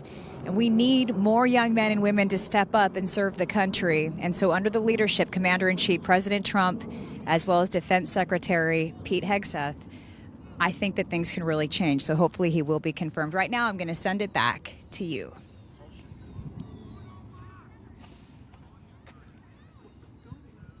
Okay. Sorry, I thought you were telling me to toss back to the studio. Okay. I lost cell service out here, and I think that's going to be a common factor as we head throughout the day. But let me tell you about Kalshi. Kalshi is one of our sponsors that we really are excited about because Kalshi gave us a glimpse into what was going to happen before the election was decided. In fact, weeks in advance, we learned that President Trump was likely going to win because people were putting their money where their mouth is, and they were putting their money on President Trump. Kalshi is also a great resource for you if you want to find out what people are thinking, that groupthink mentality on all kinds of different things that are happening, whether or not the SpaceX launch will happen on time, for example.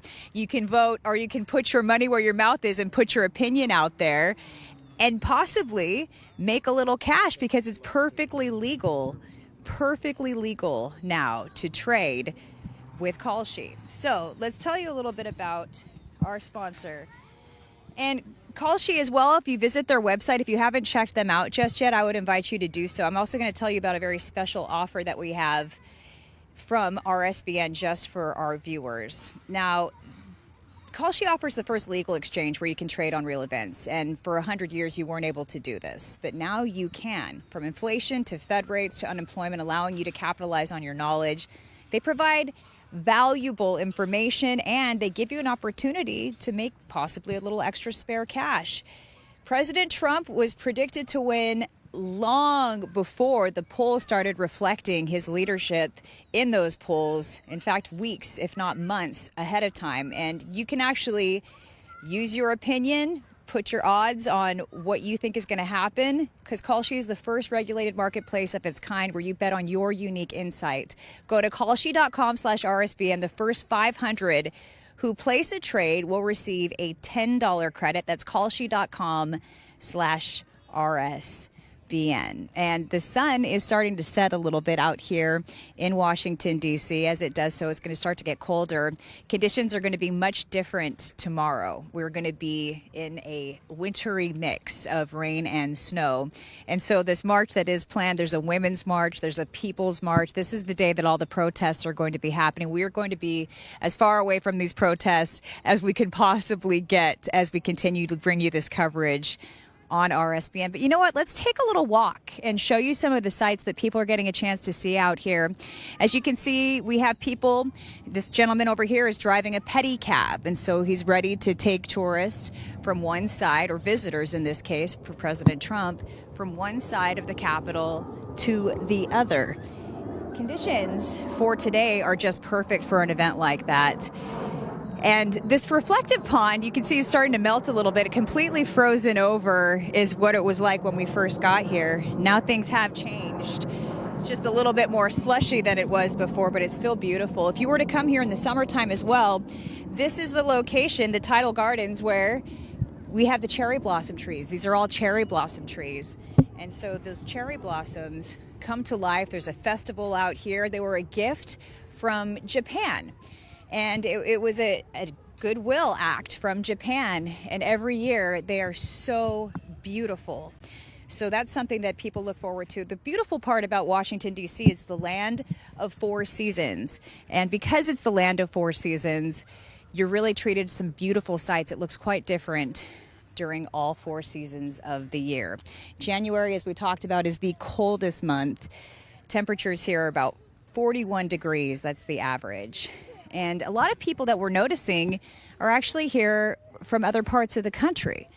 And it really, or the world, here to visit our country, it really puts into perspective what a great place this is to live, how blessed we are to live in this great country. When you see people from all over the world, they don't even speak our language, they don't speak English, here to visit our national monuments. I know that there's a lot of people right here in our own country who have not seen the Lincoln Memorial before in person, but people are coming here from all over the world to see this beautiful structure.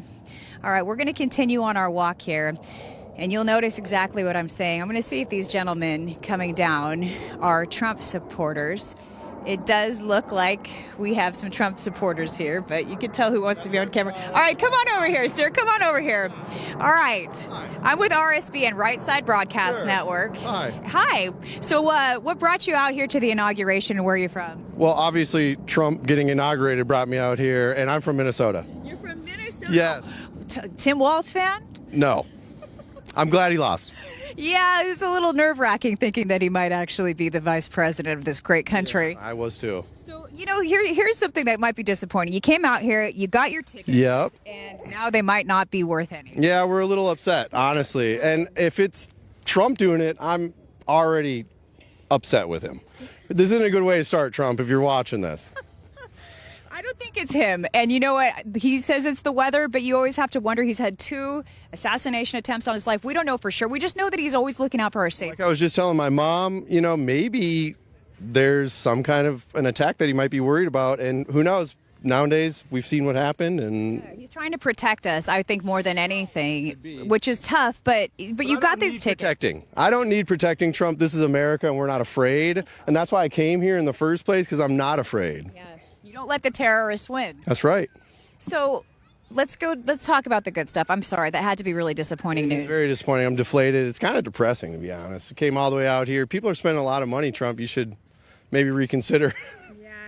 I honestly don't think it's in his hands, and you have to consider your safety, your life, your livelihood as well. You're important. I already did consider all that, though, so let's get it on. I'm ready, We're not afraid, We're individualists. We're not collectivists. We don't need protecting, and I would like to see Trump come stand out there and give his inaugural speech like we wanted him to. You know what I mean? Yeah, I can imagine. But just think about how nerve-wracking the whole election season was. It was very nerve-wracking. And thinking about how Kamala Harris could potentially be our president and what our country would have looked like under her leadership. It could have been so bad. That's true. It's a big relief that she's not. It's a huge relief. You think about the economy, for example, and the way that our foreign adversaries were looking at us. We still have Trump, so he's still there for us. Right. I know. Hey, I'm disappointed as well. I wanted to be there as well. I wanted to see it, but at the end of the day, what it comes down to is the fact that we got him, and there was a chance that we wouldn't. That's true. And I came in 2016. It was much warmer, and I was bringing my whole family out here because they didn't come with me, and they were really excited. So it's kind of disappointing, to be honest. But let me ask you this: is it more disappointing? Wouldn't you be a little bit more upset if Tim Walz? If Kamala Harris had become the president, Tim Walz the vice president, I would have been way more disappointed in this. Everything in perspective. Yeah, exactly. That's true. You're right. No, I mean, Tim Walz, little jazz hands. Right. He's from your state. I can't stand him, to be honest. We tried to get rid of him. We can't.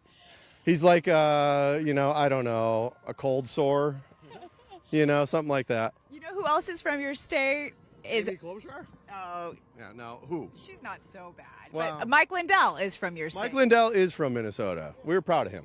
Yeah. Yeah. Absolutely. We are proud of him. See, and we're going to have him on the show tomorrow. Oh, cool. Yeah. Tell him Minnesota loves Tim Lindell and My Pillow. Yeah. I'm sorry that you had to get this upsetting news. You have a beautiful family. You're going to go see the Lincoln I Memorial. want to see the Lincoln Memorial. We're probably come out here tomorrow too, because it's supposed to be a little bit warmer anyway. Come over here because they're having a women's march.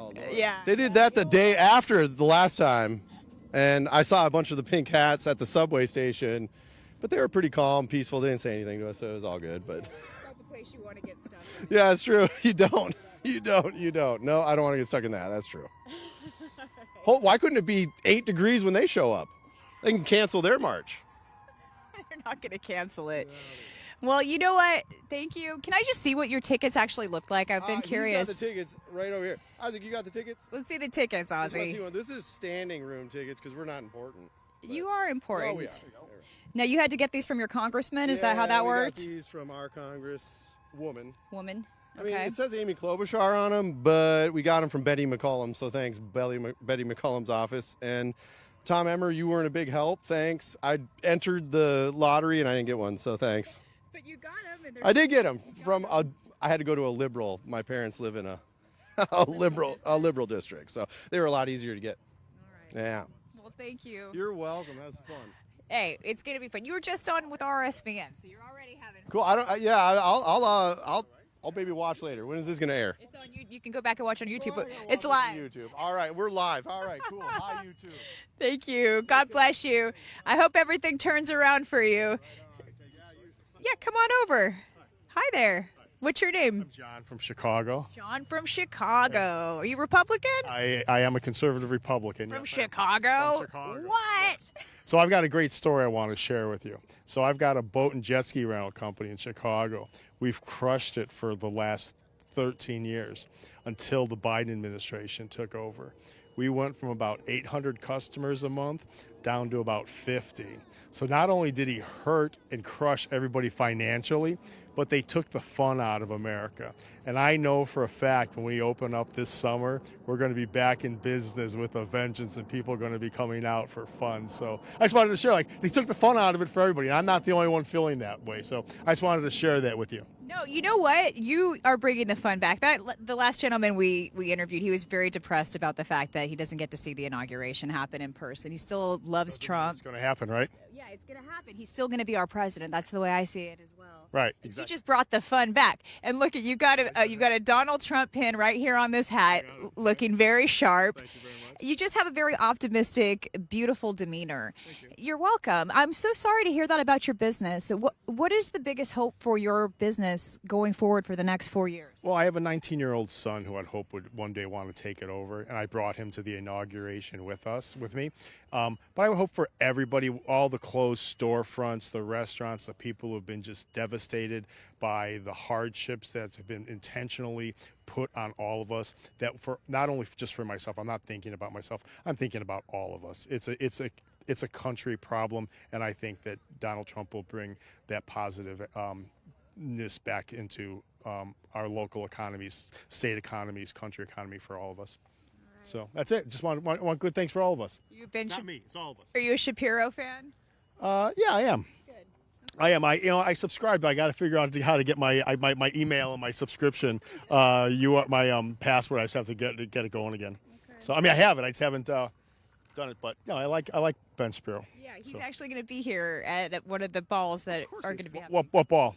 The Turning Point USA ball. Okay, so my son went to Turning Point, the event in Michigan, and we're going to be at the Great American Ball. He's going to be hooking up with a bunch of his friends from Turning Point today, and then they're going out to Catholic University for something or another. So You're going to be at the Sean Spicer event. Sean Spicer event, yeah, that's what we got tickets for. I mean, we're open to everything else, but I gave my son my old tuxedo, so he looks sharp. I'm so glad. Yeah, we've got to go find cufflinks, so that's where we're off to right now. We forgot them at home. Thank you so much. God bless you. What's your name? God bless you. I'm Christina Laurent Kristen. from RSBN. God bless you. Thank you. All right. Thank you. Thank you so Peace, much. everybody. Peace, everybody. I love that message. It's a day of mixed emotions out here, and you know what? That's the way it goes. A lot of people did spend a lot of money. Some of the hotel rooms, for example, $8,000 a night. just to be in Washington, D.C. It's already an expensive place to visit, but when you talk about coming out here during a high-volume event like a presidential inauguration, especially for President Trump, and a lot of people want to be here, they really raise up those rates. So I do understand the disappointment, but I do think it's something that everybody's going to be able to cope with and overcome as we go forward. All right.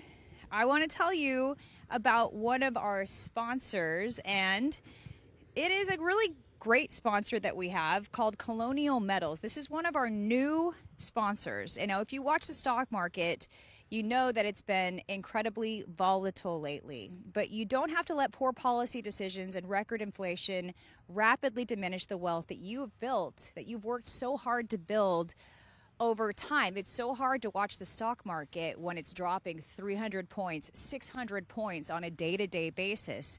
That is why it's important to remember the value that gold and silver hold. And we have a great new sponsor. We're so excited about Colonial Metals Group. We want to help you take control of your hard-earned savings. And the first step in doing so is reaching out to them, giving them a call, because their team of experts can help you establish a self-directed IRA where you can safely store gold and silver. And we're talking about the physical metals, the bullion, if you will, the physical gold and silver bars that will hold their value, as we've seen historically over time, while protecting your retirement with one of the most trusted companies that are out there right now. So we're very, like I'm telling you, this is a super strong alignment that we have formed with them. I know that we're very, very cautious when it comes to choosing sponsors and going with sponsors. This is a really good sponsor. We definitely care about you, the viewers, and especially when it comes to your hard-earned savings. So check them out. You can go to freegoldguide.com/RSBN, freegoldguide.com/RSBN to learn more about Colonial Metals Group. They were founded on the same principles as our great country. They're America First company, and they're a perfect fit for RSBN. Again, that's freegoldguide.com/RSBN, or call 866-317-2159. Qualified applicants can receive up to $10,000 in additional silver to add to their account. I'm going to step out of the side to give you another look here at the Lincoln Memorial. What a beautiful structure it is. And when you go inside, I don't know if you've had a chance to come out here to Washington, D.C. to see that gorgeous statue built in marble that came right here from the United States. It's spectacularly gorgeous, made in the USA. And we're talking about all the way back in 1914 is when construction began on this memorial in particular, but all of the memorials have a lot of history. Just to give you some facts about it, the Lincoln Memorial is also a place where a lot of history has actually taken place. We talked about earlier how this is where Martin Luther King Jr. made his historic I Have a Dream speech, and that is why the Women's March is likely starting here. This is a place, an iconic spot, known for liberty, known for freedom, known for what America is about. And you know what? We're not mad that people are out here protesting. In fact, that's one of the great parts about this country, and I know even President Trump believes in the freedom of speech, the freedom to be able to talk about what's important to you openly and not be chastised for it by the government. It's a very different dynamic from what the Democrats were bringing in, where they were trying to tell us what misinformation is versus what truth actually is. So they were basically the ones who were deciding what misinformation is and isn't. And that is not a way to lead a country. We all need to be able to have our voices, to speak openly. And this historic landmark signifies what free speech is about. All right, we're going to send it back to Matthew in the studio.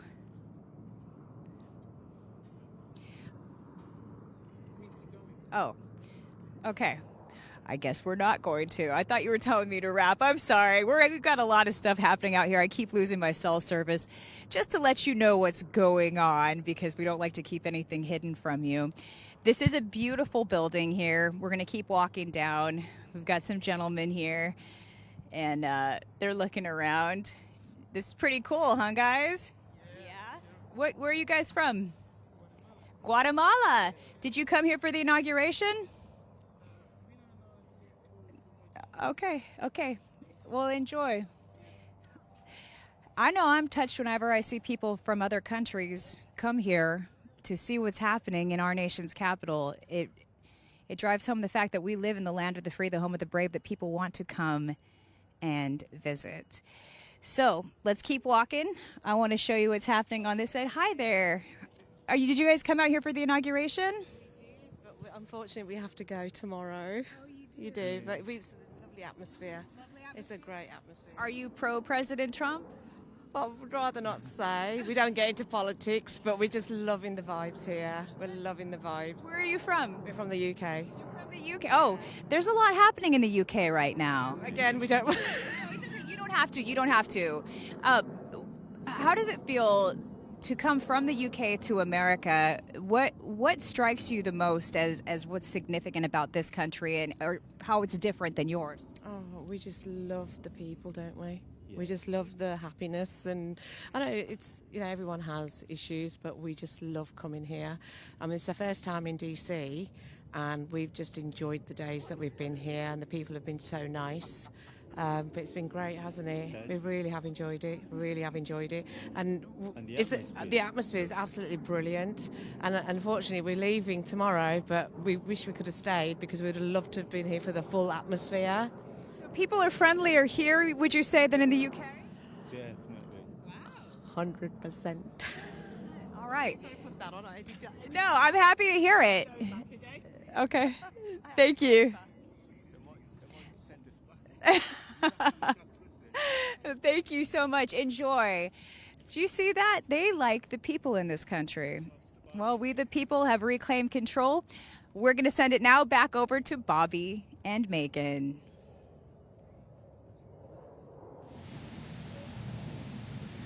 Thank you to the classy Christina Loren inside getting great interviews at our nation's Capitol building. We're now on the east side, a beautiful, getting close to the sunset hour. Right across from us, the Library of Congress, also the United States Supreme Court building. If you're just tuning in, I'm Bobby McNeely with Maha Megan Kohler as we've been outside here on a brisk but beautiful sunny day in Washington, D.C. Thanks again for watching RSBN. We are so happy to bring you such amazing information here on the ground in Washington, D.C. in just a couple days leading up to President Trump's inauguration. We're so excited to see what happens next. And Bobby, can you tell us about one of our favorite sponsors? Oh, yes. The only way we can bring you this unbridled coverage is thanks to our wonderful sponsors. Are you looking for a way to make yourself healthy again in the new year? You look no further than Kimchi One from Brightcore Nutrition.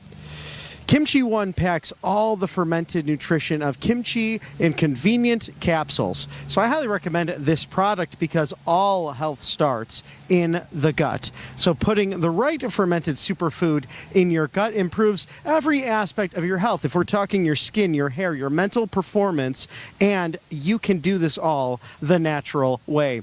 Kimchi One is an all-natural, made in the USA, non-GMO. Today, you can get an exclusive offer just for RSBN viewers. Buy 2 bottles of Kimchi One and get 1 bottle absolutely free by clicking the link below. Or call my friends over at Brightcore for up to 50% off your order plus free shipping. Give them a call now, 888-722-0936. We've interviewed the founder of Brightcore. That's Kim Bright, and she gave us some very valuable information about what we can do to reverse the damage from overly processed foods. And I've linked this interview below, so make sure you see it on your screen there and watch more on how you can learn and join the Make America Healthy Again movement by starting yourself. And we talk a lot about this, Maha Megan, about getting out there, just taking care of yourself and being a fitness enthusiast and eating right, but also the great news of the FDA banning red dye 3. 50 years ago, we found that cancers were found in lab rats after tests in the cosmetic industry got the red dye 3 out of their products. So it just makes common sense to RFK Jr.'s point, as well as we seek to make our country healthy once again. That's right. And there's nothing more important than your health. And it all starts with what you're eating, what you're putting in your body. So thank you to our great sponsors. And make sure that you're checking all your ingredient labels. Make sure you know what you're actually eating. Cutting out toxins, cutting out seed oils, making sure you're eating organic if and when possible, filtering your water. It all comes down to this. And then, of course, that if you're not paying attention to that, it can lead to chronic illnesses and then, health concerns. So make sure that you're paying attention to that. And that's what RFK is all about with the Make America Healthy Again movement. And I hope other businesses will follow this. It's been somewhat of a trend or even a fad in the last few years to get fresh ingredients. And I think of even certain fast food places that will do that. But I was actually, I will not go to places like Subway because there's actually an additive in their bread that you find the same chemical preservative in Goodyear tires. And you're putting that in bread production. It's just kind of insane to think about what we're doing to our bodies. That's right. And just yesterday, Steak and Shake posted on X saying that they are going to use beef tallow instead of seed oils in their French fries. So that's a great step forward, a great step in the right direction, and hopefully more food chains will follow. Exciting news here as we are looking shortly upon the 60th presidential inauguration that will occur on Monday, January 20th. Now, we're looking at the east side of the Capitol, and this is almost as equally beautiful as the West Portico, and this is traditionally the side where presidents and vice presidents would be sworn in to office. And you can maybe recognize from JFK's immortal words, ask not what your country can do for you, but what you can do for your country. This happened right behind us here, and a very famous part of town as well, because you have the Library of Congress, perhaps one of the most ornate buildings on the inside, where many performers and singers have graced us over the years, but also an incredible gallery of books and portraits and collectibles that have helped shape the American story. And right to the left of that is the Supreme Court building, where we had the ruling today that the TikTok ban will stay in place. That was, of course, the 118th Congress almost universally supporting this ban, and President Biden signing that into law. The White House stating earlier today that they will leave this up now to the incoming administration on how they handle what's sure to be a complicated situation. We have Mr. Wonderful Kevin O'Leary commenting earlier today regarding that he thinks TikTok is worth $20 billion. So it will change the landscape, as we know many of the tech executives coming to the inauguration.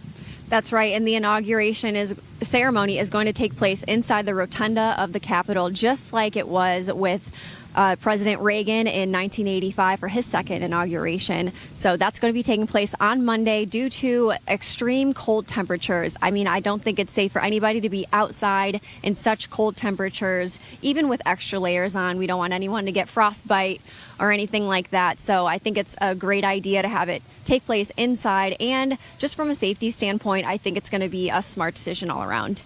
And don't take my example right now. I'm just enjoying the sun hitting us directly. I had my overcoat onto the side, scarf earlier, and then many layers on underneath my suit jacket because it is rather nippy here in Washington. But we've been walking briskly along the mall today and really down past many of the monuments, of course, the Cannon, Longworth, and Rayburn office buildings, where we're seeing a lot of staff coming in and out. And we were actually hoping to get into the rotunda earlier for an extra shot for you, but they have now closed it down solely to members and members' family and staff as well. So you do need a special badge at the current time to get into the rotunda itself. And we were looking at pictures of President Reagan 40 years ago, and it really will be compact, but very ornate with the gallery there. Many great statues and portraits of our American history surrounding such a beautiful dome, as you can see behind us. So some folks may be a bit disappointed that it won't be outside, but for the safety of everyone and the well-being, especially of our law enforcement officers,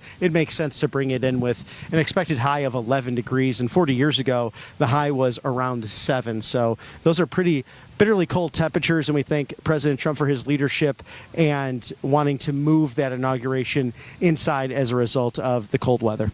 And it really makes you think about the time period between Election Day and Inauguration Day. And some people say that that period of time is too long, because if the president who lost the election, rather than becoming the incumbent, going back into office, is a sore loser, they could do as much damage possible as they can in that amount of time. And if you shorten it, though, then what are we going to have inauguration during December? So it's going to be even colder. So if you think about it from that standpoint, how would you have it if you changed the dates from Election Day to Inauguration Day to be warm enough that we can guarantee that the inauguration ceremony will be held outside?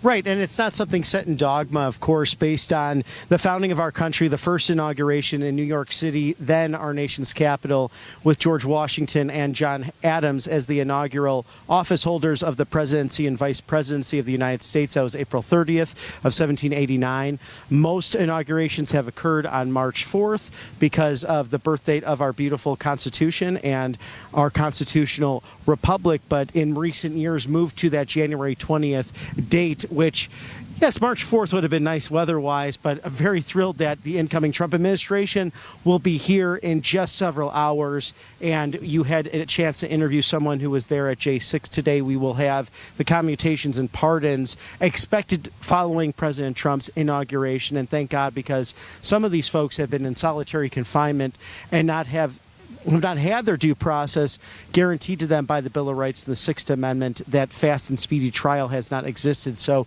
some people literally in jail for 3.5 years, if not slightly more, for really exercising freedom of speech. So it'll be good to have normalcy come back to Washington. That's right. And we're going to throw it back to Matthew in the studio, and we'll talk with you in just a moment. All right, Bobby and Megan live right outside of the U.S. Capitol there as we get ready for a lot of coverage here on Right Side. We're going to go back out to Bobby and Megan to close out the broadcast in just a minute, but we do want to thank some awesome sponsors, outstanding groups of organizations here. Let's start out with Colonial Metals Group. So Colonial Metals Group, you see that information right there on your screen. When you're talking 401ks or IRAs and having a backup plan, all you have to do is go to freegoldguide.com/RSBN for more information. You see that QR code as well. We also would like to thank Republican Red Winery. Republican Red Winery. You're about to see the 3 different bottles right there. You have the Second Amendment, you've got the 4547, and the other one right there on the left side of your screen. So it's the discount code RSPN. So let's also go to Brightcore, Kimchi One. If you saw earlier today, we interviewed Kim Bright, the founder of this great company. Kimchi One, that product you see right there, all about gut health, immune support, and as you see, anti-aging properties. So call them at 888-722-0936. Also, the interview that we did with Kim Bright will be on Rumble and YouTube. So a link will be set there. We'll also be showing you that link as we move forward with that great company right there. We also would like to thank Kalshi. So the latest trade that I saw at last check on the website is the question, who will be at Trump's inauguration? It says Giorgia Meloni, which of course is the leader of Italy, or New York Mayor Eric Adams. So people are trading and betting on Kalshi. Pretty cool site right there. We thank them for being a sponsor as well. Let's shift now to Angel Paste out of Spring, Texas. Of course, a group that hires military vets as well.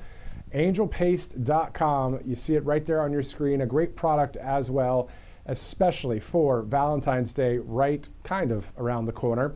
Angelpaste.com. Let's go now to Tax Network USA, 800-357-1415.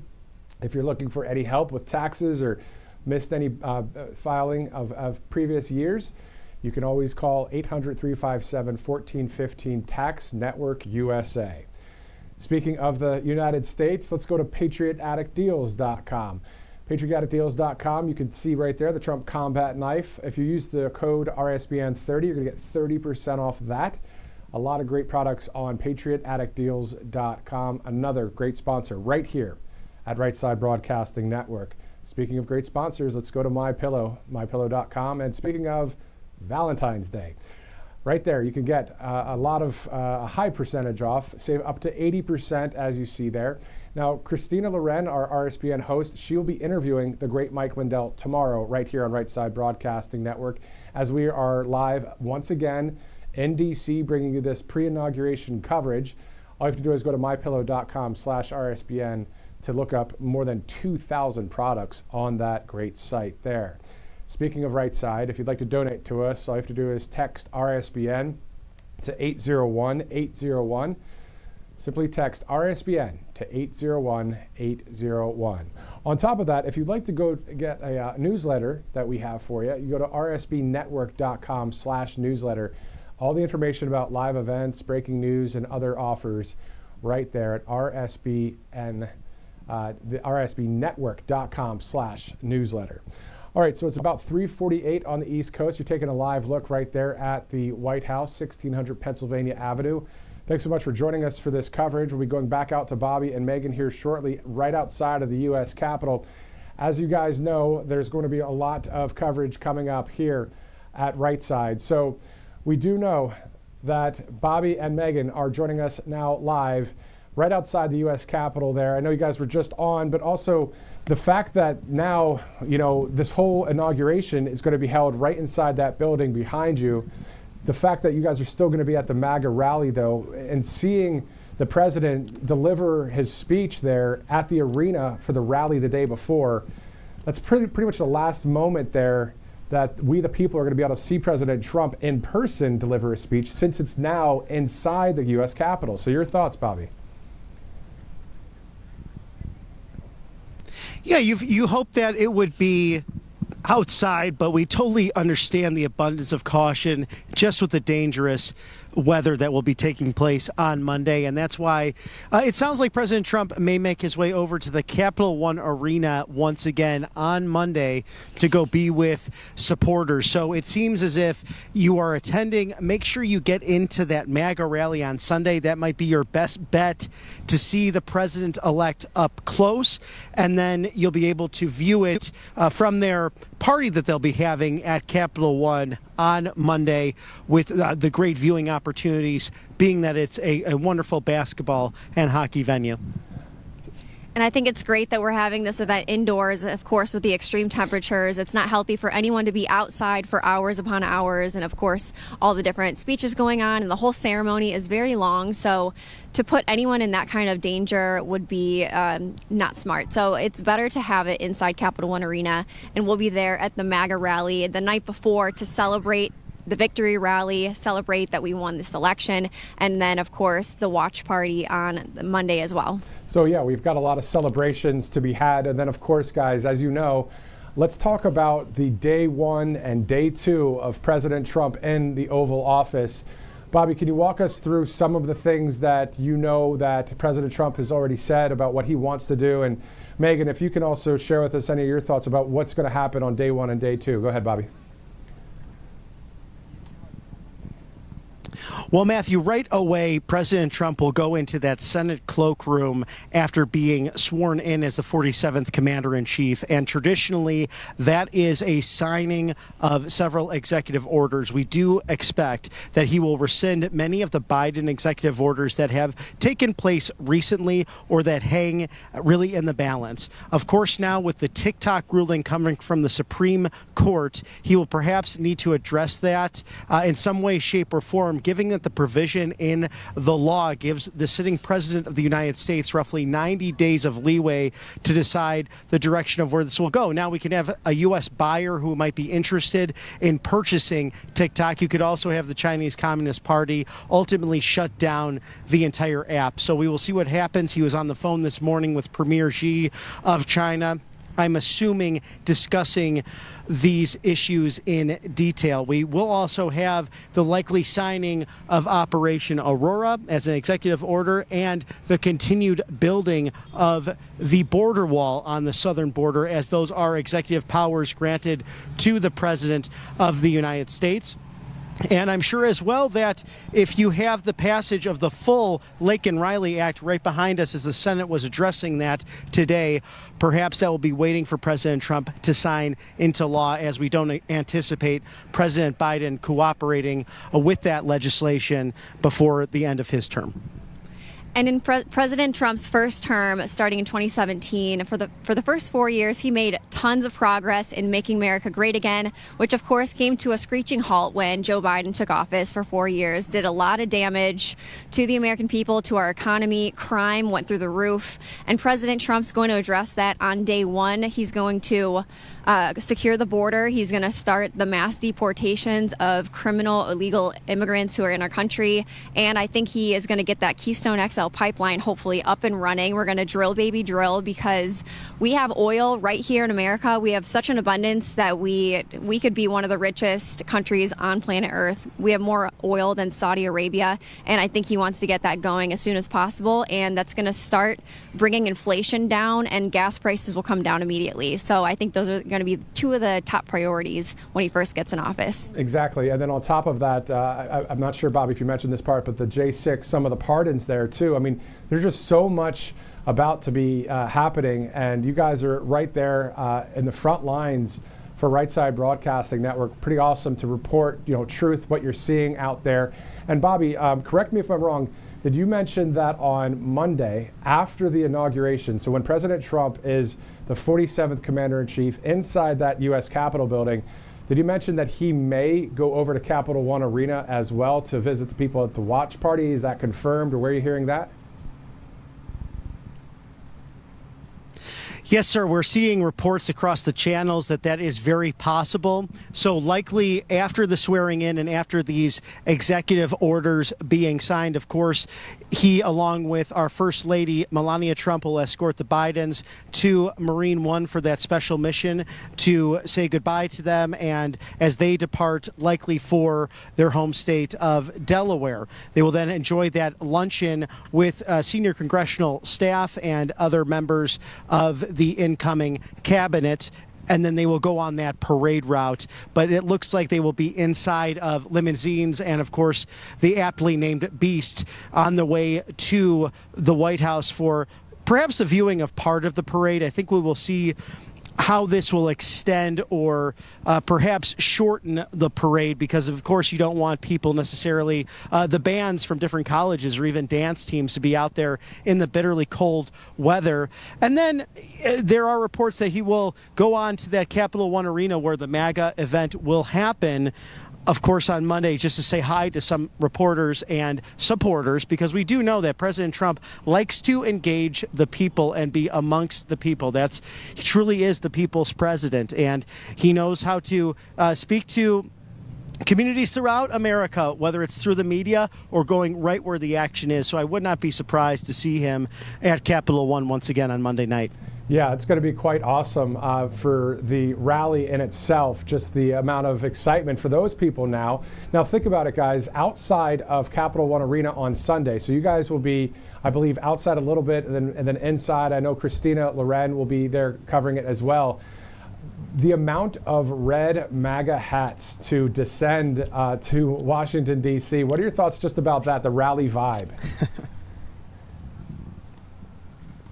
I think it's going to be a sea of red hats everywhere. Make America Great Again, MAGA hats. People are so excited. As we've been walking around D.C. today, we've seen lots of Trump gear, people wearing their red hats here today on Friday. So I think as the days get closer and closer to the big day, the big ceremony on Monday, people are going to be wearing more and more of their gear. And I think that it's going to get really busy here in the city of Washington, D.C. A lot of people are going to be showing up. From Trump supporters from all around the country are going to be here. Definitely. So well, we just had a dad and two of his sons walking by, and clearly that was happening with they were pumping their fists looking back at us, Matthew, saying Donald Trump, number 47. So it's exciting to see. It's really a family and friends affair, and we have some friends also coming in, and we've been texting with folks who are in the biz and looking forward to catching up with many colleagues and friends and family members. Looking forward to seeing your guys' live coverage from the rally that day. It's going to be awesome. And then, of course, from the inauguration inside the U.S. Capitol building. And on top of that, we have a lot more coverage coming up, right? We're going to the official Hispanic inaugural ball. You'll be going to, I believe, the Commander-in-Chief ball, where you'll see President Trump dance with the First Lady. So overall, guys, as we wrap up today's broadcast, how you feeling out there? I know it's been quite cold. And also, it looks like the wind chill also on Monday is going to get down into the single digits, because if it's 23 for a high, 11 for a low, it's supposed to have some gusts out there. So anyway, my point is just the 30,000 foot view, your thoughts about everything coming up over the next 72 hours.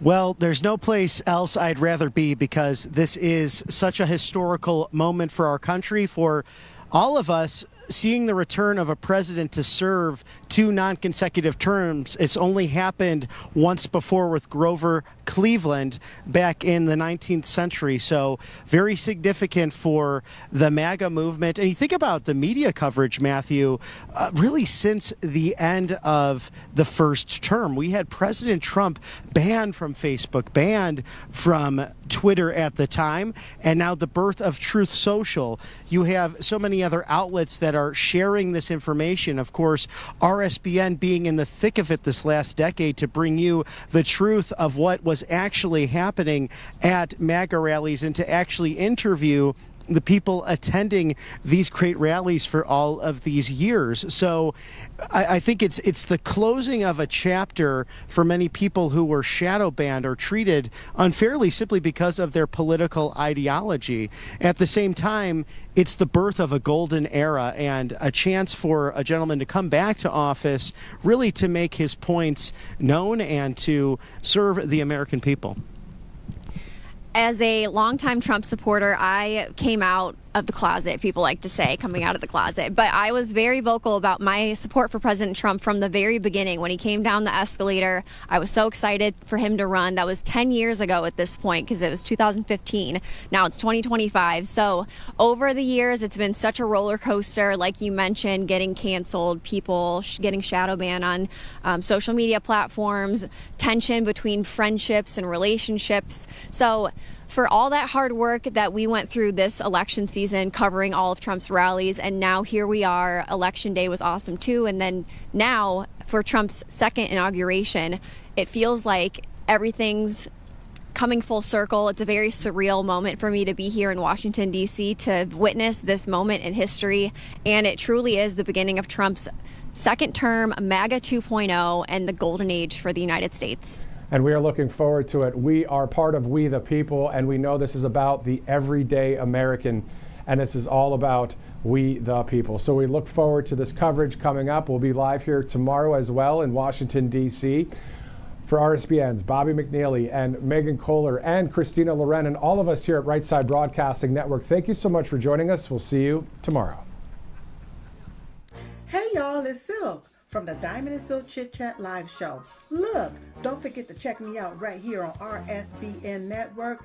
Be sure to watch the show on Right Side Broadcasting Network, and I want you to support Right Side Broadcasting Network. Yes, it's imperative that you do so, okay? I look to see y'all soon. Bye-bye. A large retail store just canceled a huge order, leaving us with a ton of extra MyPillows. But you know what? That's their loss. I'm going to make it your gain. For the first time ever, you get standard classic MyPillows for wholesale prices, only $14.88. I can't believe I'm even saying that. Only $14.88. But it gets even better. For a limited time, I'm going to offer my entire classic collection at wholesale prices.